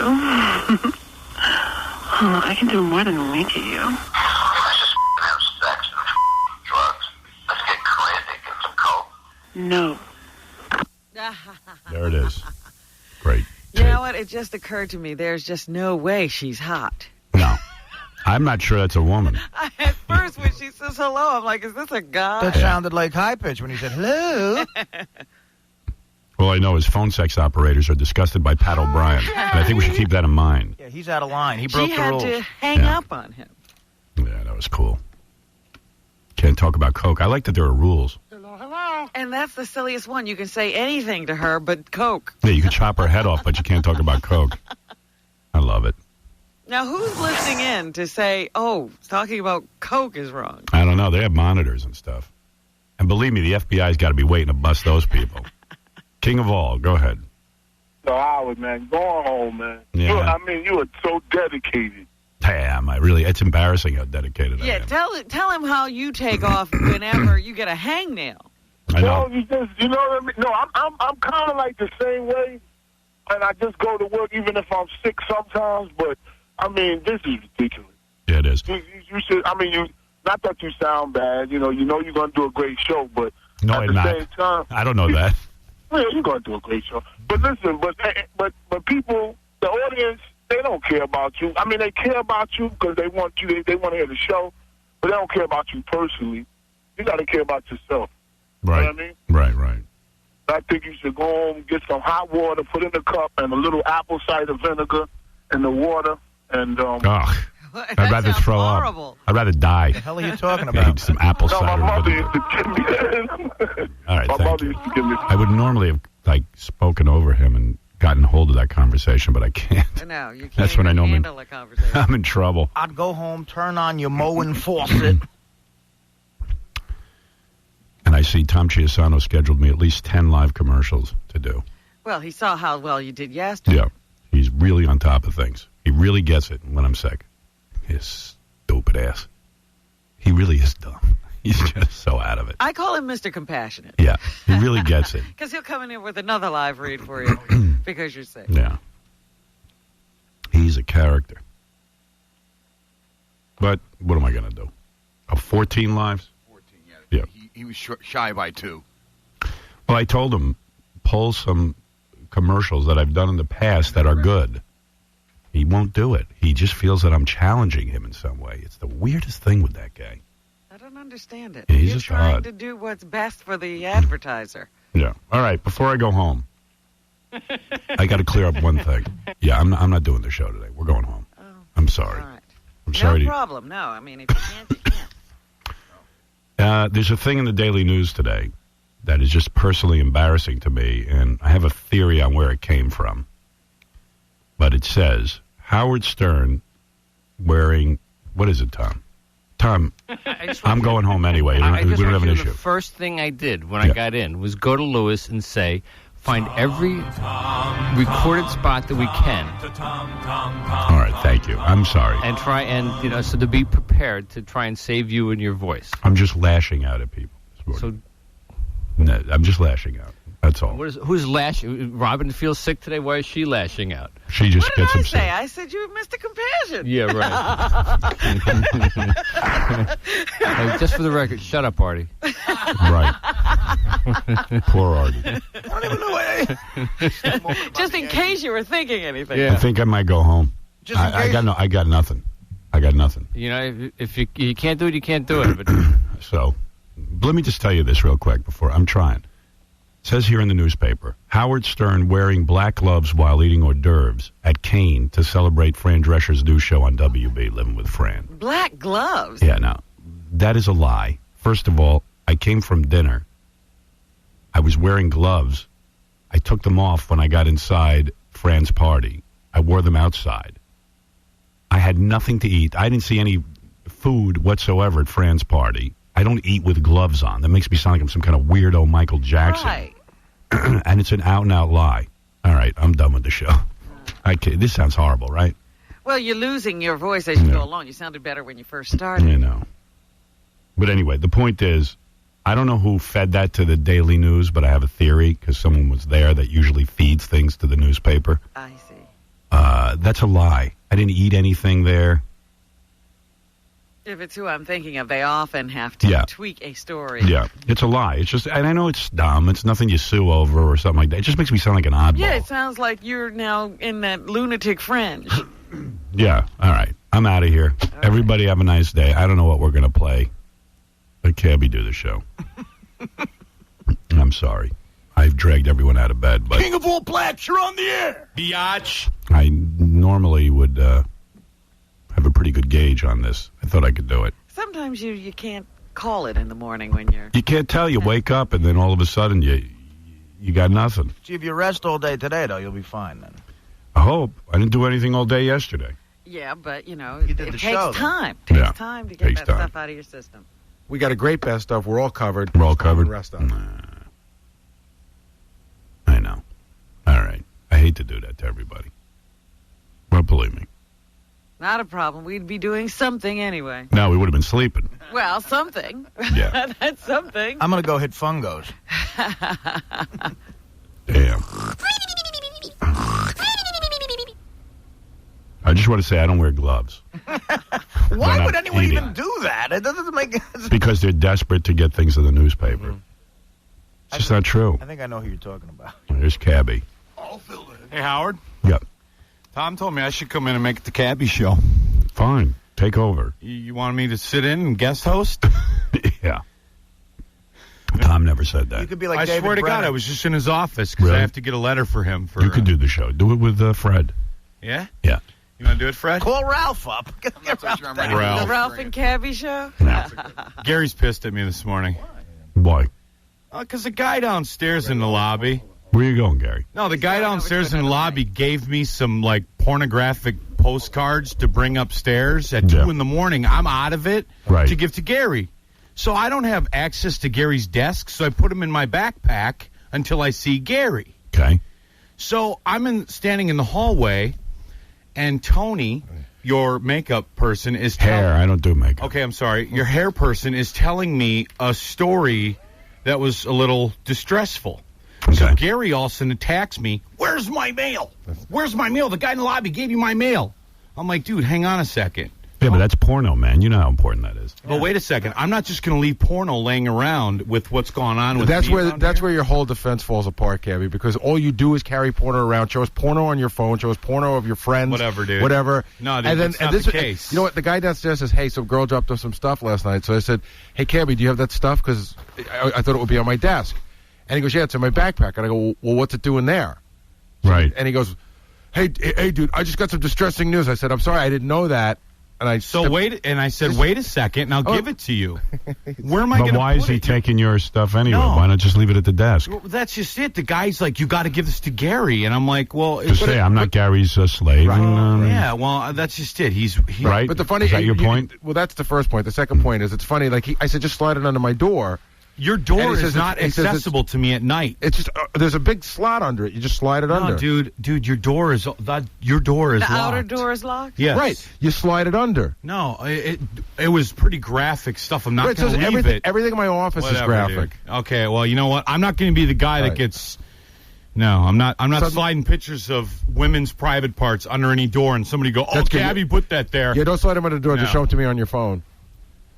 Whatever, Gary. Whatever. Yeah, whatever. So, how is the porn? That's the important It's not thing. nothing. It's horrendous. It's like a cartoon. Some woman's drawing. So I like how Cabby's modest now. Right, I am trying to be more modest in in my life. It wasn't even life. a real picture. It was a drawing. It's like a cartoon. But it's very graphic cartoon. But Howard, that's not even the part. And you know what, Cabby? That's not even the part that I'm sort of annoyed with you today about. So that's done. Now, I'm in my office. I'm listening to you trying to gauge whether you really are going to end the show or not. Right. I'm opening up some mail, and he's just chattering away. Right. You know, you got any porn? Hey, it's not my fault. And I said, Cabby, listen, can you just leave today? Because I'm just trying to get a handle on what's going on. You got to be like that? Don't be like that. But I wasn't, I'm just trying to do my thing. Yeah. Well, there you go. Yeah, no, but you were being like that. Whatever. Are you still I don't off care. the porn, Cabby? Or Yeah. No, it's not true. Yeah. He was just in my office asking me for porn, and I said I'm not going to. I was joking with you. No, you weren't. Hey, here's how it goes. I open up, what's the name of that band? That CD? Z-Trip. Okay, I open up the mail. There's a CD for some band called Z-Trip. I put it on the floor because it's going to go to be checked in. Okay. Hey, can I have this? I go, no, that belongs to Howard. Open up another one that's addressed to me. Can I have this? You got two of them. I go, all of this belongs to Howard. And he goes, you got any porn? I go, Kevin, can you just leave? I just want to hear the show. But I dropped the CD. I'm busting his balls. No, I don't care. Yeah, like, but he's trying to work. I understand that. I And know I'm it doesn't busting look his it. balls a little bit. I know you're busting my balls. And then I left. But then you got mad when you left. Dude, do I get mad? I don't care. It doesn't bother me. It affects you more than it affects me. So when it affects you, so what do? I bust your balls a little bit more? I don't care. Hey, dude, where's your babysitter to get you under control after you do the show? He's got the rifle. He's in the hallway. I think you should have to watch Do you really want me to take over for you? I can. I got 6 more hours. It'd be fine with me, but I don't know that. Tom did say that. It's up to Tom. If Tom wants you in here, that's fine. What would you do? Whatever he does. Ralph, get down here. You got guests coming in today, right? Yeah, Louis Black, comedian. Oh, we're going to miss Louis. Yeah, funny guy. I'm down. Sit around and talk. Whatever. Take some calls. Right. Have people rip on me. I'm sure most of them hate me anyway.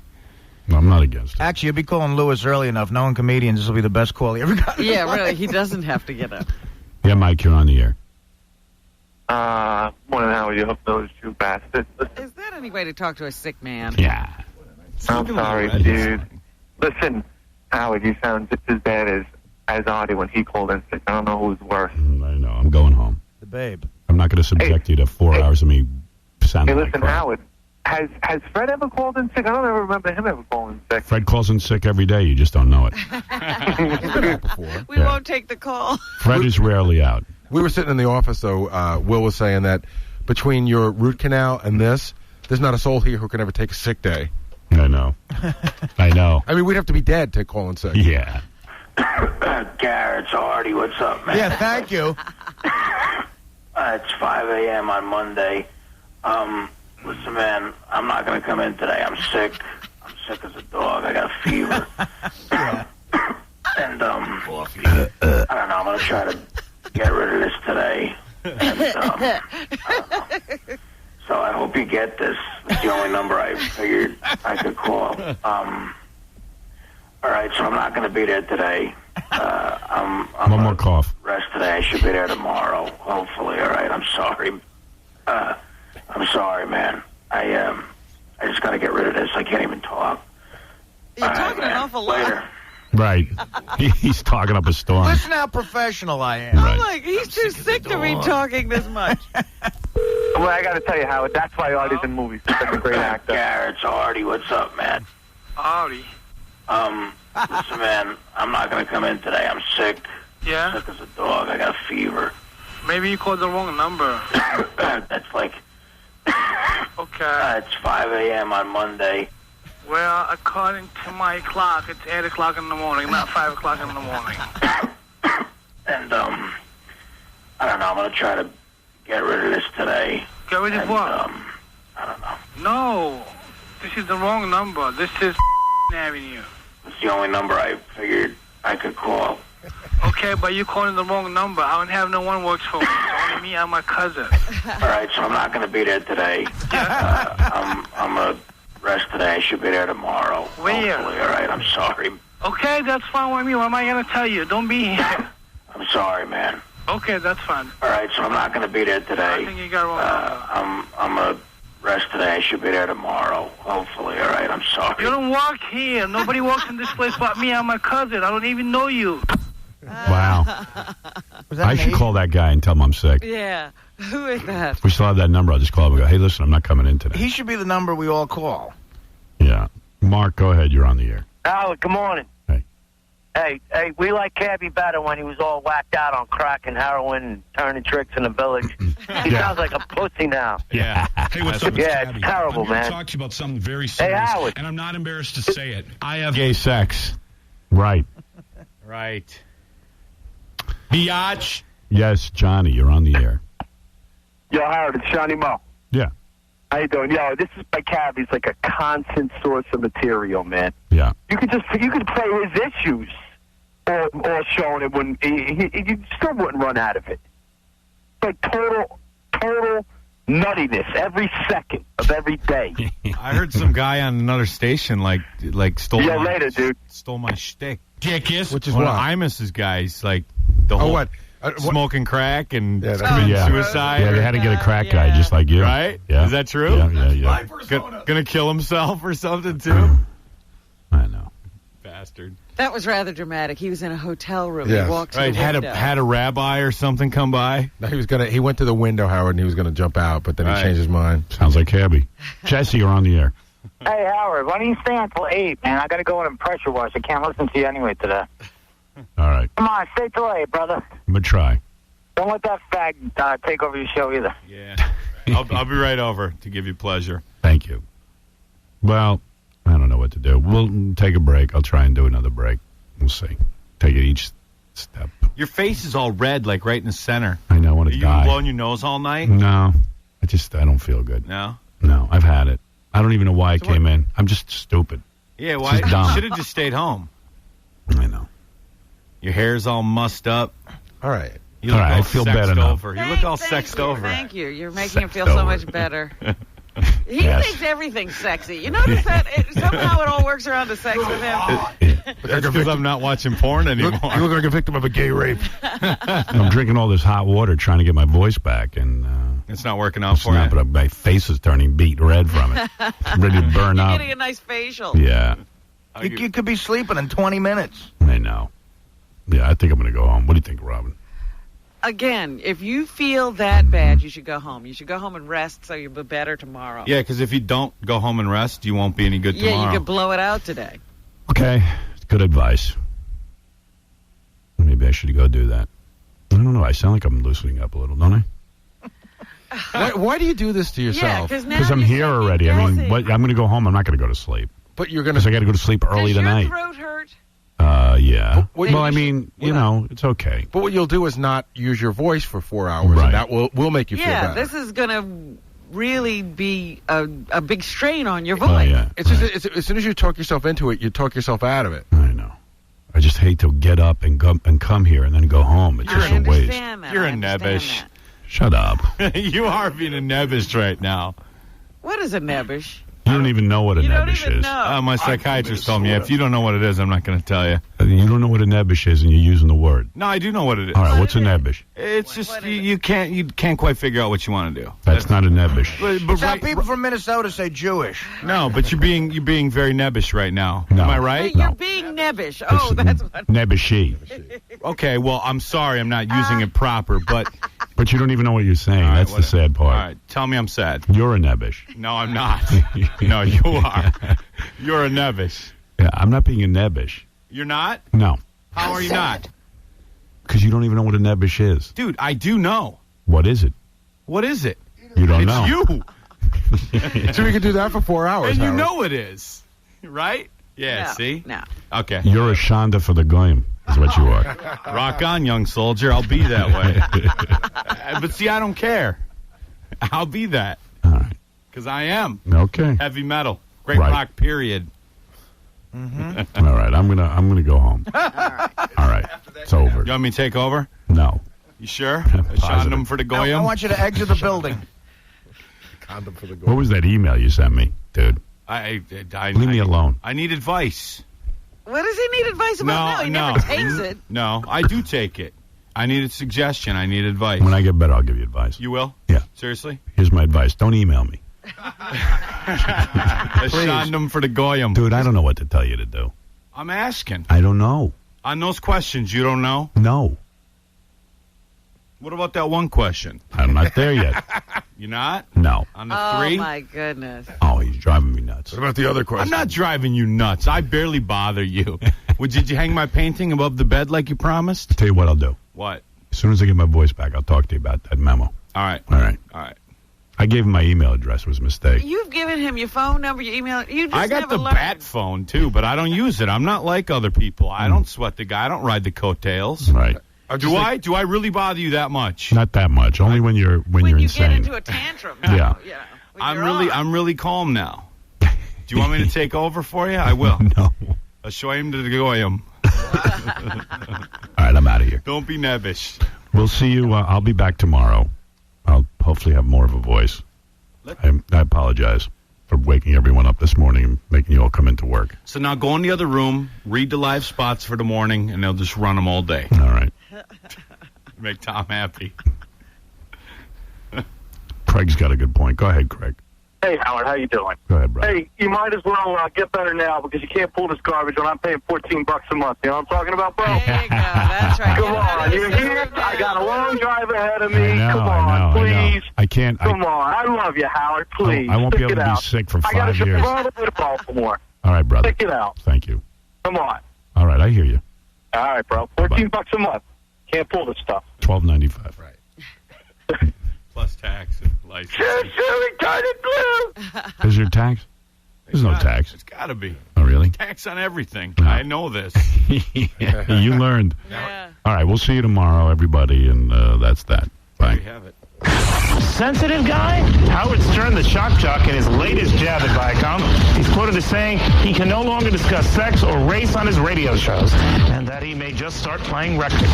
Stern telling his fans he may have to undergo sensitivity training as part of Viacom's settlement of indecency charges with the SEC. Stern denies he's trying to get out of his contract, but if you look at his website, you'll see a clock ticking. That's how much time he's got left on his Crescent contract. The Howard Stern Show.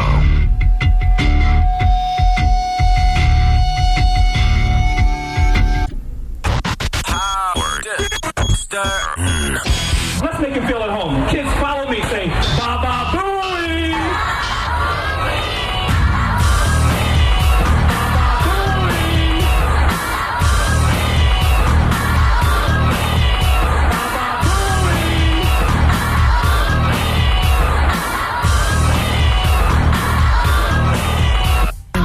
Snoop Doggy Dogg.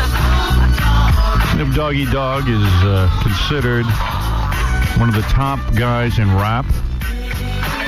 He has built a career out of nonsense.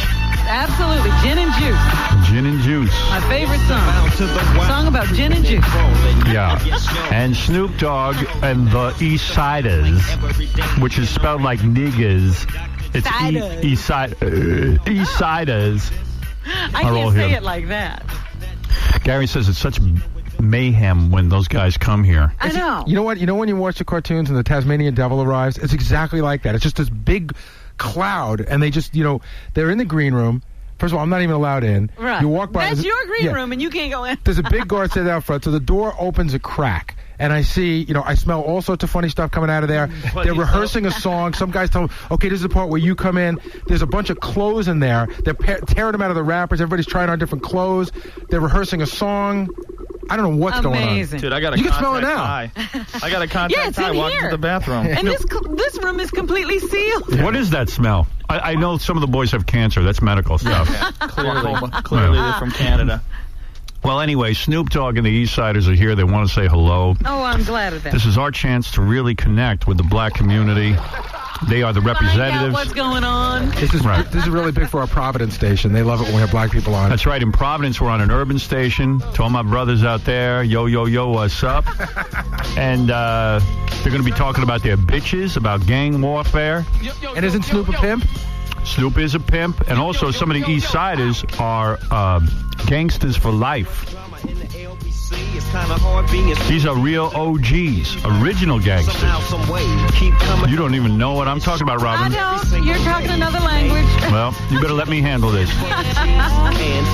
Because I'm the original. Interpret. I'm the original Afro man. They're a little slow moving in, but Ganji said Ganji watches like a lot of MTV, and he thinks he recognizes Snoop's uncle's part of the posse. Yeah. I think it's Snoop's uncle, Junie Bug. Junie Bug? So that's what Ganji said. Is Little Snoop here? You're a little Bow Wow. Bow Wow. No, Little Snoop. You don't even know what Little Snoop? That's Snoop's child, Little Snoop. Wow. Just imagine your Little Snoop. I know way too much about this. This is my song. Is that your song? Because Robin's an original gangster. I love this song. I bet you don't know. Oh, there's Snoop. God. Snoop looks Could that be beautiful. more orange? You look beautiful. Oh, the shoes are orange. Snoop has his own clothing line, as you know. Let me see that. What is that? You got your own DVD, too. Snoop Dogg. This place smells like marijuana. Always. How you doing, man? Good to see you. Hey. Hey, man, my brothers, everybody. Get on the mic, Snoop. Come on, everybody sit down and relax. Hey, how you doing? Good seeing you. Good seeing you. How you doing? What was that movie you just did, Baby Boy? Yeah, Baby Boy. Who's the guy who stars in that? Tyrese Gibson. Yeah, he said he tried to hang with you, but he couldn't. Yeah, I mean, we do this every day. This ain't no act. This is real talk. You guys are the real deal. When you come into a station right away, the first thing you do is you get high, right? You take over. Exactly. Why is that, Snoop? Is life not worth living if you're not high? I mean, it's not that. It's just, we like, You're not addicted or anything. No, it's like a dog. When he go outside, he see a tree, he pee on it. Right. We just peeing on the tree, letting everybody know we at home. Yeah, you're marking your territory. Exactly. Oh, exactly. I never saw that. Are you home wherever your hat is? Is that what you're saying? I consider your show as being one of my homes. Oh, thank you, my brother. Assalamu alaikum to all of you, by the way. Real way. Yes, thank you. Wa alaikum salam. Uh-oh, now you're in trouble. Yes, yeah. Now I'm in trouble. What are you talking about? I'm rapping. They're going on. No, I know what's going on. My brother. Thank you. Assalamu alaikum. Anyway, let me just say that all of the East Siders also are original gangsters. And by that I mean you guys have been in gangs since you're like 9 years old. Am I correct? Real talk. Right. Real talk. And you... Oh, do they consider themselves current members? Of course, for life. We're eternal card holders to death. Is that right? Once you're in, you can't get out. Am I correct? You can get out, but why would you want to? This is your family. Exactly. That's the thing we do. But you don't have to do gang-related activities anymore. Gang-related activities evolve. Gang-related activities become community activist activities. We're doing gang activities now by making music. Right. Okay. Yeah, you're spreading the word. Exactly. Yeah, I like that too. Yeah, and Snoop, you, of course, continue to be a pimp, even though you are make in the a music. living doing other things. I mean, P.I. till I D.I. It's the thing to be done. The whole game is pimping us, so we might as well turn it around and pimp them. Snoop has tons of girls in his stable. All over the world. All over the world, and uses the internet to stay in touch with them constantly. Right? That's right. You have that worm bothering you? No, I'm cool, man. Everything is about the internet now, isn't it, Snoop? Yeah, I mean, computer technology's taking over the whole world. You got to be computer literate to make it in the 2000 plus, Are you the only pimp who uses the internet? No, it's a whole bunch of us out there on the internet. I got to give a shout out to all my pimp buddies: Don, Magic Wand, Pimpin' Ken, Good Game, God. But how can you discipline a woman if she's on the internet? You understand what I'm saying? Yeah, that shoe doesn't go as far. I mean, in the old days, you would just beat a woman with your shoe. Now, how do you beat a woman over the internet? I don't know. You probably hit it with some megahertz. I don't know. Yeah, right. It's spammer or something. Yeah, send me some junk mail. Snoop, can any man smoke weed with you, or is it a closed club? When you guys come into a place and you smoke, I'm afraid you fellas are getting addicted to this marijuana. You know what? I feel like that marijuana is a universal language for all people. There's one thing about the marijuana. When we do smoke, we don't go out and kill nobody. We don't get crazy. Everybody gets calm. It's a beautiful situation. We want to know Keeps everybody. you sedated. I mean, it's beautiful. It's like everybody gets a chance to know each other, and it's like a lot of people wouldn't even speak, but when they on that, they real calm and they cool and collective about themselves. It's not like any other, situation out there that people dealing with or whatnot. You don't hear about nobody killing, shooting, robbing. I always think smoking weed. Sedation, though, Howard. Yeah, it's sedation. What is sedation? What is it? What is it? I'm asking you. I don't know. How do I know? Everybody's got the same question. In other words, you're saying everyone is sedated in one form or another. Exactly. You see a lot of housewives running around on Xanax or these kind of legal drugs. What's the difference between marijuana and Xanax? Xanax, you can buy it out of a store. Right. Marijuana you buy on the street. I mean, they just need to legalize it. It's like alcohol. You know what I'm saying? You legalize alcohol and still it's like one of the #1 killers in the world as far as drunk driving, and I killed him because I was drunk. I raped her because I was drunk. You don't never hear nobody saying, I killed him because I was high on weed. How much weed are you guys smoking a day now? Because, I mean, this is already 8 o'clock in the morning here in New York. Yeah, no. I mean, you start at 8. That's early. Like, you smoke 6-7 times a day? What? More? What happened? What'd you say, 6-7 times a session? I think I'm saying I think marijuana too is kind of tribal in the sense that everyone could sit around and bond together and sit around and smoke together. Is there something going on there? Same high off of it. You know what I'm saying? It's one particular weed gets you a certain kind of high, you know, and everybody enjoy that particular high at that time. What is our favorite right now? What do we like? Oh, I know. Purple Weed? Purple. Laker purple. Laker purple. The champions. Where do you get this purple weed? The street vendors. Just the closed areas. Well, because I'll tell you something. I went to L.A. and I smoked weed. And I got to tell you something, it almost killed me. I stopped. I mean, how... You better not smoke with Snoop. Why is it so much stronger now? I mean, seriously, don't you get paranoid at all when you smoke this stuff? Don't you guys get a little bit paranoid? I don't find it enjoyable anymore. I get paranoid that they're going to stop making it. Really? You love it that much? I love it. I love it. I couldn't even talk. I would think that people are out to get me and stuff when I smoke. Hey, Howard, every time you see me, I'm on it. Really? And we have beautiful conversations. Yeah, and you're always in control. Exactly. You've got to be the world's greatest weed smoker, too. In addition to the world's greatest pip. Isn't that true? Something like that. Now, it has no drawbacks, Snoop? I mean, the only drawback that I have is I like to work hard. You know what I'm saying? It gets me real focused, and it makes me go in there and make hit records. Really? I was, I brought in a drug counselor to talk to you guys because I think you need a little drug counseling. Okay. I'm just a little... Let's find out if you're Have you addicted. ever talked to a drug counselor? Yeah, when I was in high school and I got caught smoking weed in the bathroom. This is Dr. Ockert, and he helps people like Snoop who think they are not addicted. They're fine. But let's find out. Maybe you could reason with this gentleman. What's up, Doc? I think the doctor's going to get through. Fellas, have you ever gone through any kind of drug rehab, drug rehabilitation kind of thing? Waking up in the morning. Yeah. That's enough to... Now, Doc, what about these guys? They love County smoking jail. their weed. They smoke it more than 7 times a day. The second they wake up, they're smoking weed. Do they have a problem, these guys? Doc? What do you think? The doctor's high. What are you talking about? Doc, are you straight? Can't be in the I'm room. straight. Oh, now you a doctor. When you was in there smoking with us, you wasn't a doctor. Doc, isn't it a little intimidating to come up to Snoop Dogg and the East Siders and say and talk to them about drugs? They don't think they have a problem, but you think they do. How do you get through to somebody like Tell them why they have a problem, and then head for the hills. Real quick. Right. Doc, go ahead. Well, I'm not sure that I would say their problem is interfering with their lives and their music. Clearly not. And Not while they're like this that. close, you're not going to say. Right. Absolutely. Right. Junebug been looking at him ever since he been eyes on him. You got to control promoting it. anything that you do. Ain't a problem with weed? No. I even smoke this stuff, and I love it. That's That's my Uncle Joe. Uncle Juba, you're Snoop's uncle? That's right. You have to be very proud of Snoop. I am. Yeah, and do you smoke with Snoop? Hey, I don't have to smoke with Snoop. I do my thing. Exactly. But Your how own long has thing. Uncle Junebug been smoking? Yeah, how long you been smoking, Uncle Junebug? Hey, maybe 3 or 4, when I was 3 or 4. You started when you were 3 or 4. These guys. How are you going to do anything about that? Uncle Junebug, how old a man are you? 77. 77, and you've been smoking for almost 70 years.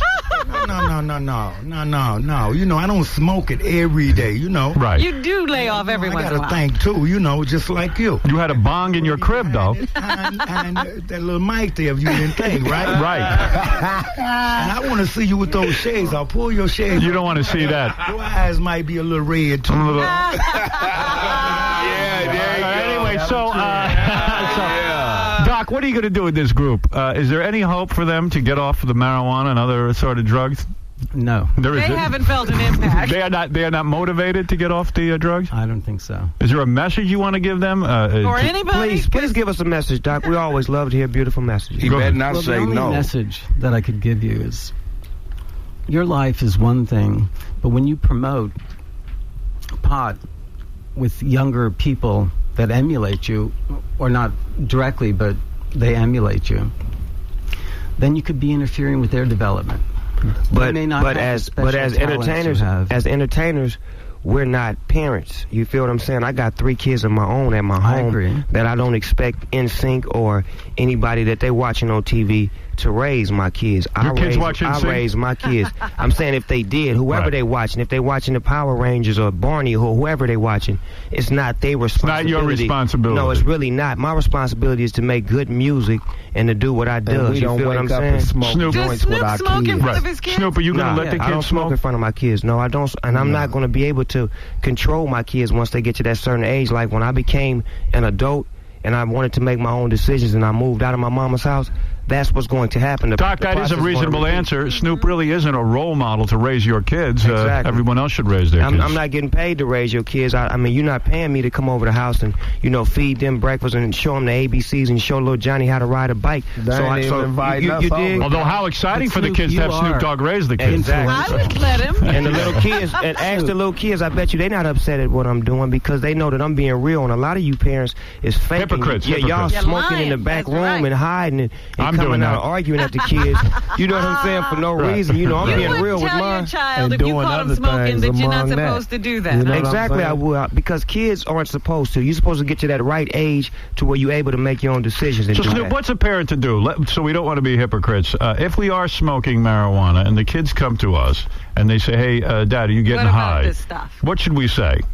The thing to say is to get old and make your own decisions. Your body has to get to that age where you're able to make that decision. To Now, where how if you old were want, you when you started? That's a good point. I was like 16 years old. Is that the age? That wasn't a good age, but that was because I wanted to know what it was because it was around me. And once I tried it, I didn't like it at 16 years old. Well, let me ask you this.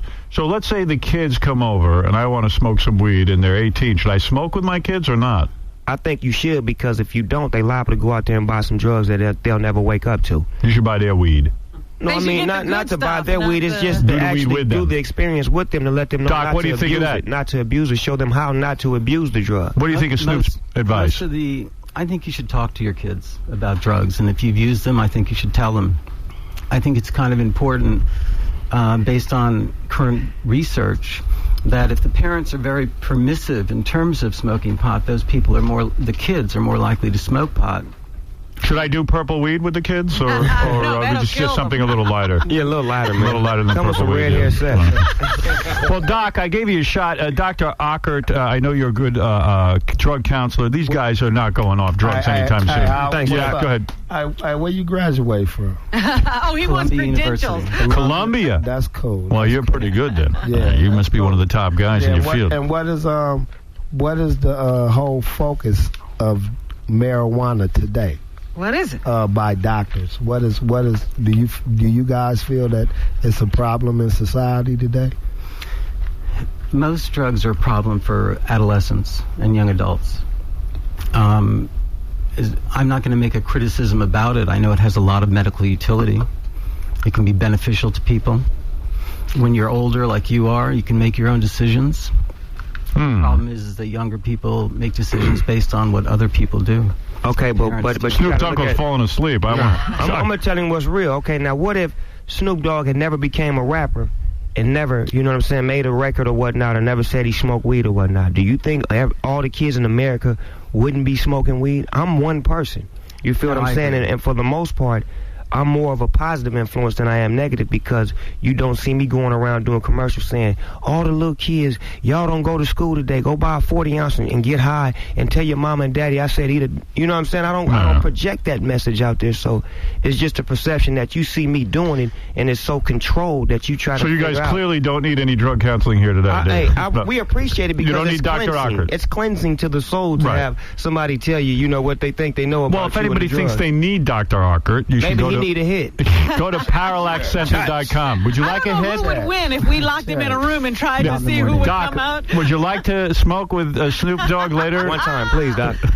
Not this morning, maybe. There you go. Well, thanks, Dr. Ockert. Thank you, Dr. Ockert. All right, there you go. That's all right. You wanted to go to the Puff Puff Pass tour with us. I'm sure. Now let's talk about what's going on in your guys' life. The East Siders are putting out the new Snoop Dogg and the East Siders album is out. Today. We're celebrating right now. This is a big celebration. Cheers. What are in your cups? What are you drinking? Moet champagne and orange juice. It's called Mimosa. It's called a mimosa. Mimosa. That's a mimosa. No, Mimosa. Why is that a mimosa? Yeah, I'm saying because, Maravice, Carisha, Nampagna. Yeah. You guys have fun wherever you go? Everywhere we go. Everywhere I go. But you guys did not have an easy life growing up. In fact, Trey, it says here, I got some notes on you. You're a second-generation Long Beach insane Crip. That sounds very scary to me. Insane Crip. What is that? The Crips and then the insane I don't know the difference. The only group I knew. If it was Sunflower Crips, would it make you feel better? No, I'm saying, is there a regular Crip and then an insane Crip? Is an insane Crip more dangerous? Is that a higher order? Yeah, explain it to me. I mean, it's just all based on what your gang chose to name themselves. I see. So And you're a... We were and are known as Insane Crips because that's how we came about the game. We said we was going to do it all.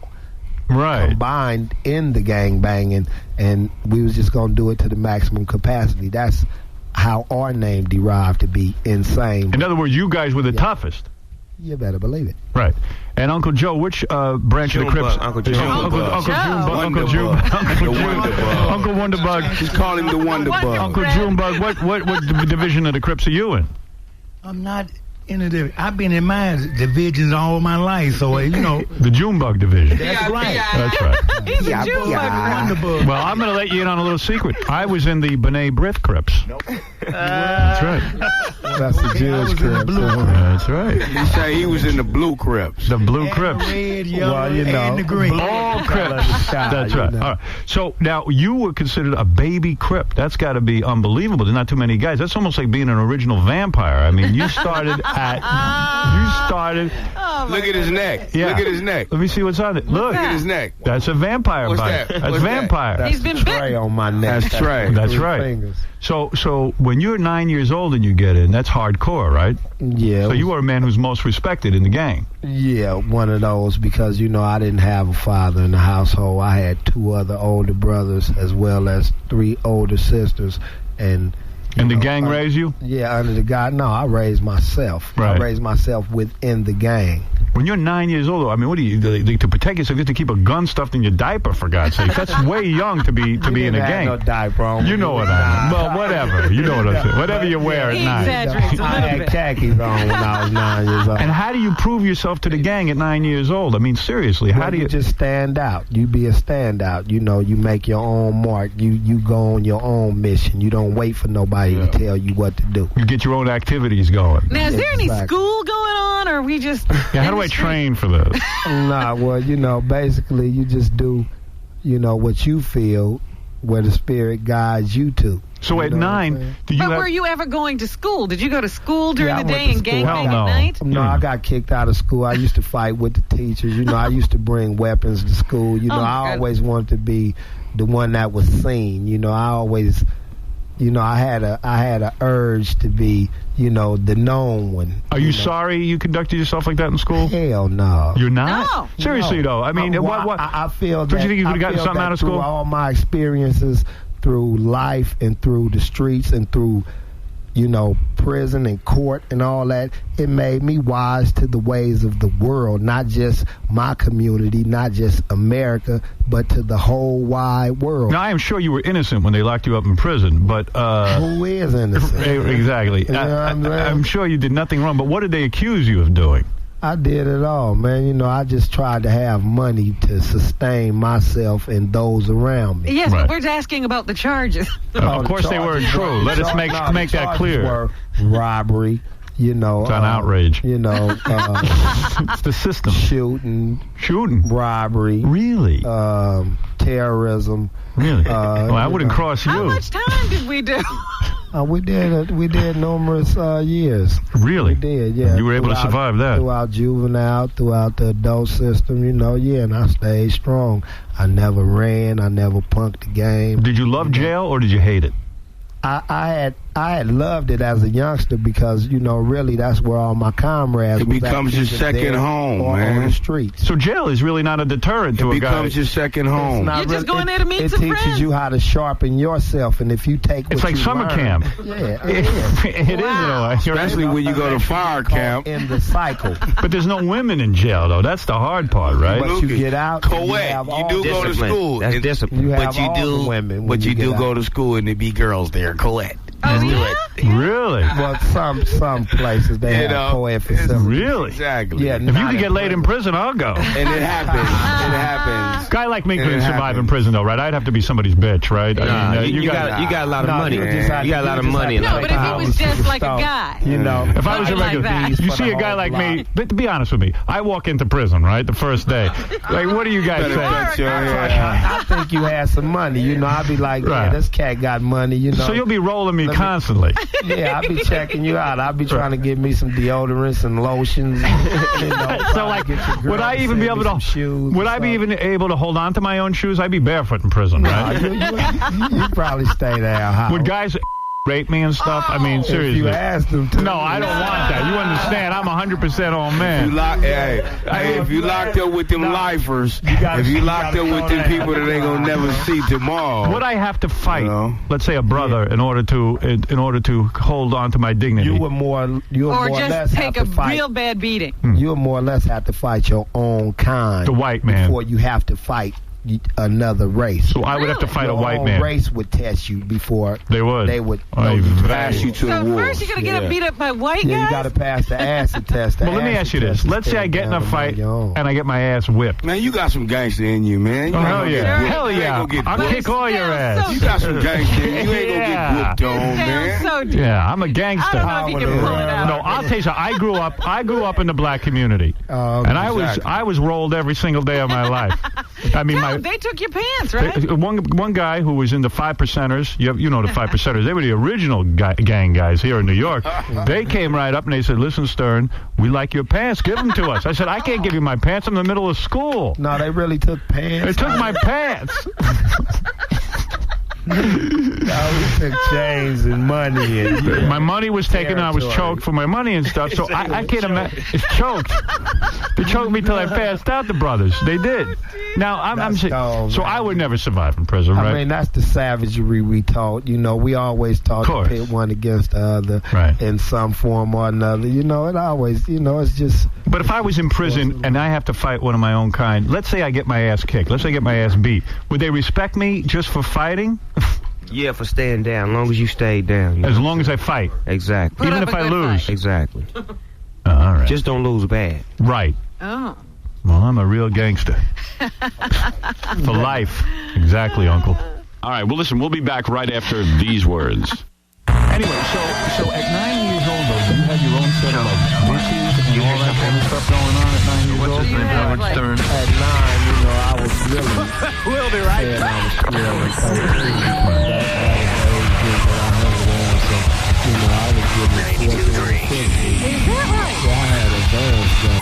Okay, Howard, my name is Bubakar. I'm a yellow cab driver, okay? I used to listen to you, but I found out that you are just, I don't know how to qualify you, but you are chicken, less than chicken, okay? I want to kick your ass. I got a passenger here who just ran into your show.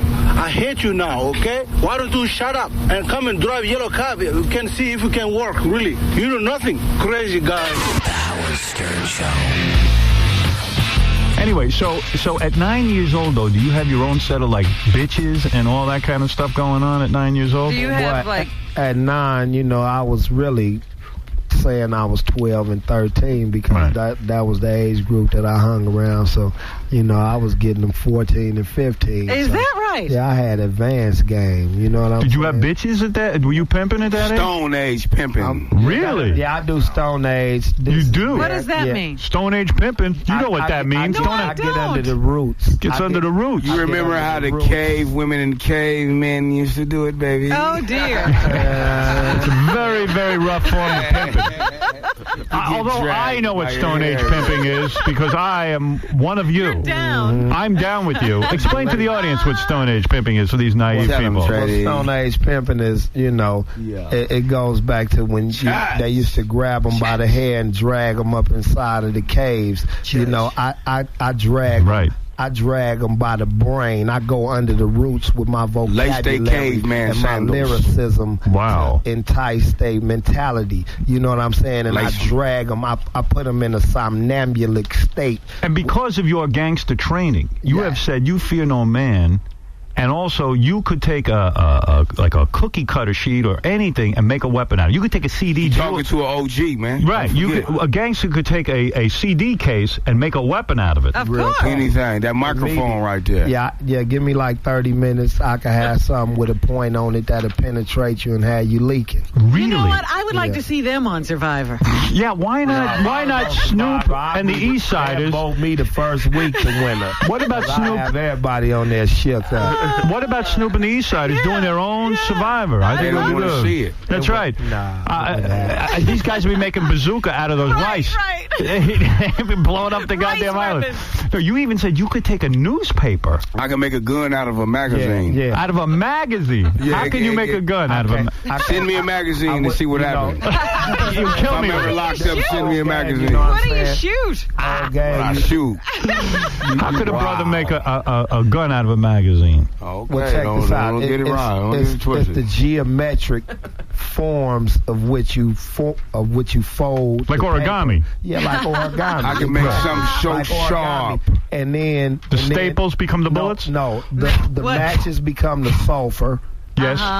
The grease becomes the heat. Yes. And the shrapnel is the zippers, the buttons, and all that. And you just, pack so much sulfur that it kicks an immediate discharge to your victim, and you just... How far would you Wow. have to be, and what is our accuracy? My God. You're telling me a walking by your magazine... cell and you drop it. Yeah. So they can't ban guns in this country because you could take a magazine. Yeah, I could take pretty much anything and run it up. You got to ban magazines, You're a Howard. goddamn genius.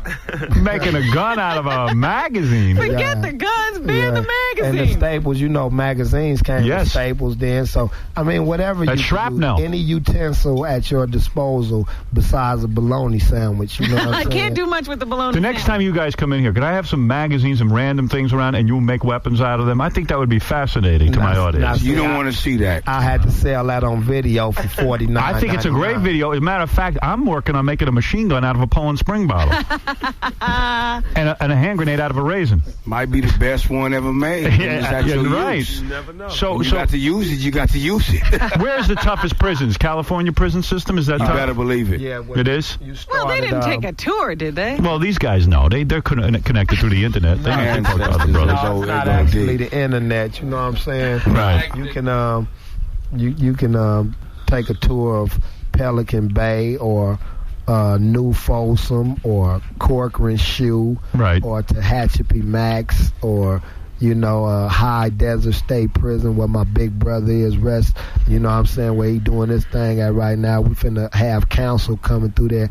I damn near said some crazy things. You ever take a bullet? I miss him so much. I got to get him up out of that hellhole. Them just belly of the beasts they build in private institutions. Some of them you don't even know where your people's at in there. Really? In California. Did you ever take a bullet? In your backyard. Let me see that. Yeah. Oh, my God. Right in your stomach. No, in the back. They and it came out of your stomach? No, it's still in me. Oh. Your bullet is still in you? Yeah. Can't take it out. Snoop, you ever take a bullet? No, I was slick and slide, baby. Right. I've done it all, man. Man, I'm the G of the bullet.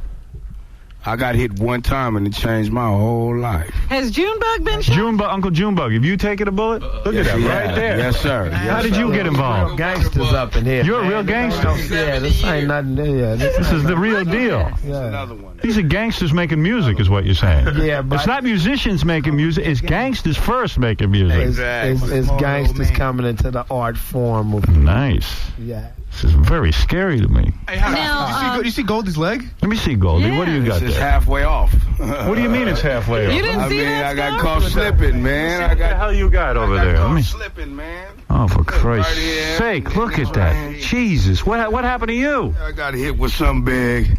I was, Did you retaliate for this? I hope. Oh, you better believe it. Yeah. Hey, I mean, the man who did that. A man got to do a man thing. How do you find a guy that does this to you? Where do you find him? It's all in the midst of somebody doing something to hurt you. So you already know who gonna do something to hurt you because they. We don't have to find a specific guy. Like somebody looking for you. Goldie, if you know he looking for you, he looking for you. Why do they call you Goldie? What is that all about? Well, my auntie named me that, man. It goes through generations of being, real Mac-ish with it, and come from just, you know, since my personality was like, you know, somebody they was, you know, looking upon at a certain time. And we're having, all right, let's get we're having a good time here. But you've had a serious life. I mean, you had to go to a youth camp as a youngster. You were accused of shooting someone, right? Yeah. How old were you then? Yeah, man, I was like 17 years old. But you didn't do it, right? I didn't do it. Of course not. Of course you didn't do it. I did a year and almost about 2 years for something I didn't do. Really? How'd you get out? But I'm not finna snitch because I ain't know. Snoop did it. Tell everyone. Tell the truth.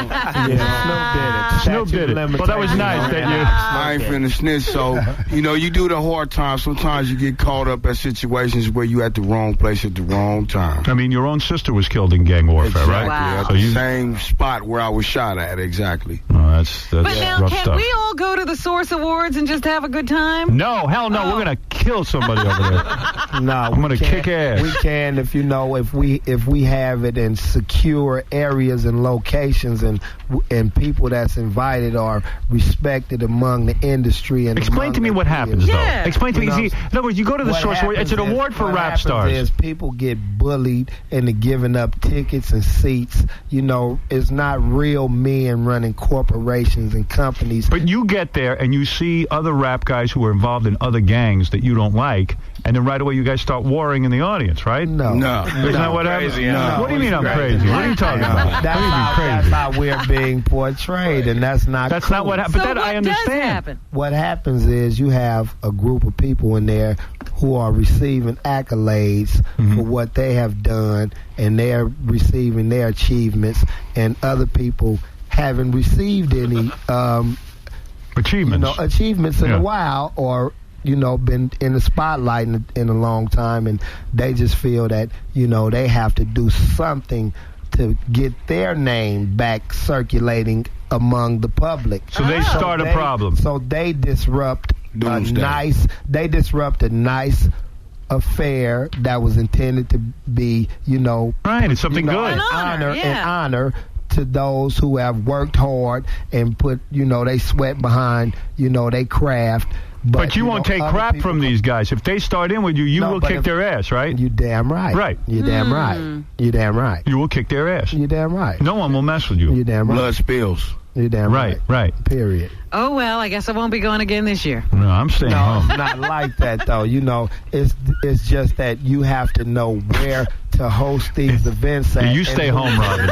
Believe me, Robin will get killed over there. You might as well. She doesn't know how to handle herself like we do. I'll say the wrong thing. I know how to mix it up. I want to check us out at www.eastsiders.com. Eastsiders, S-I-D-A-Z, with a Z. Eastsiders come back. Yeah. Deuces and Trays today. Deuces and Trays, the old-fashioned way. The album dropped today. In stores. That's what we hear. Now, is there a lot of pressure on you guys to come through and sell a lot of records? I mean, is this a scary thing for you?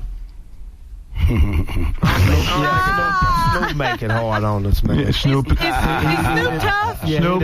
he done set legendary tracks. You know what I'm saying? So who is the leader though? Out of you guys, is Snoop the leader? You got to give it to the dog father. Are you guys? Are you guys afraid of Snoop in some way? Who look like the leader? Do you guys ever fight physically? We all bosses, but he's the boss of the job we working with. We all bosses. And Snoop, you tell these guys what to do? I don't tell them what to do. I actually put an agenda together for us to go and by. We know what to do. Exactly. It's a team. Snoop, thing. are you the boss of all bosses? No, I'm a team player. You know what I'm saying? I'm the type of boss that'll get out there on the front line and do it for you and show you how it's done. You know what I'm saying? I'm not Snoop, just. you are a leader, aren't you? You are a quiet leader. I'm definitely a leader, but I definitely take orders. I take orders, and I'm willing to learn, and my mind is always open. If you're producing the track. What gang are you with, Snoop? I'm with the Snoop gang. No. Who are you with? Who are you with?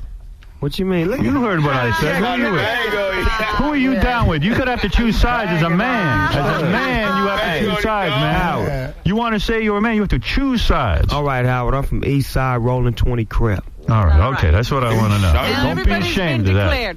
Now, I wonder where I'm from. If they're producing a track and Snoop thinks they need to do something and they don't see it that way, how does it go? It's teamwork, you know what I'm saying? They trust my judgment. It's just the same way if I'm working on my record and I got them in there working with me, if they write me a verse and I don't like a certain word with the verse, I'm going to change that word. But for the most part, it's teamwork. We all able to take criticism. Would you ever work on a record with someone who is from the Bloods? I have worked on a record with. You have numerous amounts. We all have. The question though is, I'm would shocked. you work with Mariah Carey? I am shocked. I am shocked. This is very. Yeah. Do you have to go to the Crips and ask for permission? No.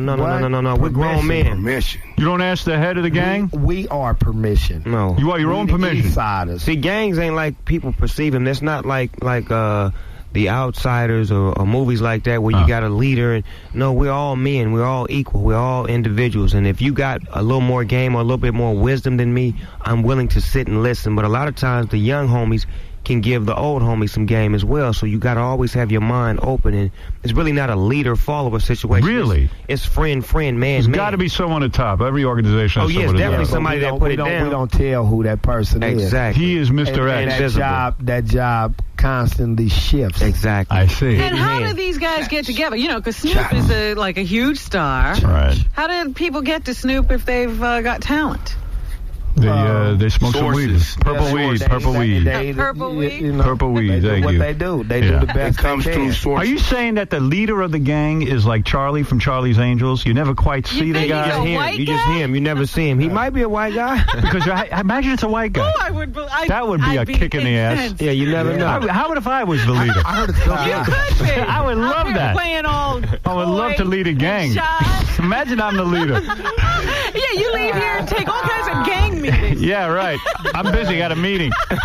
But isn't there someone you can go to when you have to settle a dispute between gang members? There's got to be disputes. No. Territories, this kind of thing. I mean, even within the gang, there's got to be a even with the Godfather, sometimes. he always was settling disputes. There's got to be someone, a council you can go to understand one man's territory over another. Well, whatever territory it occurred in, you'll usually start from there and see who was wronged and who's trying to retaliate, and if they got grounds. But that's what I'm saying. If you want to do a hit, so funny, what if you want to do a hit on the guy who messed up Goldie's leg? Do you just go out and do it, or do you have to get permission from this rotating leader? No, sometimes it comes to you. Sometimes Goldie say, "Look, man, do what you do." But what if the leader says to you, Goldie, don't get this guy because I'm in the middle of making a big deal. I'll bring you somebody. Then what he better say is, I'll bring you somebody that will make the pain go away. Right, you can take him and do whatever you want to do with him. Fascinating. like a brother or something, like a younger brother instead of the guy? No matter who, the gunman. The gunman, they call him the big bad gunman. What would a man have to do to you in order for you to go with Boogie Man? Nowadays, he's known as the Boogie Man. I see. All right, I understand. What is it, Gary, quickly? I got to tell you, Snoop is the master businessman. He's got a hand in a whole bunch of things. You got some new sneakers coming out, I understand that. Some kind of new shoes? Yeah. What is those? Fizzies? Yeah, the Fizzles. Fizzies. The Fizzles. Why are they Fizzles? What is that, Snoop? Because they shizzles, my nizzles. Oh, I get it. They shizzles, my nizzles. I like it. I like the slogan. I understand the slogan. Haven't seen the TV commercial yet. Oh, it's coming. So you got the shoes coming out. Also, you got videos, DVDs. Well, check this out. This is really funny. He's teamed up with, Snoop has teamed up with Larry Flint. And they shot this video in... Is he a blood or a crip, Larry Flint? He crippin'. Oh, he's a crip. Go ahead. They got this DVD with the handicap card. Shot at Snoop's backyard. Really? This is Snoop raps while everybody bangs chicks in his backyard. Nice. I'll watch that. That's what it says right on the box. Is it only black chicks? Doggy style. Snoop, is it only black chicks while you're white chicks too? Flavors. Yeah, why not bring the whole rainbow? I got white ones, Japanese, really? Filipinos. Because there's only black chicks on the cover. Are these girls? Are these girls? Take a nicer look. Are these girls your whores? Your bitches? Yeah, definitely. I told you, baby, I had to reveal it to the world and show them I wasn't playing. These are your bitches, your personal these bitches. My personal hoes, baby. So any of these girls we see on the Man, DVD you got action are available. They're available. Hit me up at 1-877-52-SNOOP or www.snoopdogradio.com in your mouth. Barracuda pimping. And you will Barracuda pimping. Yeah, that's what I do. What is that? He's Barracuda. That's me. I Barracuda. What is a Barracuda? That's when I send a female out in the ocean to go get me another female. Right. Because she's the big fish with the big hook. She's your barracuda. Exactly. She gonna get them from me. Now they're not having sex too. Who are they? Oh yeah. Oh, you are in the video? Oh, Snoop, you have sex in it? Oh no. No. It says right here. Why is that, I'm gonna say yeah and no. Go get the tape. I ain't gonna tell you. Go get it. It says right here. It's got 6 original music videos and 5 scenes of raw, uncut, and unbelievable backyard effing. And these are all your personal bitches. Wow. Mm-hmm. I gave them a personal, run at the big screen. A few of them was already into the. So you don't have to pay these what we call bitches. Actually, because they're your women. They're paying me. The DVD costs $49.95 at the Hustler store. Right. So actually these hoes are paying me. That's what it's all about. Yeah, baby. And you won't give these bitches any cut on this. I won't give them nothing. Right. It's up to you. I give them a shot. I give them a shot at the world. Now they can become stars. They're seen. They're heard. They're talked about. You are the original pimp. Say it, bro. You are barracudan. Say it, bro. Oh, whatever the hell that is. Barracudaing. I don't know. Anyway, so tell everyone about your dog, by the way. I was fascinated by this, Snoop. I'm talking about, don't you have a dog named White Boy?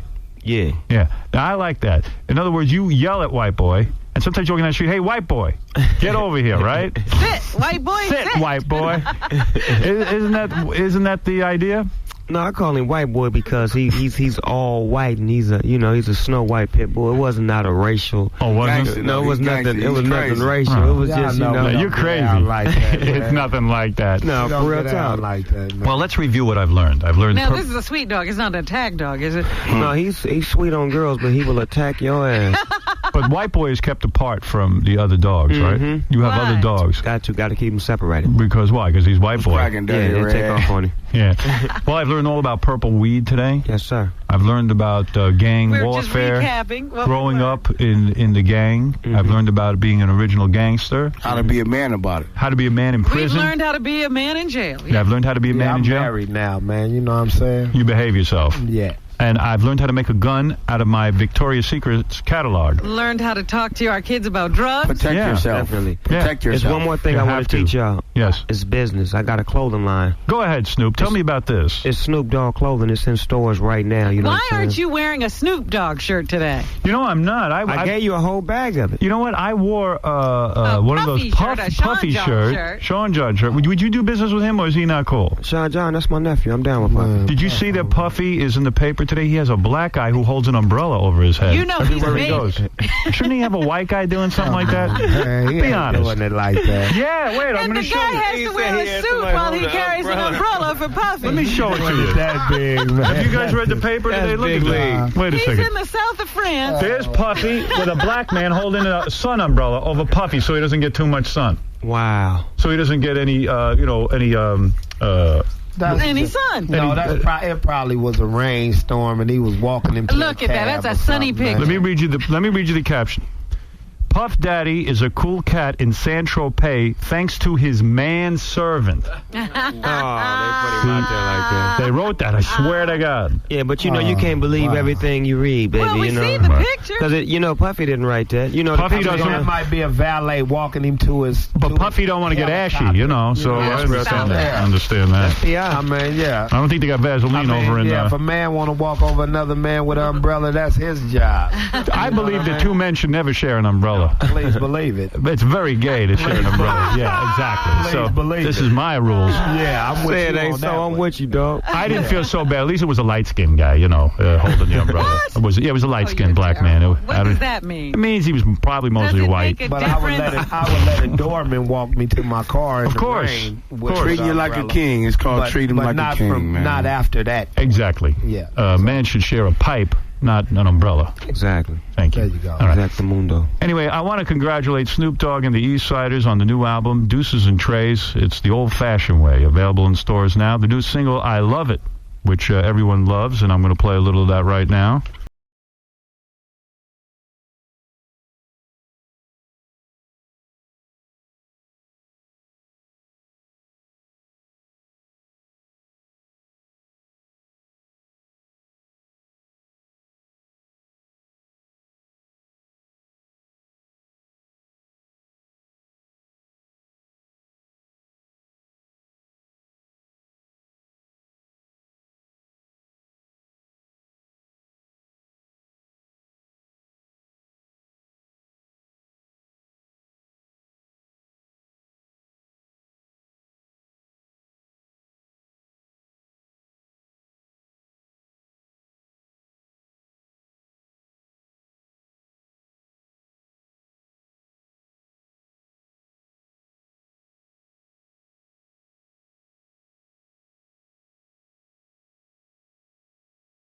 Snoop Doggy Dogg talking about how he's a gangster.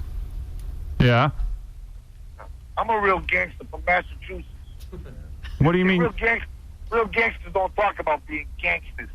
I mean, talking about he's in a gang at the age 9. What was he holding? A water pistol? His little water pistol? Let me see you come down here and say it to his face. I just left New York. I wish I would have known he was on. I was just on my way home, and what are you, in the mafia? I'm a Sicilian. Yeah, that's right. Okay. Why all these rappers want to be gangsters? You know, check this I out. want to be a rap star. No, check this out. We don't want to be gangsters. That's how we was bred at an early age. And do you work with the mafia at all? Into the music. Do you work in association with the mafia, or you just? I mean, we don't never touch bases with each other. You know what I'm saying? Two people talk here. Hold on. Go ahead. Yeah, we don't never touch bases with each other. With the mafia, right? That's just how we was bred at an early age. It's no wannabe. It's the way you're raised. Already are that. Now we're trying to transform into making good music for people to like and dance to. We not just flaunting that we gangsters and take shit and do all this shit.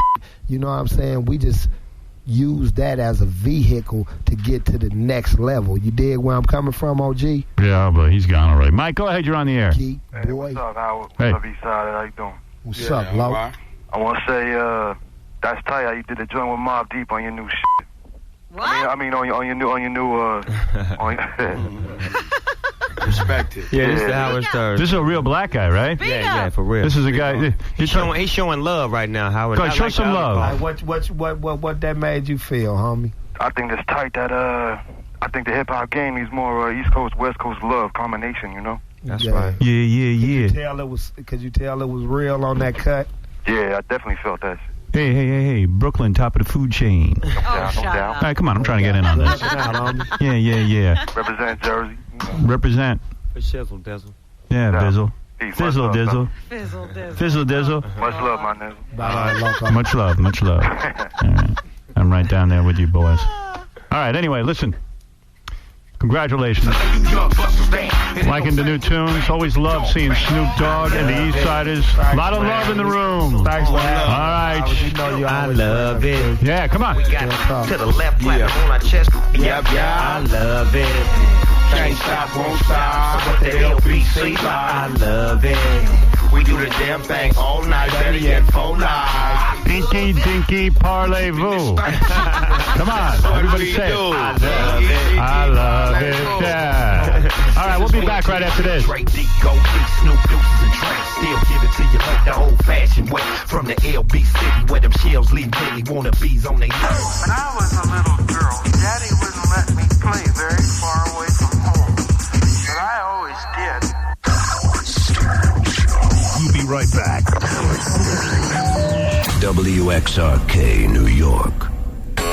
1.7 billion were there for his birth. 220 countries tuned in for his first step. And as he grew, so did the technology. An entire human life recorded on an intricate network of hidden cameras and broadcast live and unedited 24 hours a day, 7 days a week to an audience around the globe. Enclosed in the largest studio ever constructed, now in its 30th great year, it's The Howard Stern.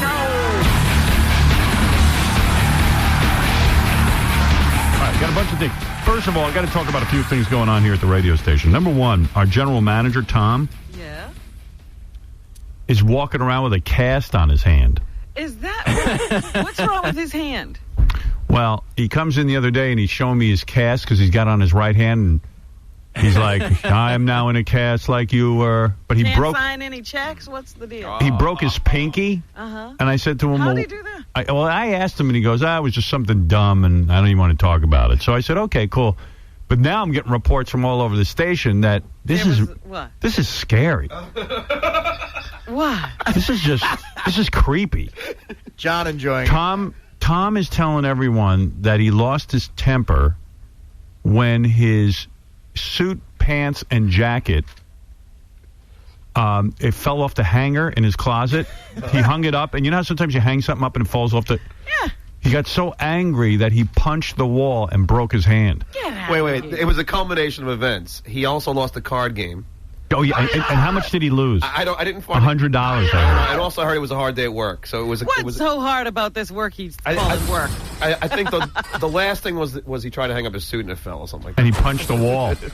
I want to hear what puts him over the top. Give me your rundown of this day. I'll tell you what it is. Ever since his cancer, he made a deal with God that he won't. And I think that's what's sending him over the top. Absolutely, that's what leads to it. He's all backed up. He's so angry. You know what's great, though? The hand he broke is the hand that he would have used to pleasure himself. Well, that's true. That hand frustrates him. I just called him and I said, they're talking about you breaking your hand. And he goes, I'm in a meeting. Yeah, so he obviously did something stupid. Well, he definitely punched the wall. He punched the wall because his suit fell off his hanger. But he punched the wall and broke his hand. But you're right. It's a culmination. It's like, I can't and the suit fell. God, you forsake me. You let my suit fall to the floor. You don't let me. God, I'm so angry. I can't. Oh, there's Tom. Oh, there he is in his chest. I can't take back my promise because you'll kill me. Remember how you told me that you didn't tell me anything. You said to me, I don't want to talk about how I broke my hand. No, I said it was something stupid. I punched the door. Right. So I punched the door. This was in your house. Yeah. Yeah. But I heard, because you didn't tell me this part, you punched the door because your suit fell off a hanger. Yeah, why are you punching doors anyway? It's your problem. I did not punch the door because. And what do you punch like a girl? You should be able to punch a wall. Yeah. Keep your thumb tucked and keep your hands, Don't your you know fist how tight. to punch a wall? Would you keep your pinky out? No, I punched it like I was drinking tea. And what'd you do? I punched it. Why? Why are you punching walls? It was a lot of things. Well, explain some of them, Tom. I explained No, some I'm of them. not going to explain Oh, them. come on. It was a lot of things. Was it something that required punching a door? No. Of course not. Don't you think, and you can laugh at me for saying this, and I'm not joking, don't you think your sexual frustration from not pleasuring yourself? I have no sexual frustration at all. I have a very healthy sex life. Tom is like a dog at this point. How many times a week do you have sex? Because you've been married a long time. None of your business. But you're not pleasuring yourself to supplement I don't your need this. needs. Believe me, I don't need to be supplemented. I have a fine, healthy sex life with my beautiful wife. I wonder. Just go ask his door. You don't need to wonder. Why'd you punch the door? The door has nothing to do, and the has nothing to do with it. You punched the door because you're horny. No. And you're all pent up. You know what? I'm not all God, pent up. I talked to God last night. He told me it's okay for you to go back to doing it. He's not really, gonna- I know certainly you're not having at the trouble with moment. that promise. He's not going to give you cancer. I promise. Right. He told me it doesn't work that way. Listen, it's got nothing to do with it.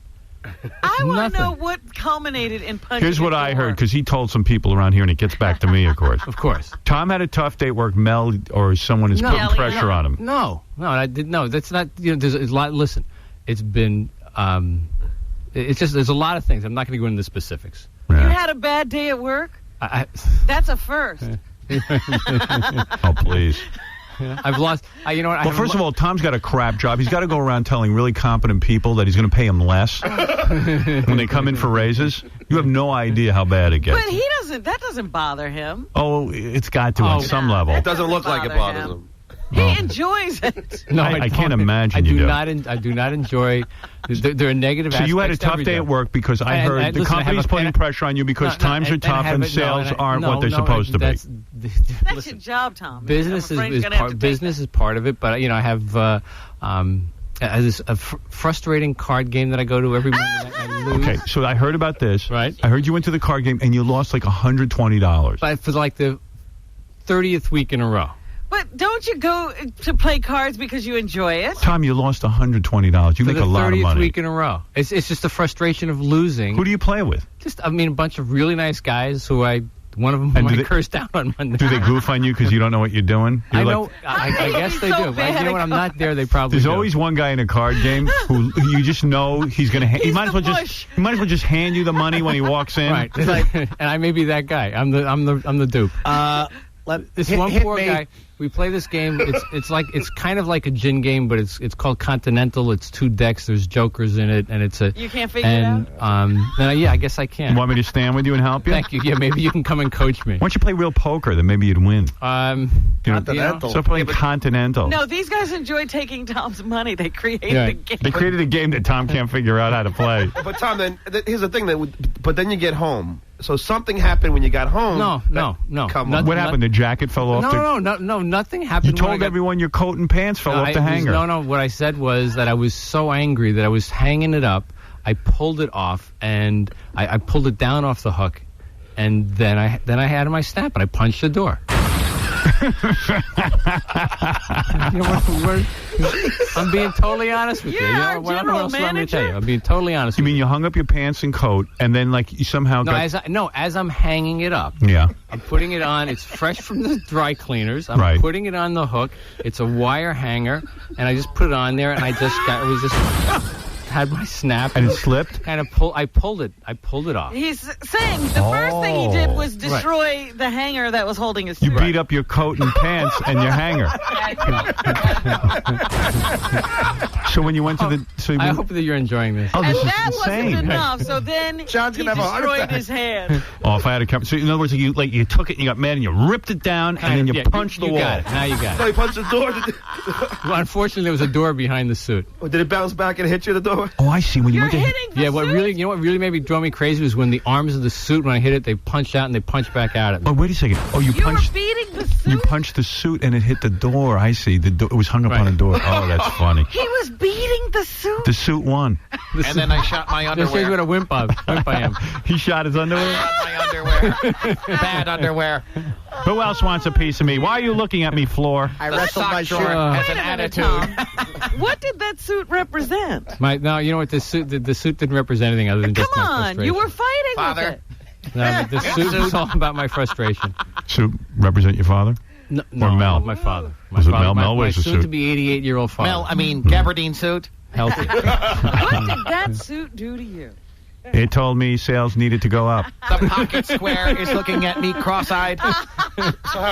So when you punched it, did you realize right away you probably broke your finger? Yeah, by the second or third punch, it was a... Oh, you mean more than one punch? Oh, my God. My belt laughed at me. You punched it 3 times? I don't know. Did you punch it a bunch of times? I hit it.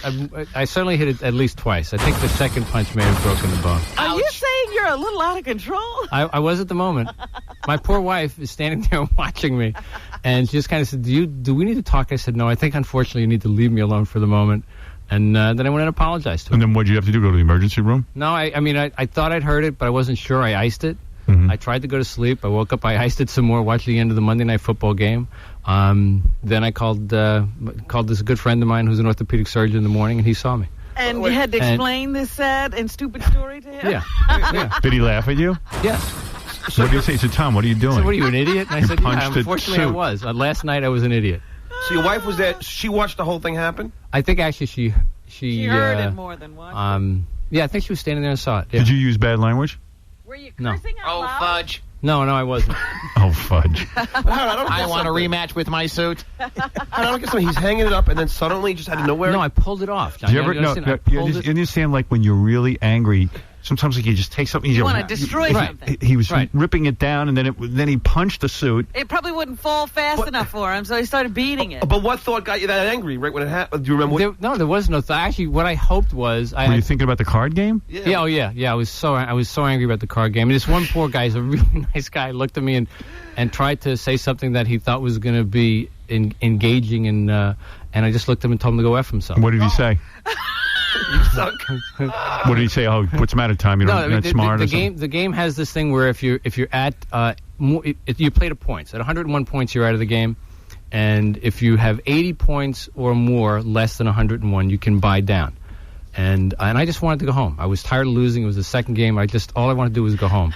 So I have 100 points, and the guy said, and they said, you want to buy down? I said, no, I don't. And the guy says, oh, come on, I'll pay for you to buy down. I looked at it, I told him to go F himself. I didn't need his charity. I didn't need his money. Right. I wanted to buy down. I'd do it myself. Wow. You must be so much fun to play with. I'm a joy. You know what's weird? They say guys who survive cancer, like what you did, beat the odds. Have a joy of life. Well, yeah, like the little things don't bother you after something like that. I'm telling you, it was just it's 20 weeks in a row losing at the stupid game. I'm gonna say something to you as a friend. Sure. You want me to come talk to you after the show? You want me to spend a few minutes with you? Do you need some help? Can I lay down on your new couch? No. Do you want me to talk to you? Man to man? No, anytime I'm okay. Howard has I really to am talk okay. to you, you're in trouble. Do you want to talk? Because it sounds like you're cracking up. You're no, I'm in not. Big trouble. I'll sit down with you, and I'll forget about you're my boss. Forget about all of that. No, we're friendly. We're friendly. Friends. I consider you a friend. Yeah, I'll sit down. I'll talk to you, and let's really have some honest conversation here. I think you need someone to talk to. I still don't understand why a guy goes for 30 weeks to something he's not enjoying. Because you always think that's the week you're going to win. At this point, you're chasing a dream. Exactly. Time the simpler game. And you know, and the other part of his Penelope is always saying, "Look, come on, you know, you should go do it. You like the guys," and I really do like. You want to play cards with us? We'll let you win. No. You know what you should do? You like those guys? You should serve those guys. You know, get them drinks. When actually, I do. So I usually am the last one there. All right. So you got humiliated and you went home and you punched the door. Yeah. Okay. Yeah. All right. All right. Enough of it. We're going to drop it. You know, if he does that at a card game, how didn't he kill John during that golf game? Oh, he must have. You didn't punch any walls after that? Wow. No. I mean, normally I pride myself on being in control. And seriously, people said that to me. I think the whole thing about giving up pleasuring yourself has to play into this somehow. I don't mean that you're not pleasuring yourself. I mean, you gave up. Something's going on with you. No. I'm telling you, golf had something to do with it. I lost at golf over the weekend in the club championship that I wanted to win. And losing for the 30th week in a row. See, normally I would say to a guy like you, you really have no adversity in your life if you're worried about golf and cards. He's got to make up problems. But you've had adversity. You came near death. Absolutely. I don't understand what's going on with you. I mean, I could have died easy. This is why God let you live, so you could start punching walls and losing at golf games? My father gave me that lecture yesterday. You know what you ought to do? You ought to give up golf. Well, I have for the next 3 or 4 weeks. He can't handle anything. Why don't you give up gambling altogether? But, I don't play golf to gamble. I play golf because I really like the game. No, you don't. Yeah, I do. I do. The Tom Chiusano story. You think you like it. I lost control. I did an OJ on my tie. I boiled my leather shoes. A pair of Poochies down the drain. I had He's funny murder on clothing. I was telling my son about this the other day, and I said I pulled a Tim. He said, "What do you mean you pulled a Tim?" I said, "Well, I watched it because I watched him as a lacrosse goalie one day punch a goalpost and break his hand." Mm-hmm. And he said, "Dad, I was 17 years old when I did that." Yeah, he's learned. You're 500 years old. Right. Progressing is what your son is saying. You're a mature man. I said, "I'm not mature. I'm just older." Is this a midlife crisis? No. You need some strange poontang? No. I love my wife. Who doesn't? I know you love your wife, but maybe you need a little strange poontang.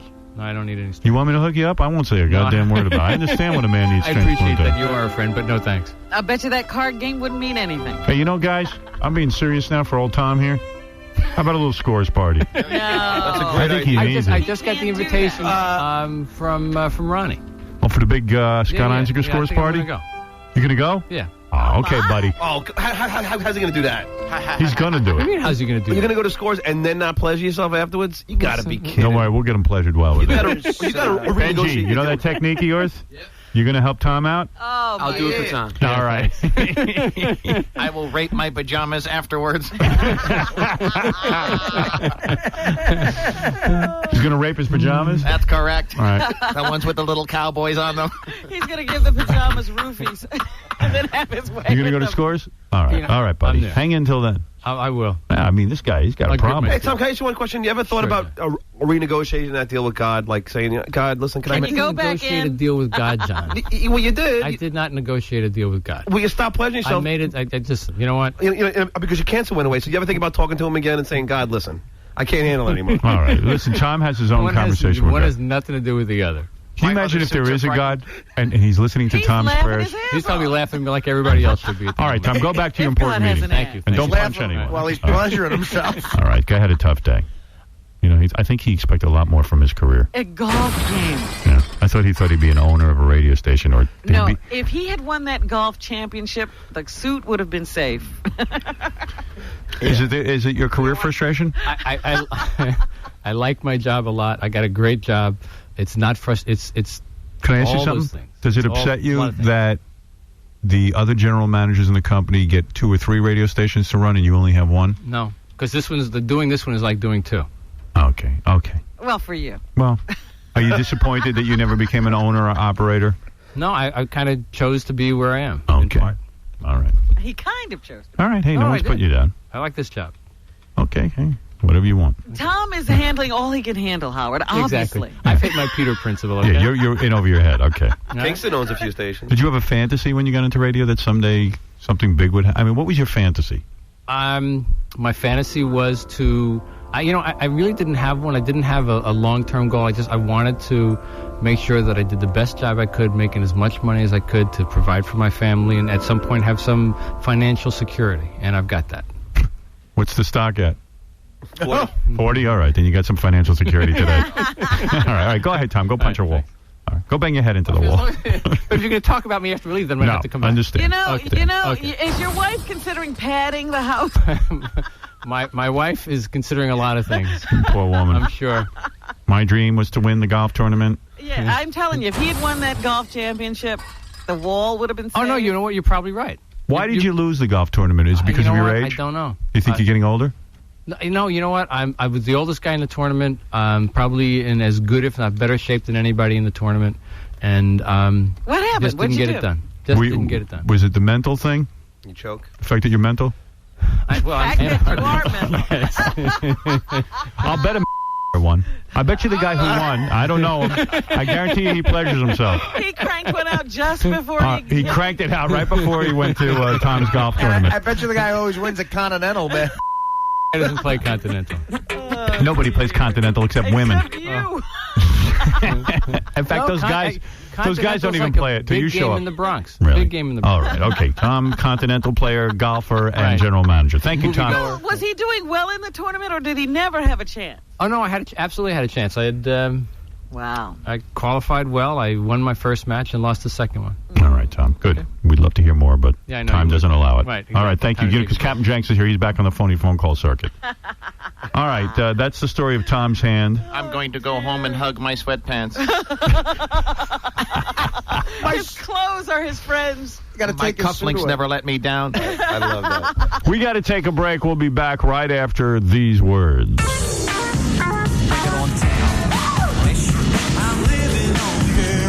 What I cannot prevent entering my home are the sounds that come in over this radio. UXRK, New York. Thanks to Kid Rock for the nice words at Woodstock. I want to send that one out to my motherfucking man, Howard Stern, y'all. That's his line. Howard Stern Show. Some Swedish broadcaster just stopped by. Some hot chick. She's on in Sweden. Oh, is that who that is? Yeah, I didn't see her. Is she hot? She's a tall blonde girl. Yeah? I like to see what she looks like. I want to see what she wants. Look cute, huh? She did look cute? Just, walk by. Anybody want to hear a Swedish broadcaster? Of course. Why not? What's she want? Is the movie opening there or something? She said she heard about my movie or something, and she wanted to meet me. I could probably nail her. What are all these foreign broadcasters doing in New York anyway? Boy, one girl's better looking than the next. Look at that. Wow. Wow-wee.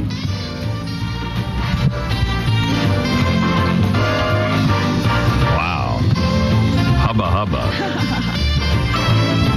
Man. Why is Robin in a cage? Well, you'll be able to answer that question in a few moments. What did she say? Why is Robin in a cage? Why is that so fascinating to people? I don't know. What, do you want to go back to Sweden and steal all my material? What? What, do you want to go back to Sweden and steal all my material? What's that? Yeah, I want to do that. You do? I like you. But let me ask you something. You're disgusting, too. You're disgusting and cool at the same time, do you see? Right. Yeah. You want to steal all my material, right? Yeah, I do. Well, at least you admit it. Do you think you can be disgusting and cool all at the same time? No, I don't think so. Oh, so then you can't steal my material. But I can listen, though. You know? You're a sweet little piece of ass, I'll tell you that, honey. Yeah. I'll tell you I like that. How'd you get your job in broadcasting? Did you have to put out? You thought I somebody or something? No, you can't say that on the air. Are you a broadcaster? We can do that in Sweden. You can't. Yeah, but this is commercial radio. We actually make money. You have even the beeps on MTV. I think that's so funny. Yeah, well, you can't say the F word. I'm saying, no, did you have to have sex to get I in the business? No. Because you're a very good-looking girl. I'm sure guys come on to you, right? No, you know what one guy said to me? Because I used to wear short shirts at work, and they don't like that, you know? Right. So why don't they like that? I mean, they are so stupid. They are chauvinists. Yeah, it's radio. I mean, it's supposed to be rock and roll. Are they still doing that over there? That women aren't supposed to be in radio? And and I have had a short too. Mm-hmm. And one of the guys said, you have that because you want the on the stomach. Right. Isn't that bad? Geez. That's disgusting, isn't it? All right, the guy said to you, the reason you wear short shirts is because you want the camera on your stomach? No, that was not said. I thought you said camera. No, it wasn't a camera he was talking about. Oh, boy, this girl's like a real... You know what? I can't broadcast anything you're saying. You got to learn how to talk, like decently. Oh, geez, I thought she said camera. Try and be a lady, all right? You're pretty hot, though. How old are you? 28. 28, yeah. Yeah? How old are you?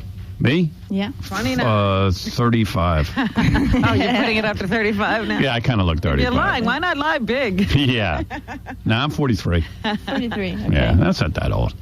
I mean, I'm a young 43. For you, it's not that yeah, for me. I feel like I'm 20. Hey, the president of our company wants to meet you. Really? Michael Jordan. Mm-hmm. He's the president of CBS Broadcasting. He wants to give me a job here? I don't know. He wants to interview you about a job. Okay. If Michael, come on in. Who's Michael? Michael Jordan, the president of our company. This is quite an honor. This is Michael Jordan, the president of CBS Broadcasting. He is here. Michael. What Hello? an impressive figure. Now, Michael, you said, by the way, Michael Jordan apologizes. He's not wearing his tie yet because this is early for him. He's hardly dressed. Yeah. Mr. Jordan, what is it? You're looking for new talent? Is that it? Why do we need a Swedish broadcaster? Hi, I'm Michael Jordan, president of CBS. Glad to meet you. Very nice. All right. Ignoring your questions. Yeah, as usual. Go ahead, Mr. Jordan. Perform for me, honey. I dig blondes. So,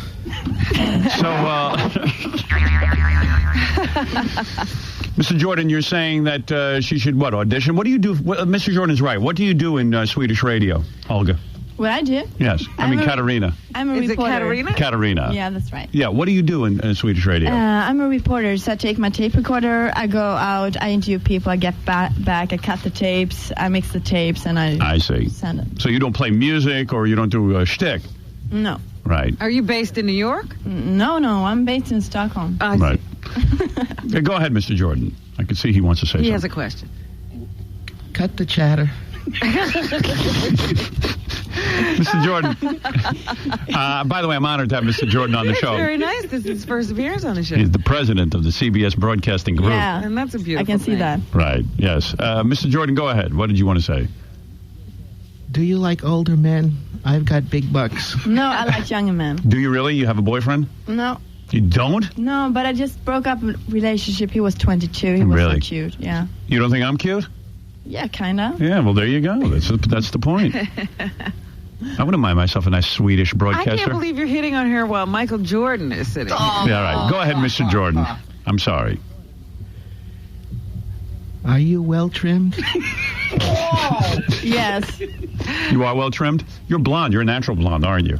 Yeah. All these Swedish broads are. Is she really a natural blonde? Kind of. Yeah? Kind of. So you probably have hardly any hair on your body, right? No. You have a lot of hair on your body? Dark roots there in that hair? Yeah, okay, that's right. Robin, you're right. You would not pull down your pants for Mr. Jordan and show him if you're a natural blonde? Baby. Never. Never? Uptight Swedes. Does she shave under her arms? Do you? Yes, of course I do. Germans does. Let me see. Take off your jacket. Let me see if you shave on your arms. I'm really curious. Oh, you are really clever, aren't you? No, I want to see if you shave under your arms. Under my arms? Yeah. Okay. Yeah. But I have a shirt here, so I have... Oh, dear. You won't be able to see under her arms. You have to see my Wonder Bra, too, then. I don't care if I see your bra. Big deal. Who cares? No big deal. Let's see. But I really do. You got some smoking little bod. Wow. See? Oh, yeah, you do. Yeah, Look at her, man. Oh, that's very nice. Yeah, I shave. Yeah, you sure do. Go ahead, Mr. Jordan. What did you want to say? That chubs me up. What does that mean, shubs me up? He got excited. Michael Jordan got excited. Okay, he did. Yes, Mr. Jordan. Do a few amusing things. Perhaps I'll give you a gig. Do you want to talk to Mr. Jordan about a job? No. Right. I'm happy with my job in Stockholm. Really? What do they pay you to be a reporter over in Stockholm? Like 19,000 crowns. What is that in American? Means what? Divided with 7.5. All right. What's 19,000 divided by 7? You're asking the wrong group. Let's see, two. You make $2 a year?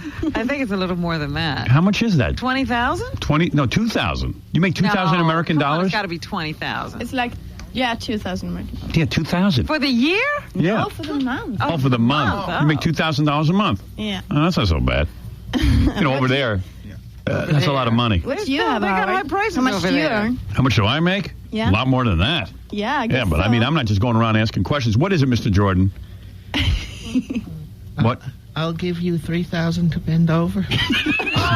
See, you should make more money this month. If you bend over, you'll get 3,000 from Mr. Jordan. Mr. Jordan is a very rude president, I think. Yes, he is. Isn't he? So what is your goal? Like, how did you get over to America? Did they send you over? No, this is vacation. This is a vacation. Yeah. I see. So All I right. stay with my parents' friends. Oh, I see. Cheap vacation. Did they try to hit on you? No. No? They are a couple. They are? Yeah. Well, they didn't want a third? No, they didn't. Boy, I thought they were very, very liberal over there in Sweden. In Sweden? Yeah. Don't you guys have like lots of sex and you're not uptight about it and stuff? Yeah, kind of. And don't all the girls look like you, like kind of blonde and blue eyes? Yeah, kind of. Yeah, wow. I got to get over there. You haven't Now, been? what do they mean No. they have lots of sex? They love sex over there. They're very free with their bodies, right? What age did you start having sex? I was late. I was 18. 18? And what is the usual age? 12. But it's later now because of the AIDS. Yeah. AIDS, yeah. You just wear rubber. Oh, shut up and let her talk. Well, Mr. Jordan wants to say something. Muttering. What is it, Mr. Jordan? This is Michael Jordan, the president of CBS Broadcast Group. Yes, go ahead. I'd love to watch you with another broad. See, does that kind of stuff go on over there? Did you ever have lesbianism, Katerina? No, I never tried it. Never did. No, I kissed a girlfriend though, but I never, did anything else. I see. You never kissed. But you were not in Sweden to promote your movie or anything? No, I did not go. Because you were so much on the television and in the paper. Yeah. What is it, Mr. Jordan? Friggin' prude. He's still stuck back on the two girls. Yeah. How could this guy be the president of CBS Broadcast? I never knew this was what was on his mind. He's a great businessman, though. You really are, seriously. When does he think business? You were on vacation for 3 weeks, Mr. Jordan? What did you do on vacation? I mean, seriously, what did you do? What did you do? Did you go anywhere? You talking to No? me? No, she's talking to what? You what? What did you say? I got laid. You did? For 3 weeks, huh? Yeah, that's not bad. What else did you do? Lady, do you want to dine with me this evening? Are you talking to me or are you talking to Robin? Hey, I believe he's talking to you, Katerina. Okay. Mr. Jordan's very shy. Doesn't often ask. He doesn't often ask people out like that. To be quite honest. No, I'm busy tonight. I'm sorry. Oh, that's too bad. Well, anyway, there she is, all the way from Sweden. What is it, Mr. Jordan? Do you need a place to stay? Boy, is he a mover. Never lets up on the pressure. Do you need a place to stay, or are you going to just stay with those people? No, I stay at the 21st floor. That's cool. I we see. don't have those high buildings and stuff. I see, yes. What is it, Mr. Jordan? I don't even care if you're on your period. Oh, gee. Wow. You don't care if she's on her period? Wow. Are you on your period, Katerina? No, I'm fine, thank you. All right. Well, there, he doesn't even care. Yeah, it wouldn't matter. And you're higher than the 21st floor, aren't you, Mr. Jordan? Mr. Jordan, you're up higher than the 21st. What is it, Mr. Jordan? Go ahead. I can see you want to say something. Could we hold hands? He is a mover, I swear to God. I love him. Never stops. He doesn't even care. He hears a no, he barrels right. Right. Is that the secret? That must be the secret. It must be to a great salesman. Right. He is a great salesman. That's how he got to the presidency of CBS. Go ahead. I see you have another question. You are a sweet little muffin. I thought you had a question. Go ahead. Are those your real breasts? Oh. Are they, Katerina? Oh, yes. They are. We don't do that kind of thing in Sweden. You don't? Is that not a thing in Sweden, the fake breasts? Well, certainly, Katerina, it must be exciting for you to meet the greatest broadcaster in the world, Howard Stern. Yes. And it must be a thrill, I mean, to come into my studio unannounced. How did you hear about Howard? From the movie, and he was in the papers a lot in Sweden. Even though You've seen the movie? now I saw the trailer when he said WNBC. I see. And that's what turned you on, and you said, gee, I'm in the radio industry. I have to see him. And then I listened to you when I got here. And was your intention to date me? Is that it? You wanted me romantically?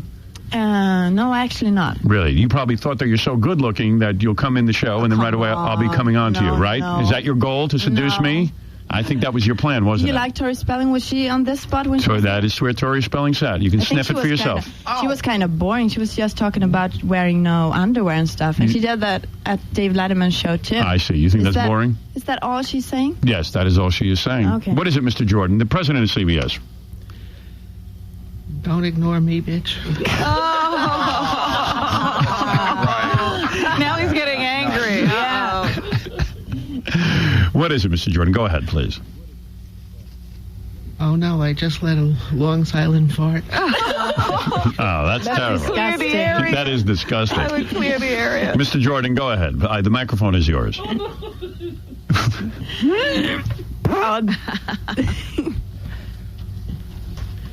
Can you make farts with your Well, can you? He's grossing me out, really. Is he really? Yeah. Mr. Jordan, you know, we have so many stockholders. We can't throw him out. I know. He is the president. He's our boss. We can't throw him out.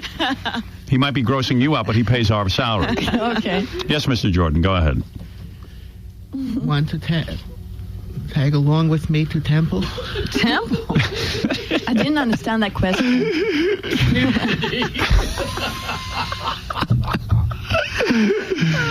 Yes, Mr. Jordan, go ahead, please.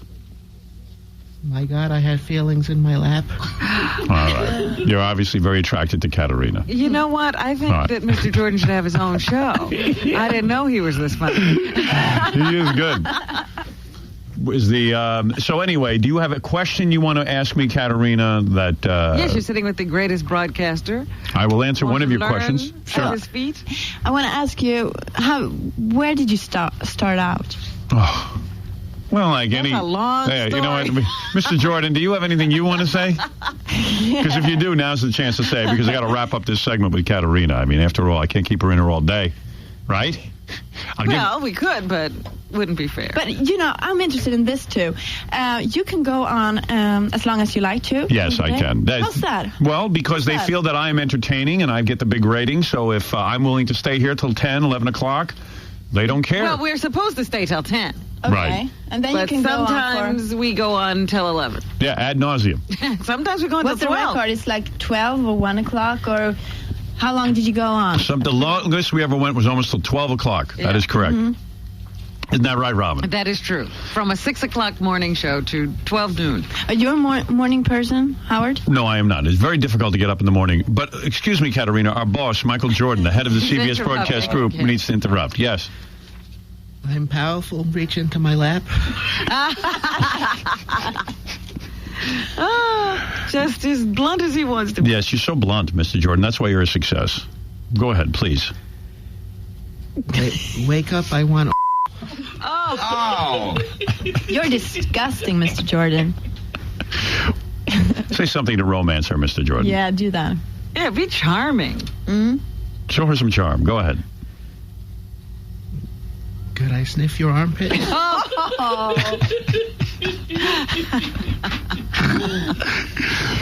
Say something charming, really. Show her some American charm, if you would, Mr. Jordan. You're one of the greatest men around. She's going to go back and talk about you. Yeah. Right.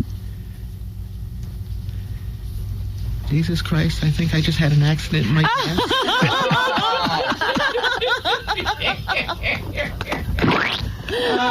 Mr. Jordan, I have to... Fiasco of international relations. It is. It's terrible. I apologize. A young 28-year-old girl, Mr. Jordan. She's just starting out in her career. How long you been at it, Katerina?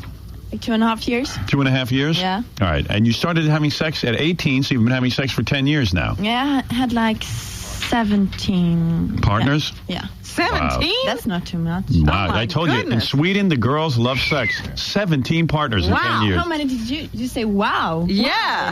Robin hasn't had 17 partners. What about my life? Mr. Jordan, what do you think of that? I want to be number 18. I don't want you to be number 18. I'm sorry. Hey, that guy could make your career here in America. You'd be making a lot more than $2,000 a month if Mr. Jordan took over. What is it, And Mr. how do you know how many partners you've had? I know. Because you just keep notches on the bedpost or something? No, she counts. That's what I do. Don't you remember everybody? I remember, but I don't necessarily know the number right off the top of my head. Yeah, but I was counting the other night because we were talking about it. I bet you're a little firecracker in bed, aren't you? Yeah. Not you, Mr. Jordan. What is it, Mr. Jordan? I see you want to say something.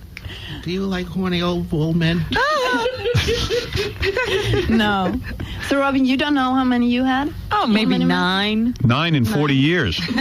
Right?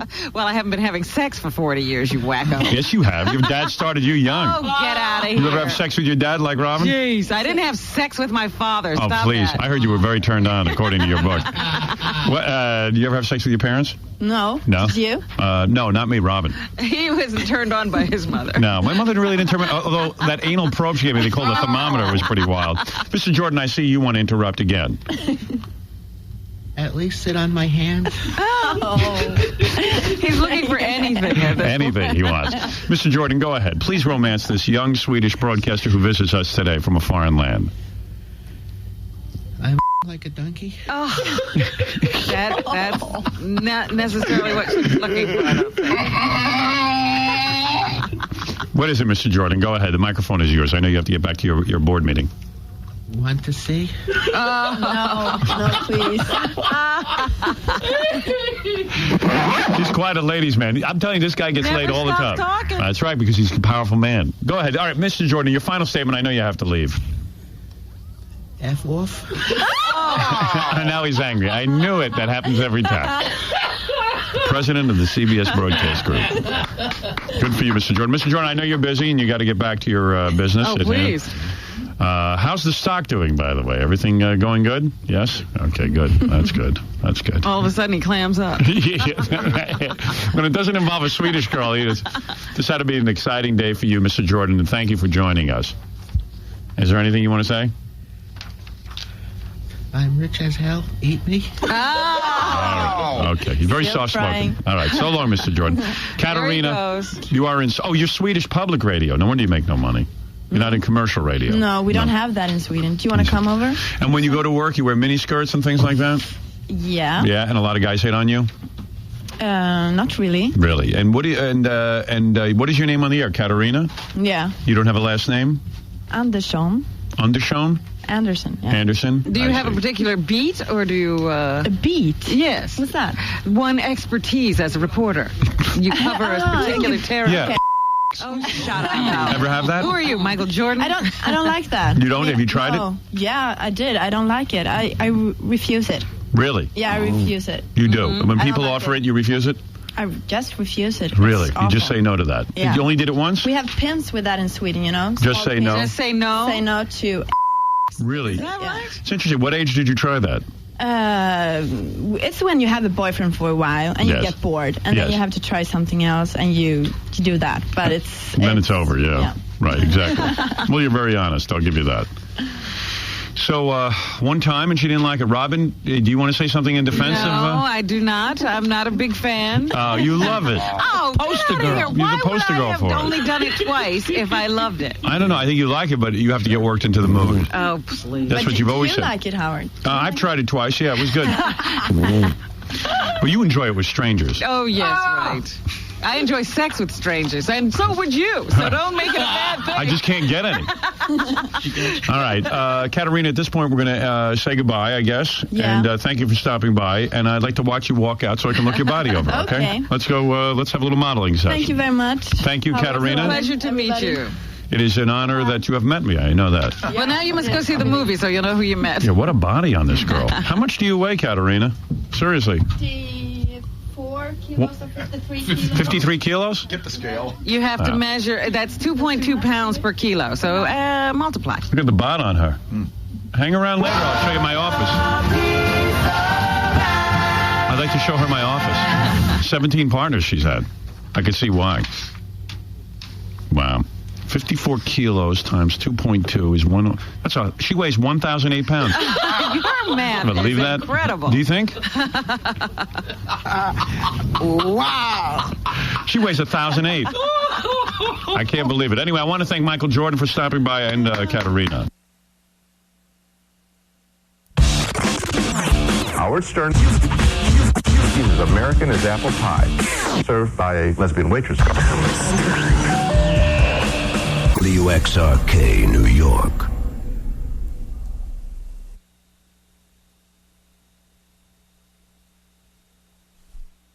And now, the Howard Stern Salute of the Week. It's got to be Hillary Clinton. I mean, what other wife would let you receive oral at work and then go on vacation with him? What a babe. The Howard Stern Show.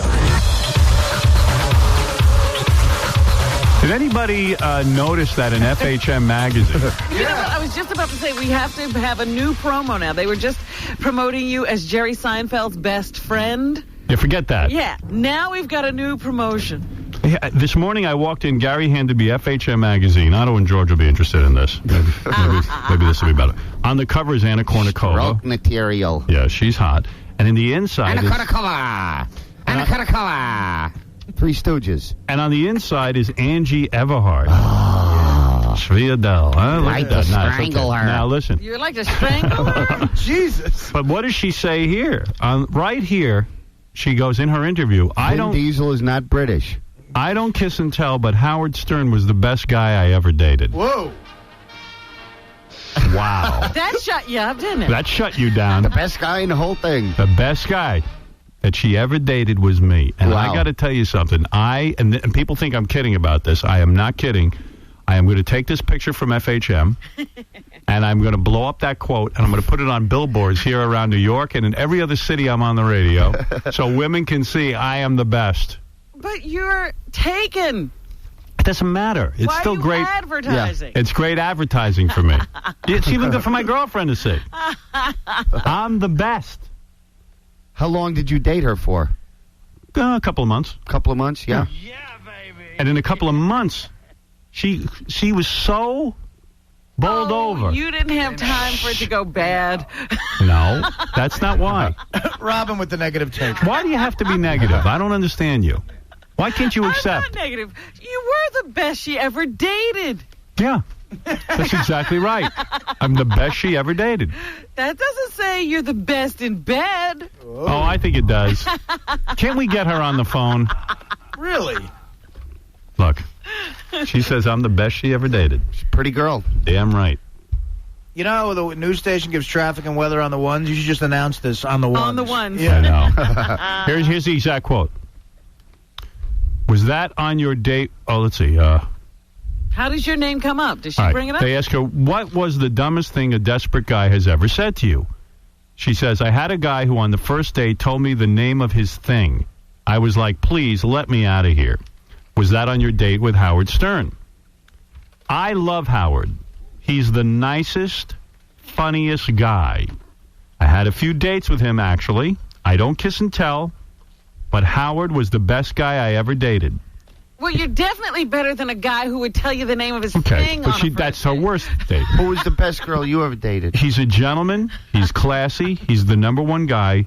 He's so not like the act on his show. He's the number one guy. I'm the number one guy. I would agree with that. Thank you. Otto and George dated me for a while. You have no idea. We took milk baths and touched each other's knee. Yes, we did. Yeah. I love the knee. Do you realize what that means? I mean, do you know how great that is for her to say that? Does anybody realize how important this is? It's big. This is big. Seriously, have you to be in a magazine and have a girl say that? That's terrific. That Ronnie the limo driver's a cheerful guy, huh? Boy, is he a grin bastard. There are people on death row with a sunnier outlook than him. And what's with Scatman and Crothers in the lobby? Is that your whole security force? Did Ronnie... old circus ape? Yes, my ID. Did Ronnie Did Ronnie the limo driver... ID. Did Ronnie the limo driver give you a hard time? Nah, no, he just showed us where to go. Go in here. Yeah, he has no personality. No. He had just been listening to Mark Harris sing for an hour. Right. Go ahead, John. You're on the air. Sorry, John. John, go ahead now. Hey, Howard. I got to back Robin's play on this. I would be kind of upset if she was the best guy ever dated. It don't say nothing about you hitting it. Dude, she said she doesn't kiss and tell, but when a girl says I'm the best guy she ever dated, what do you think it means? Dude, I would be mad as than a goddamn if she told me I was the best guy she ever dated. What are you talking about, you ass? He's stupid. Don't try and piss on my parade. Taking away from your compliment. What's he saying? I don't even know what his point is. Well, if you think a guy's the best guy you ever slept with, dated is not how you say it. She doesn't want to say we slept together. Don't you get it? Oh, Now, you see, I completely relate to it. This is a big deal because when you were in it is. high school, you weren't like a ladies' man, right? Of course not. And in the last few months, your girlfriend's been on the cover of FHM. Yeah, I'm on a roll. And some chick you dated, who's another hot model. Yeah, I mean, you're talking about Angie Everhart. I mean, it's a big deal, Robin. I didn't say it wasn't a big deal. And everyone's going to try and belittle this accomplishment. But I'm saying he's implying that she says he was dynamite in bed, and She I'm not is sure saying that's that. what she's saying. Well, get her on the phone. Guys like us interpret that as we were great in bed. She means that I was a great lover, I was a great friend. She liked Howard. He'd say, that man, I got her good. You have to interpret. She just, Robin, you're just way off. I'm not doing anything. I'm just joking around here. Don't get serious. You're just off. Why are you insisting on taking this away from him? He You can't handle it. You're jealous. joking with you. He earned it. I earned this, and you're not going to ruin it for me. Robin, show some sensitivity. Otto and George wish they'd say that about them. Otto and George, you're telling him the story. He starts talking to you about Ronnie. Yeah.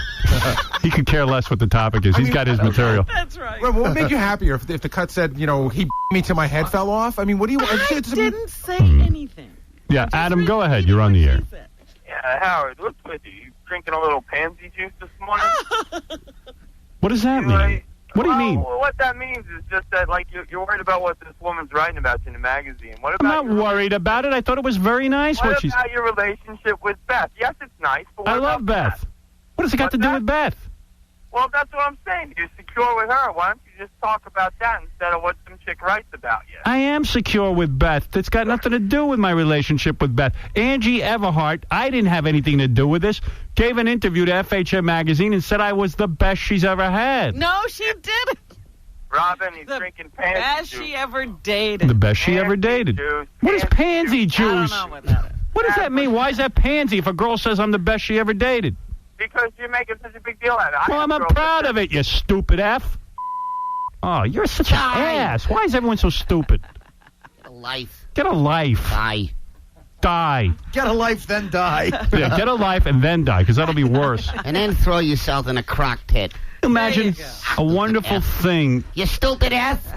Don't feel as good. Go Just jealous. Hey, take it easy over there. What did he say? He said the F word out. What do you? Come here, Otto and George. Slap him around. I love you guys, but what are you doing? I don't know.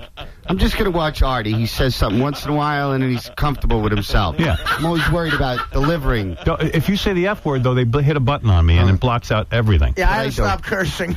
Yeah. You gotta get a handle on that. Watch Artie. It's the radio. Artie, subtle. Whenever Otto and George think they're bombing, they start to use the F word. Yeah. You're doing fine. I saw Otto and George. I saw Otto and George live a couple of months ago. How'd that go? Hilarious. There you go. Oh, I saw Jace. Really good. Otto, I see your hand is out of the back of the puppet. Oh, Does that mean sorry. you won't be talking anymore? No, I'm just relaxing. All right. Yeah. You know what I learned? I never knew this, but when I went over there, Otto shook my hand, and he took his hand out of the puppet. It was sweaty? It's dripping. No, it's not dripping. It's not dripping. It's so wet. Robin, I was afraid to shake Boris's hand. Robin boiled her hand. Try the green room. It's hotter in the green room than it is back here. That was me. Yeah, it smells like puppet ass. Mark Harris couldn't even get puppet ass. My sister saw you in Staten Island buying cold cuts, and I said, "Did you speak to her?" She goes, "No. What am I going to say? I mean, try the olive loaf. What are you going to say?" Jim, you're on the air. Hey, Howard, back to that quote. She might as well say, "Let's just stay friends." I mean, there was no innuendo whatsoever. That was a mercy quote, don't you think? No, I don't. I think I'm the best guy she ever dated. Well, yeah, probably. And the only reason we stopped dating... What? On a friendship level. She was giving you the old "let's be friends" kind She doesn't have to mention my name in an interview. She said I'm the best guy she ever dated. Why can't you accept it? I think she truly meant you were the best guy, but it didn't have any... She didn't imply anything, or there was absolutely no... She was madly in love with me. What are you talking about? What happened then? She moved back to L.A., and I'm in New York. We had a long-distance relationship. Why did you be so in love and move? Because she has a career and stuff, and I'm not going to sit there and support her and marry her. Yeah, that was a hot quote. You're right. Of course it's a hot quote. How dare you? Get out of here. Enjoy the quote. They can't deal with you're a superstar and he's a zilch. No, I'm not even copping an attitude. I'm saying, hey, for once, a girl is saying something nice about me, and no one can deal with it here. Yeah. Yeah. No one can deal with it? Yeah. That's right, you too. Artie seems to think it's wonderful. Gary is enthused It is great. about it. Yep, I'm enthusiastic. No one can deal with it. It's pretty exciting. Fred hasn't said a word. Fred? For 30 years.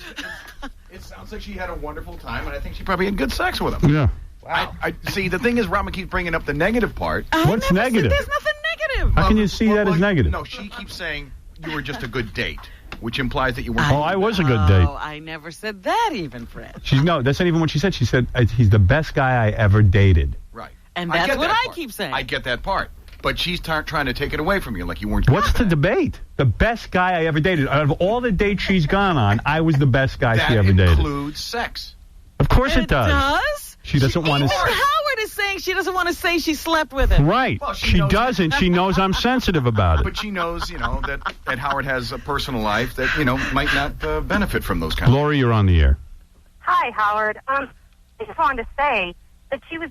Well, I don't want to take it down from you because you're so excited about this, but a woman would say, like I've said about guys, that they're the best guy I've ever dated because they're the nicest or the politest. They've been great to me, but but I haven't necessarily slept with them. So, I mean, Right. I think So you what should I'm call her up saying and have is- her clarify. What I'm saying is when a girl goes in a national magazine as beautiful as Angie Everhart and she says Howard Stern is the best guy I ever dated, I don't care what spin you want to put on it. I'll take it. Yeah. Well, I agree, but I think that... And you want to debate the nuance of it. You should call her up and have her clarify. I think I that'd be will. great. I can't get a hold of her. She changed all her I'll numbers. be waiting to hear. She's but I think hiding that'd ever be since she great. said it. You know why? This is why it's so obvious she's talking about sex. She starts out by saying, I don't want to kiss and tell. Right. Thank you. That's what modifies it. And I respect that. And when she doesn't want to kiss and tell, she says he's the best guy ever dated. Right. Listen, get her on the phone. If anybody knows her, can you get her on the phone? We can't wake her up. We're trying. I can get Joe Miller on the phone. Who's that? My friend. What? No. Did you get his friend on the phone? Oh, my God. Everybody's nuts. Yes. How can you take away something so beautiful? Hot chick saying I'm the best guy she ever dated. That's nice. Anthony, go ahead. Hey, what's up, Howard? Hi, Anthony. All right, don't even listen to these losers. they wish they could smell your finger. Of course. They probably never come across something like this. Yeah, how many times you come across poontang like that? Who does? Exactly. So let me have my moment. Number one on any list for a hot girl is an accomplishment. So Thank you. they're all losers. Anyone who's number one on a hot girl's list. Cutter, give me all your cash. Oh, okay. Oh, come on. This is a silly debate. I'm not even going to. Poontang anymore. I do. Because we're on the radio. Okay, sir. Because we can't say the F word like you do. Oh, all right. Who says poontang? We have to say words like that. John, you're on the air. We're here with Otto and George. Go ahead. Howard, I want to make a point here. There's a difference between the best you've ever dated and the best you've ever had.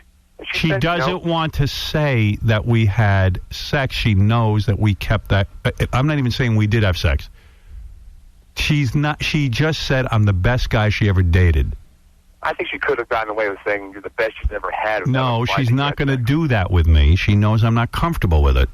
Exactly. Oh, so she called you and asked you what... No, we've had we had situations when we were seeing each other where people said stuff in the paper and we were uncomfortable with it. She's being classy. Yeah. Something Otto and George don't know about. Hey, does the carpet match the drapes?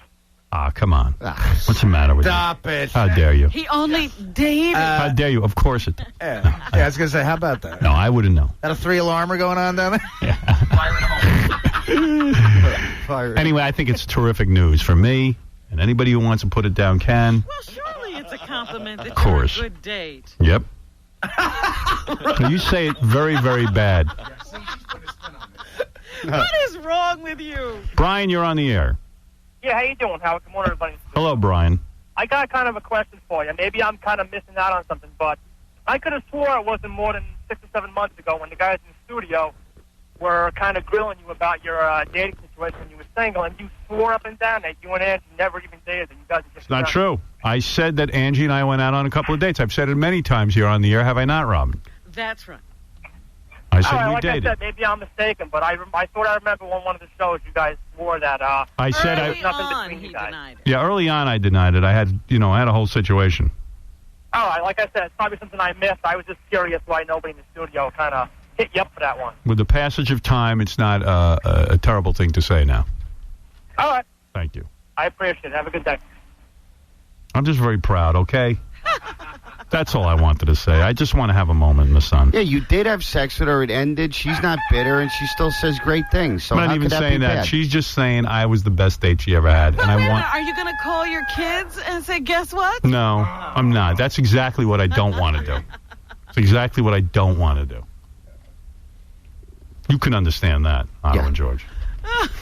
She's a honey. What's with you guys? It's not an honor you share. Are you dating? What, right now? Each other? Yeah, I don't want to say any names. I'm discreet. I don't want, They don't want it said? Yeah, they don't want it said. It's not Angie Everhart, is it? No, it's Larry Miller. Janet Reno. No.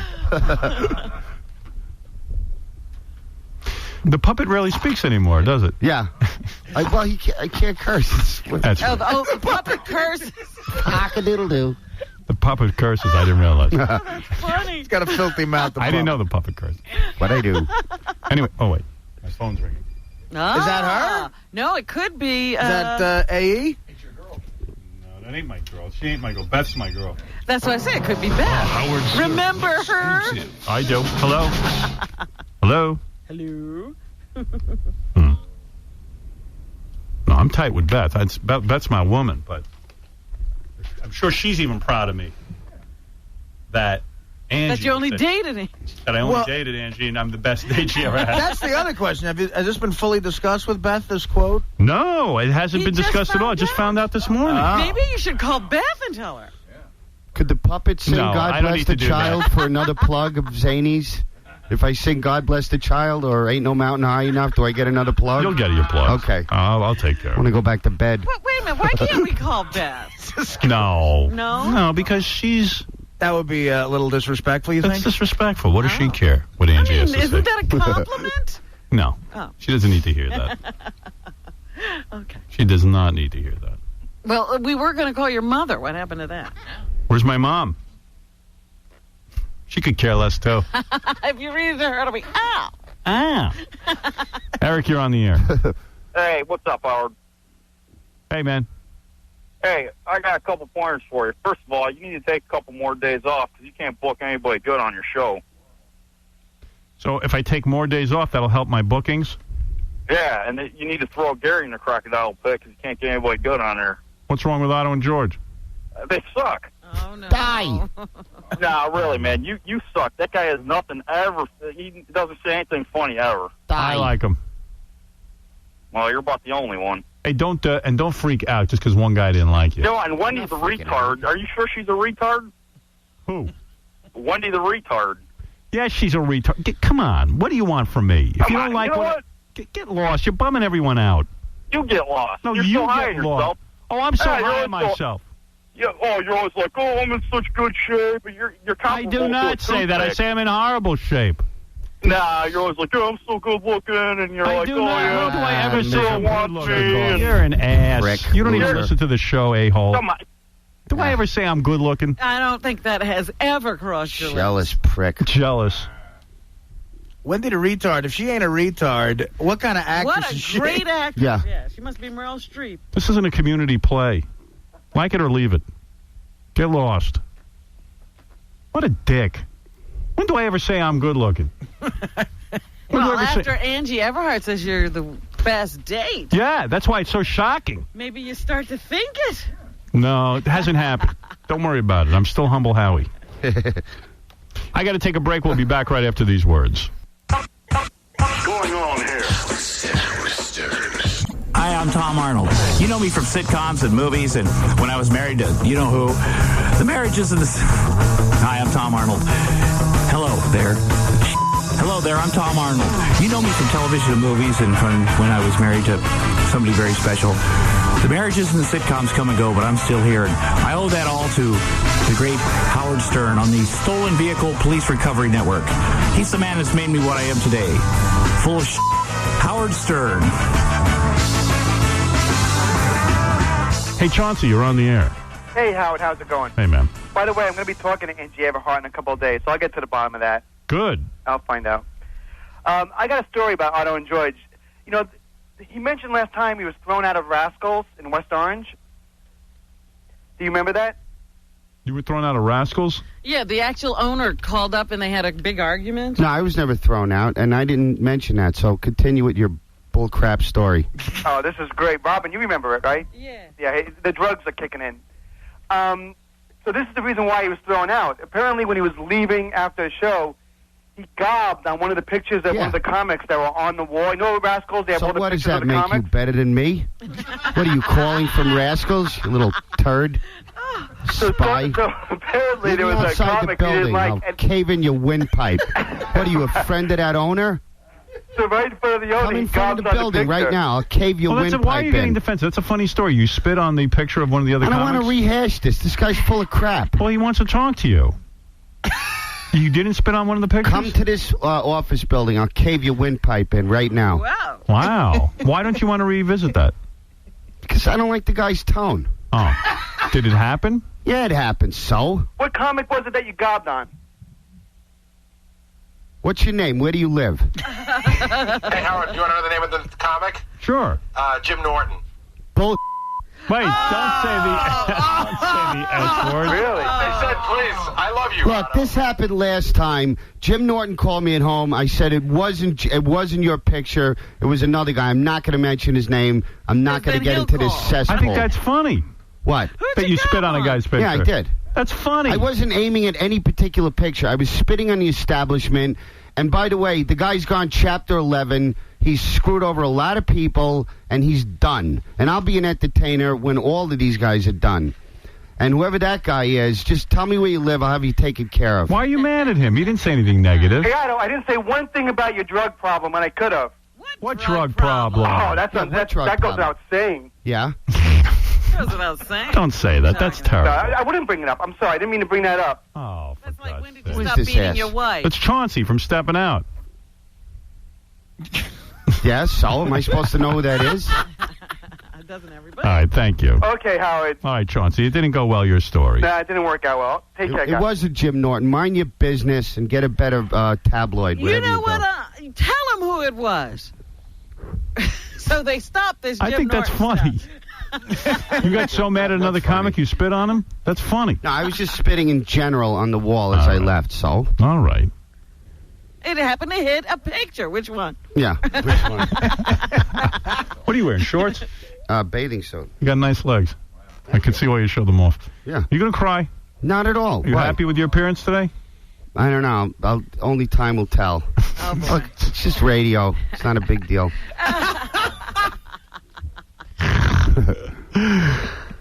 Boy, you know, when comics, you're a funny guy. That's why I always have you. What was Chauncey's motivation to call and rehash that? He thought it was funny. What's funny? That I spit in the picture? Yes, that was last time. we love stories But like that. We talked about that last Who time. remembers? People just suck. They have nothing to do. You are so sensitive. Donating blood or something. Why is he calling in? People just People suck. want to talk about you.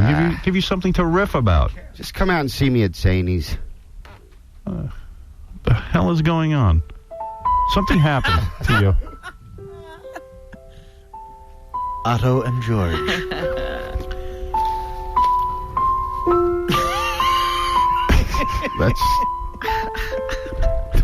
He always gets upset. Oh, Angie's on the phone. Can I please have him on? We have to break into this touching. Howard Stern exclusive. Angie. Good morning, Howard. Hey, baby. How my phone has been ringing off the hook at 5:30 in the morning. What's going on? Good. Okay. Now, Ange, There's a beautiful spread of you in FHM magazine this month. I got it this morning. You did? Yes. Your pictures look amazing. All right? Uh-huh. Okay. One of the pictures, you are, beautiful, and there on the page is a quote. Uh-oh. No. I like the quote. Oh, you do? I don't kiss and tell, but Howard Stern was the best guy I ever dated. Oh, Howard, I tell you that all the time. You know that's true. Yeah, but you've never said that publicly, which I like. And I would, in fact, say that I am going to, because Viacom has billboards, I'm going to put a billboard up of your picture with that quote and put it all over Manhattan. Because I'm so proud of this. Now, here's the exact quote. I love Howard. Uh-huh. He's the nicest, funniest guy. I had a few dates with him, actually. I don't kiss and tell, but Howard was the best guy I ever dated. He's a gentleman. He's classy. He's the number one guy. Well, I said it. You can't agree. You said it, yes. All right, Angie. What? Tell me. Robin thinks. I don't think anything. What do you think? Tell Angie. All she said was you were the best guy she ever dated. Because she doesn't kiss and tell. But what it means is that, what does it mean when you say I'm the best guy you ever dated? Oh, wait, Gary's going to interview you. I'm too modest. Angie, here's the deal. Here's what Robin's saying. I'm not saying it. Here's what she's insinuating. She's insinuating that... They're just letting their imaginations run wild. No, she's not letting it run wild at all. That's the problem. I'm keeping it to what you said. She's saying that it's not really a compliment because you're just saying that Howard's a nice guy, whereas we're taking it as that, we don't know what went on between you guys, but that it was passionate and exciting, and Howard's, all around one of the greatest guys you ever dated. Robin's making it sound like... true. Robin's making it sound like he was a nice guy. Wait, Angie? Well, that too. So it's true that it was passionate and exciting? Howard's not, too nice. He's not like one of those guys that's too nice. He's perfect.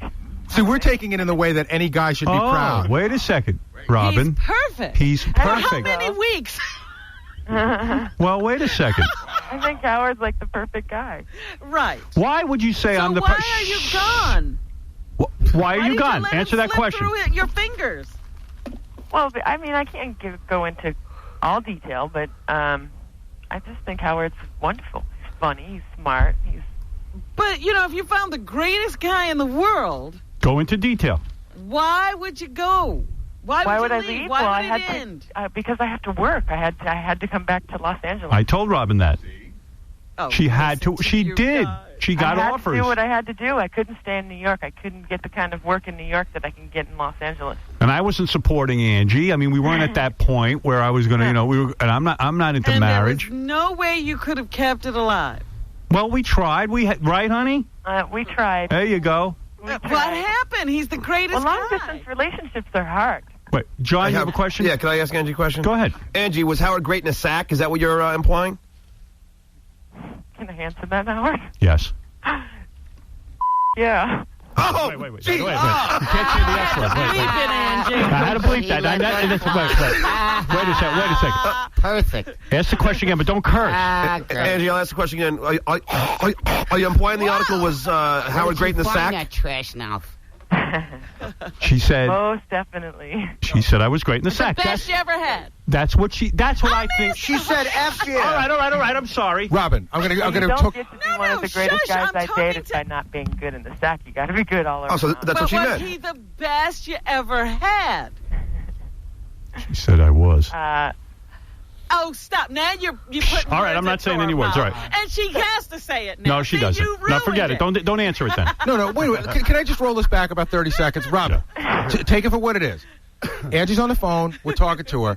John says, was Howard great sex? She goes, F yeah. Except she doesn't say F. She says the word.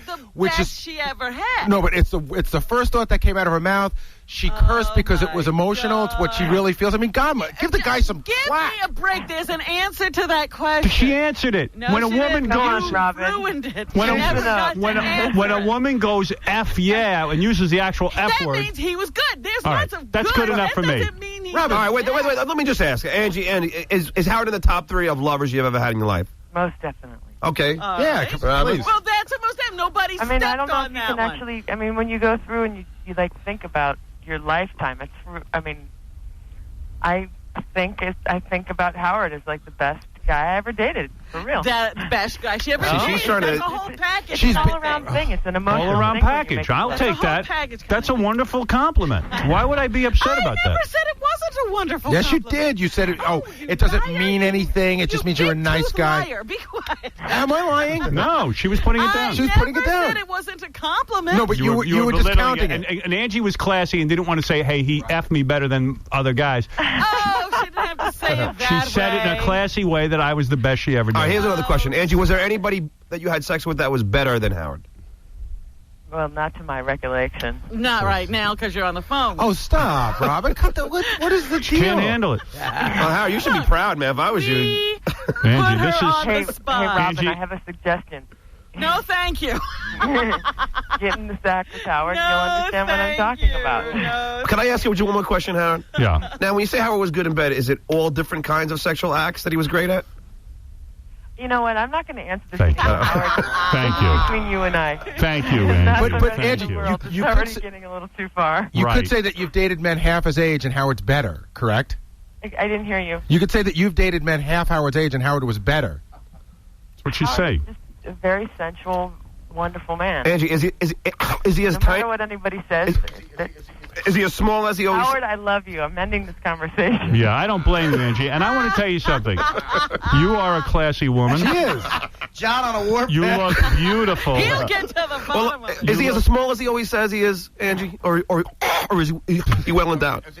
What were you saying, Howard? You look. Howard, you better wrap it up. You look incredible in FHM.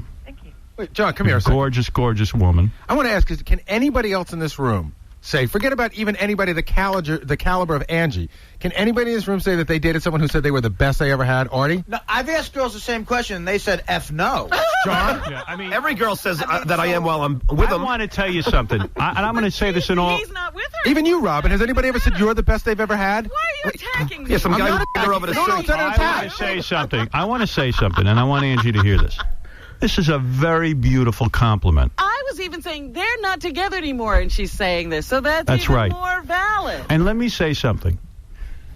Angie, But she still said date. Oh, stop. date Schmate. I was her date. I was her date. Gary makes Stop it. Gary You makes guys are so silly. She dated me. We were dating. You're so silly. You know, but in Howard's defense, Robin, when she said F, yeah, it was so. Yeah, but it was so from the heart. There's no way she was lying then. He's getting all sensitive. But, Robin, it's not an attack when I ask you, has anybody ever said that about you? I'm just trying to say the uniqueness of getting anyone to say that about you is amazing. Teasing Howard. Why are you guys making it so serious? Gary makes a good point. I think my girlfriend loves me. I definitely think And that. you're but still there's- not the best But you ever there's had? there's no way she'd say that. Listen, let There's me no say way she'd say I'm the best she ever had. Angie, a couple of people want to get on the line here. Hold on. Wait a second. Steve, go ahead. Hey, Howard, what's going on? Yeah. I'm sitting here listening to this, and when a girl says, F yeah, you're the best she's ever had, and Robin's still arguing, I think Robin's insanely jealous right now. I was never arguing. I was never arguing. I was teasing. Why are you still arguing, though? The girl is saying, F Gary's yeah, arguing. she's got nothing but nice things to say about Howard, and you're sitting there and you're trying to belittle it. Give Howard his moment. That's right. This is a I tremendous. enjoy this. This to me is better than any accolade I could receive. I figured as much. I If said no people- Billboard Award. This is my Academy Award. No, it would be better than that. This is my Academy Award, all That's right? why I'm teasing you about it. To me, it matters. You should put that article in your house where your Oscars should be. The fact that Angie would go in a magazine and say, dated. I'm the best date she ever had is big news. All right. To me. To you. It matters to me. Yeah, but I tell you that all the time. I just never said that publicly. That's what I'm saying. To say it publicly is a whole nother thing. Yeah, she could say it to you all she wanted. That's right. Who cares if you say it to me? It doesn't mean anything. Smooth, go ahead. Good morning, Howard. How you doing? Yes. First of all, Robin is just the angriest black bitch on the planet, man. She's so freaking jealous. Howard, you are the man. I mean, Angie and Beth, two of the hottest women on the planet. How did you accomplish that, dude? That's right. Is it all right, Angie, that you're not the best he's ever dated? Well, come on. I'm seeing Beth. Robin, just shut up, man. Everybody's tired of hearing you. Thank you. Thank you. Well, I don't know if I trust the guy who says that. You never know. Well, I've asked him. In fact, Angie would probably be the first to say that life is tough without me. Oh, Oh, my God. Life was, Howard, life was good with you. Right, that's all. Life is good with you. I know, I'm just joking. Let's go to the Hammer. Yes, Hammer. Howard, Yes. the Hammer. I got to say this. It's obviously Robin wants to have sex with you, but Yes. I'm playing with you. Yes. And Angie pointed that out, and you're right.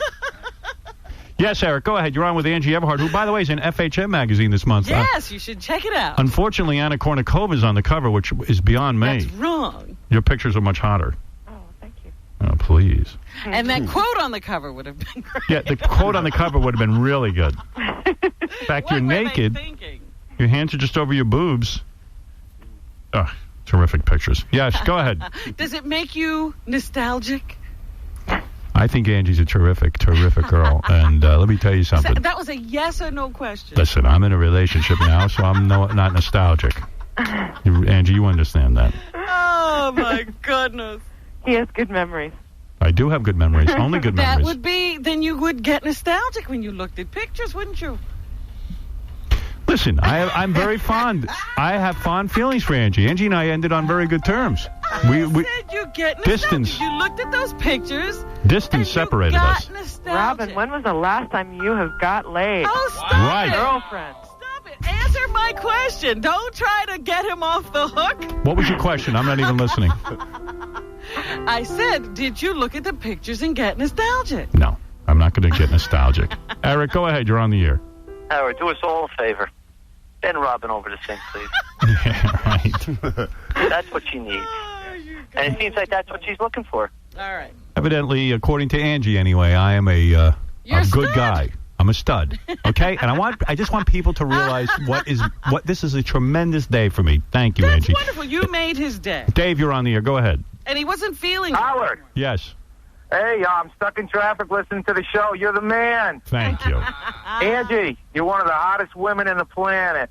Loved the spread you did in Playboy a while back. Of course. Fantastic. Can't wait to get FHM. Right. Thank you. All right, take care. Later. Well, that's that. There you go. And Angie, I am so glad you called in. Hey, now. Well, I love you, Howard. Thank you, Angie. Call me when you're off the air, okay? All right, baby. You Bye. go get some beauty sleep. Hey, now. Not that you need it. Bye. All right, I'm a little bit more than just a pretty face, is what Angie's Robin, saying. good luck. Good luck. Angie, beautiful pictures. This FHM, really gorgeous. Thanks. Thank you. Bye, yeah. Bye. Bye. You know, I would kill Howard Stern exclusive. I would kill to have her say Artie Lang was the 84th best guy I ever dated. I think that this is a great thing, Artie. I really do. I really, really do. Say it's a great thing.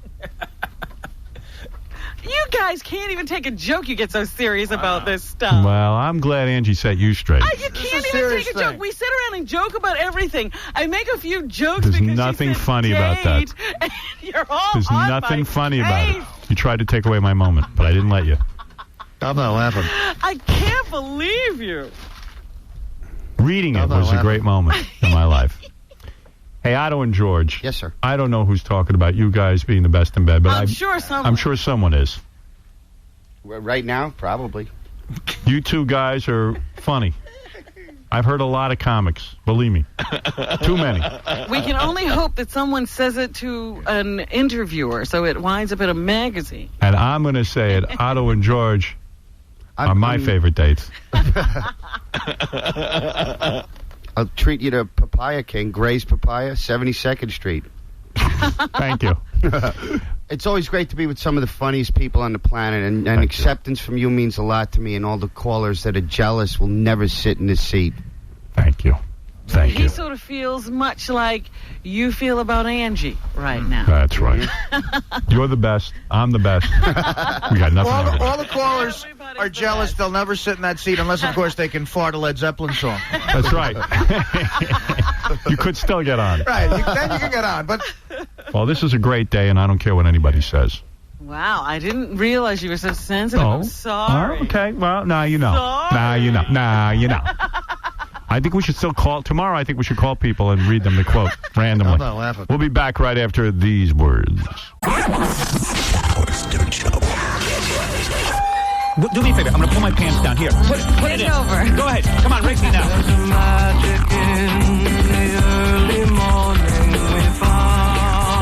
on, do it to me now. Don't do it to me. Don't give me slow race. Do it to me now. I've been bad to you, right?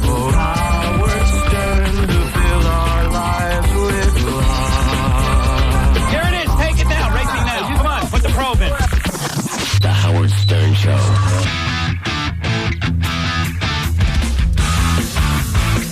Okay, so now Dr. Stephen Heflin. Let me get him on the phone so I'll make sure I say this story right. Doctor. Yes. Hi, how are you? Morning. Good to speak to you. This is the famed plastic surgeon? Yeah, now I've heard about Dr. Stephen Heflin. Years ago, I said to Joan Rivers, I said, God, I got to get my nose fixed. And she said the best guy to go to is Dr. Stephen Heflin. Well, thank you, Howard, very much. Yeah, you're like the surgeon to the stars. I mean, you're the guy who they always bring up does Michael Jackson, Joan Rivers, Liz Taylor. Who else have we heard, Robin? Janet Jackson. Yeah, everybody. Supposed to have worked on. Hey, Doc, before we get into this whole controversy. Yes. So when Michael Jackson gets like 4 surgeries, I think I've heard you before say, "Hey, I'm the guy who tried to fix his nose." You know what I mean? I mean, like, is a doctor irresponsible if he does, like, if a guy comes in and gets 4 nose jobs? Well, Howard, first, any doctor's irresponsible in talking with his patients, and I really have to maintain confidentiality. Right. You wouldn't want me talking about you, Howard, and no, I wouldn't. Not talking about anybody else. But one thing, might I state, that the purpose of my being here and accepting your invitation is that I want to tell the truth in this matter. Right, the okay. matter is, the Washington Post wrote an article 5 days ago about me. They're going to get a journalism award for stupidity. They did not do their homework. Okay, let's go through it. So we were reading the article on the air and making a lot of jokes about it, quite frankly. It's certainly not been joking to me. No, of course not. Or Dr. Bornstein, who's my anesthesiologist. Right. The thing is that it's my worst nightmare. I said, I have a small penis. I would hate to think that if I went in for like a nose job or something, that on the while I'm under anesthesia, that the doctor would like lift the sheet up and start goofing on my penis and. Just does not happen, and it did not happen. I have proof, Howard. First of all, I've got my anesthesiologist who's worked with me for 16 years and over 20,000 operations. We are very professional. You can ask Robin. She's a nurse. I said, but my contention while the story was going on is there's so many people around. How could this be going on? Well, exactly. But if people are going to tell lies about me, they should really tell believable lies. These are very stupid lies. Well, why do you think these people are saying lies about you? Well, number one, the Washington Post did not go into the true source and the purpose of these lies. They didn't do their homework. In fact, they will have in receipt today a letter requesting a retraction. So okay. In other words, if they're accusing you of being in the OR and suddenly a guy is unconscious and you lift the sheet up and you're looking at his genitals, you're making fun of it, or you're spreading women's legs apart and looking at their vaginas or whatever. Totally false, Howard. First of all, I've got a letter from the accuser's attorneys over a year ago stating, and you have a copy of that. Yeah. In connection with our initial representation of the employees, regrettably, a complaint was inadvertently filed through an internal secretarial misunderstanding and immediately dismissed. Well, you have said that there were doctors. This is what I understand. Okay, let me take you back. Could we sort of speak English here because I'm not getting what's going on? Because I'm sure your mind is filled with a million different things. The way I understand the story is that you are these accusations are being made by 2 former partners. Well, no, they're not partners. In fact, I have not seen these people in a few years. But they're doctors. But they used to be associates of yours? Okay, I have worked with hundreds of doctors and hundreds of employees and thousands of patients. Right. But I have to disassociate myself from people who do not have the same standards that I have or may have very serious personal and professional problems. Right, so over the years you might have some disgruntled people around Absolutely. You who feel that maybe you didn't give them the right shake because for whatever reason you decided not to work with them. Absolutely. And the other thing, Howard, you get a lot of people attacking you. You're the best in your field. Right. And you know how it feels when you can't defend yourself. I'm here to tell the truth. Okay.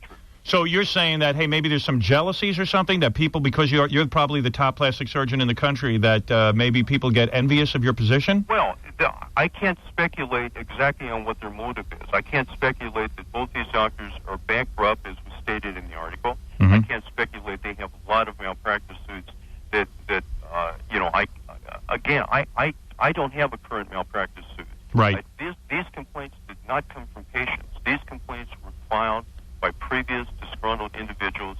So how many people supposedly came forward and said that you were doing all this stuff? Well, I don't know. It's not coming from patients. Right. And it's coming from just one source, a group of individuals who are associated together, common attorneys, and I can't speculate on exactly these terribly false, unfair lies. I can't imagine how someone would pull that off, actually, by being in an operating room with a bunch of people and not be discovered earlier. Well, that's what I said. I mean, there's got to be lots of talk about it if there's going to be any talk at all. If it's happening, tons of people would know. So what happens now? You got to go to trial or something? Well, Howard, I was forced to hire the most powerful legal team in the country. And I have very expensive pit bulls right now to go after these people. But listen, I don't like pit bulls. I don't like doing this. You don't want to be involved in this. But what about your practice? I mean, has it been affected? No, it hasn't. I've had tremendous support, a lot of support from patients, friends, other colleagues. We have a tremendous number of letters. I've continued operating. I will operate today. I will say I am very sorry that my patients and I have experienced this. There will be recourse taken on this, but the truth of the matter is my anesthesiologist that we've done 20,000 operations with that is always there, okay? And he says he's never seen anything. No, you can talk with him. In fact, here, you want me to give you the phone? Sure. Give him the phone? Yeah, go ahead. Hello, Howard. Hi. So you're saying that in the OR, you've never once seen Dr. Heflin lift up a sheet and look at guys' genitals and goof on them, or women and spread their legs? Dr. Hoffman has always been the utmost of professional in the operating room. I've been associated with him, and my colleagues have been associated with him for the past 16. What do you make of this, Robin? I don't think we're talking to Dr. We are talking to Dr. Hoffman. Now we're talking to Bornstein. Well, yeah, this is a different doctor. Why are you saying that? What do you mean you don't mean what are you saying? Give me a hint on what you're thinking.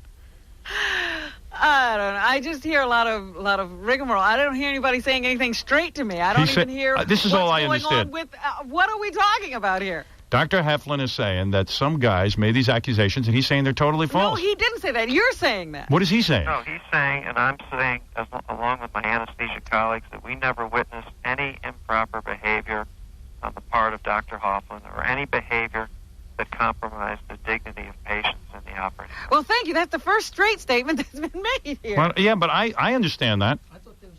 That's what I thought they were saying all along. We They're kept saying, asking questions, and I kept getting some legal mumbo-jumbo, and I don't know what we're talking this about. originally, you're saying, appeared in a Washington newspaper, I guess, and he's saying that he doesn't even understand who's accusing him.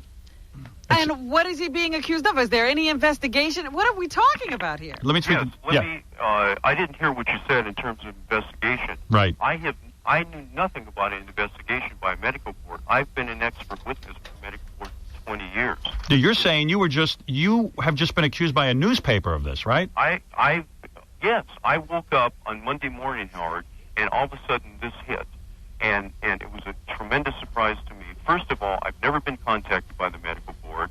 I had no idea there was an investigation, and I've been told the investigation was started by Dr. and Mrs. Hurwitz, not by patients. This was in the article. Right, and who is Dr. Hurwitz? Dr. Hurwitz is a previous independent physician who was utilizing my surgical facilities here. Mm-hmm. They were not partners.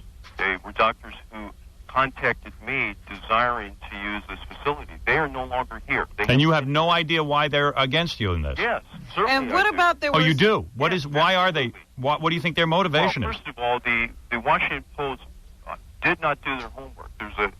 We know what the sources are. The purpose of this, number one, I am under subpoena to testify in their lawsuits.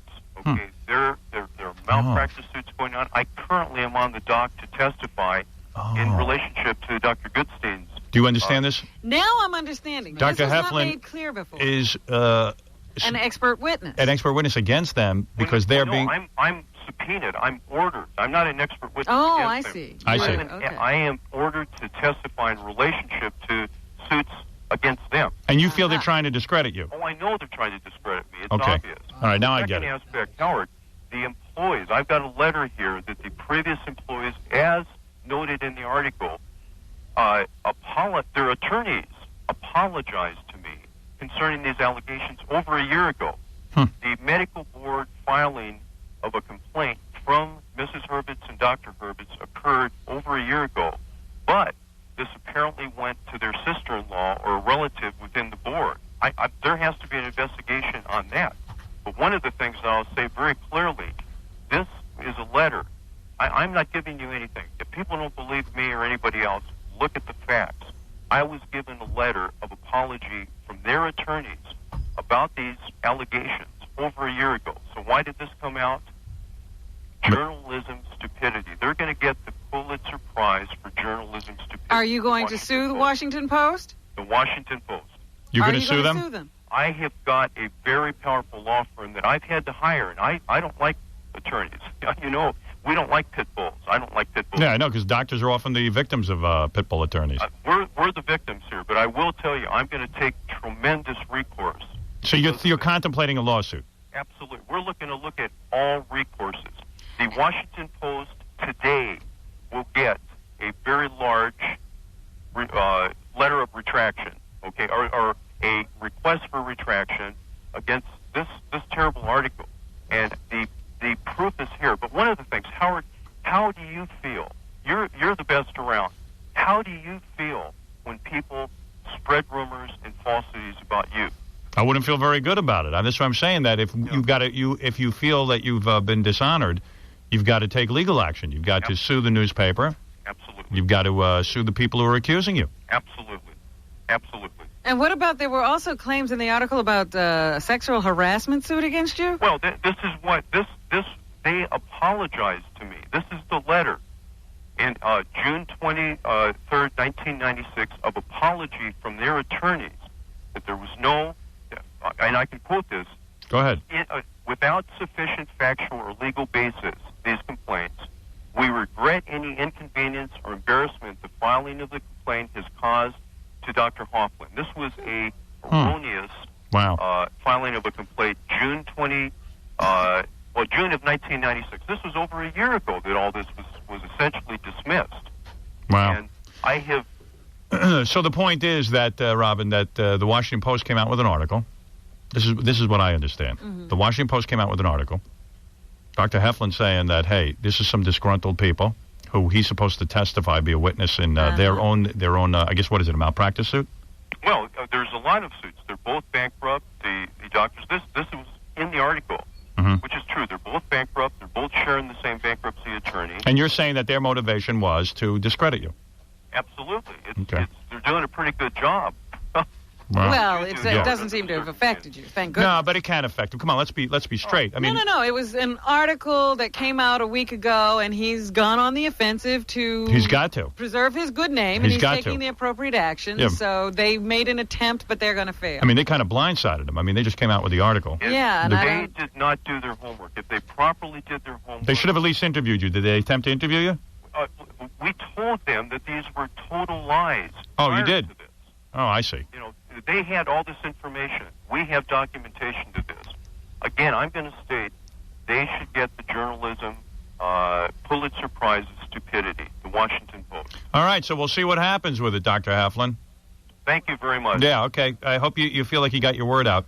I believe that I did, and I want to tell my patients and that I care about them. Dr. Bornstein cares about them. We are devastated by the thought of somebody coming out with lies that would hurt my patients or any doctor's patients. You know, children are brought up to trust their doctor, and most doctors can be trusted. Look at what they're doing. Right. Just look, Howard, what they're doing. All right, I got you. All right, thanks, Dr. Heflin. Thank you very much. Okay, bye-bye. Well, there he is, Dr. Heflin. Sounds like it's going to be one tangled mess. Well, you know, it's true, though. I mean, people can make accusations against you, and then all of a sudden your whole practice is but you don't ruined. imagine the Washington Post just printing them. Oh, hell, I could.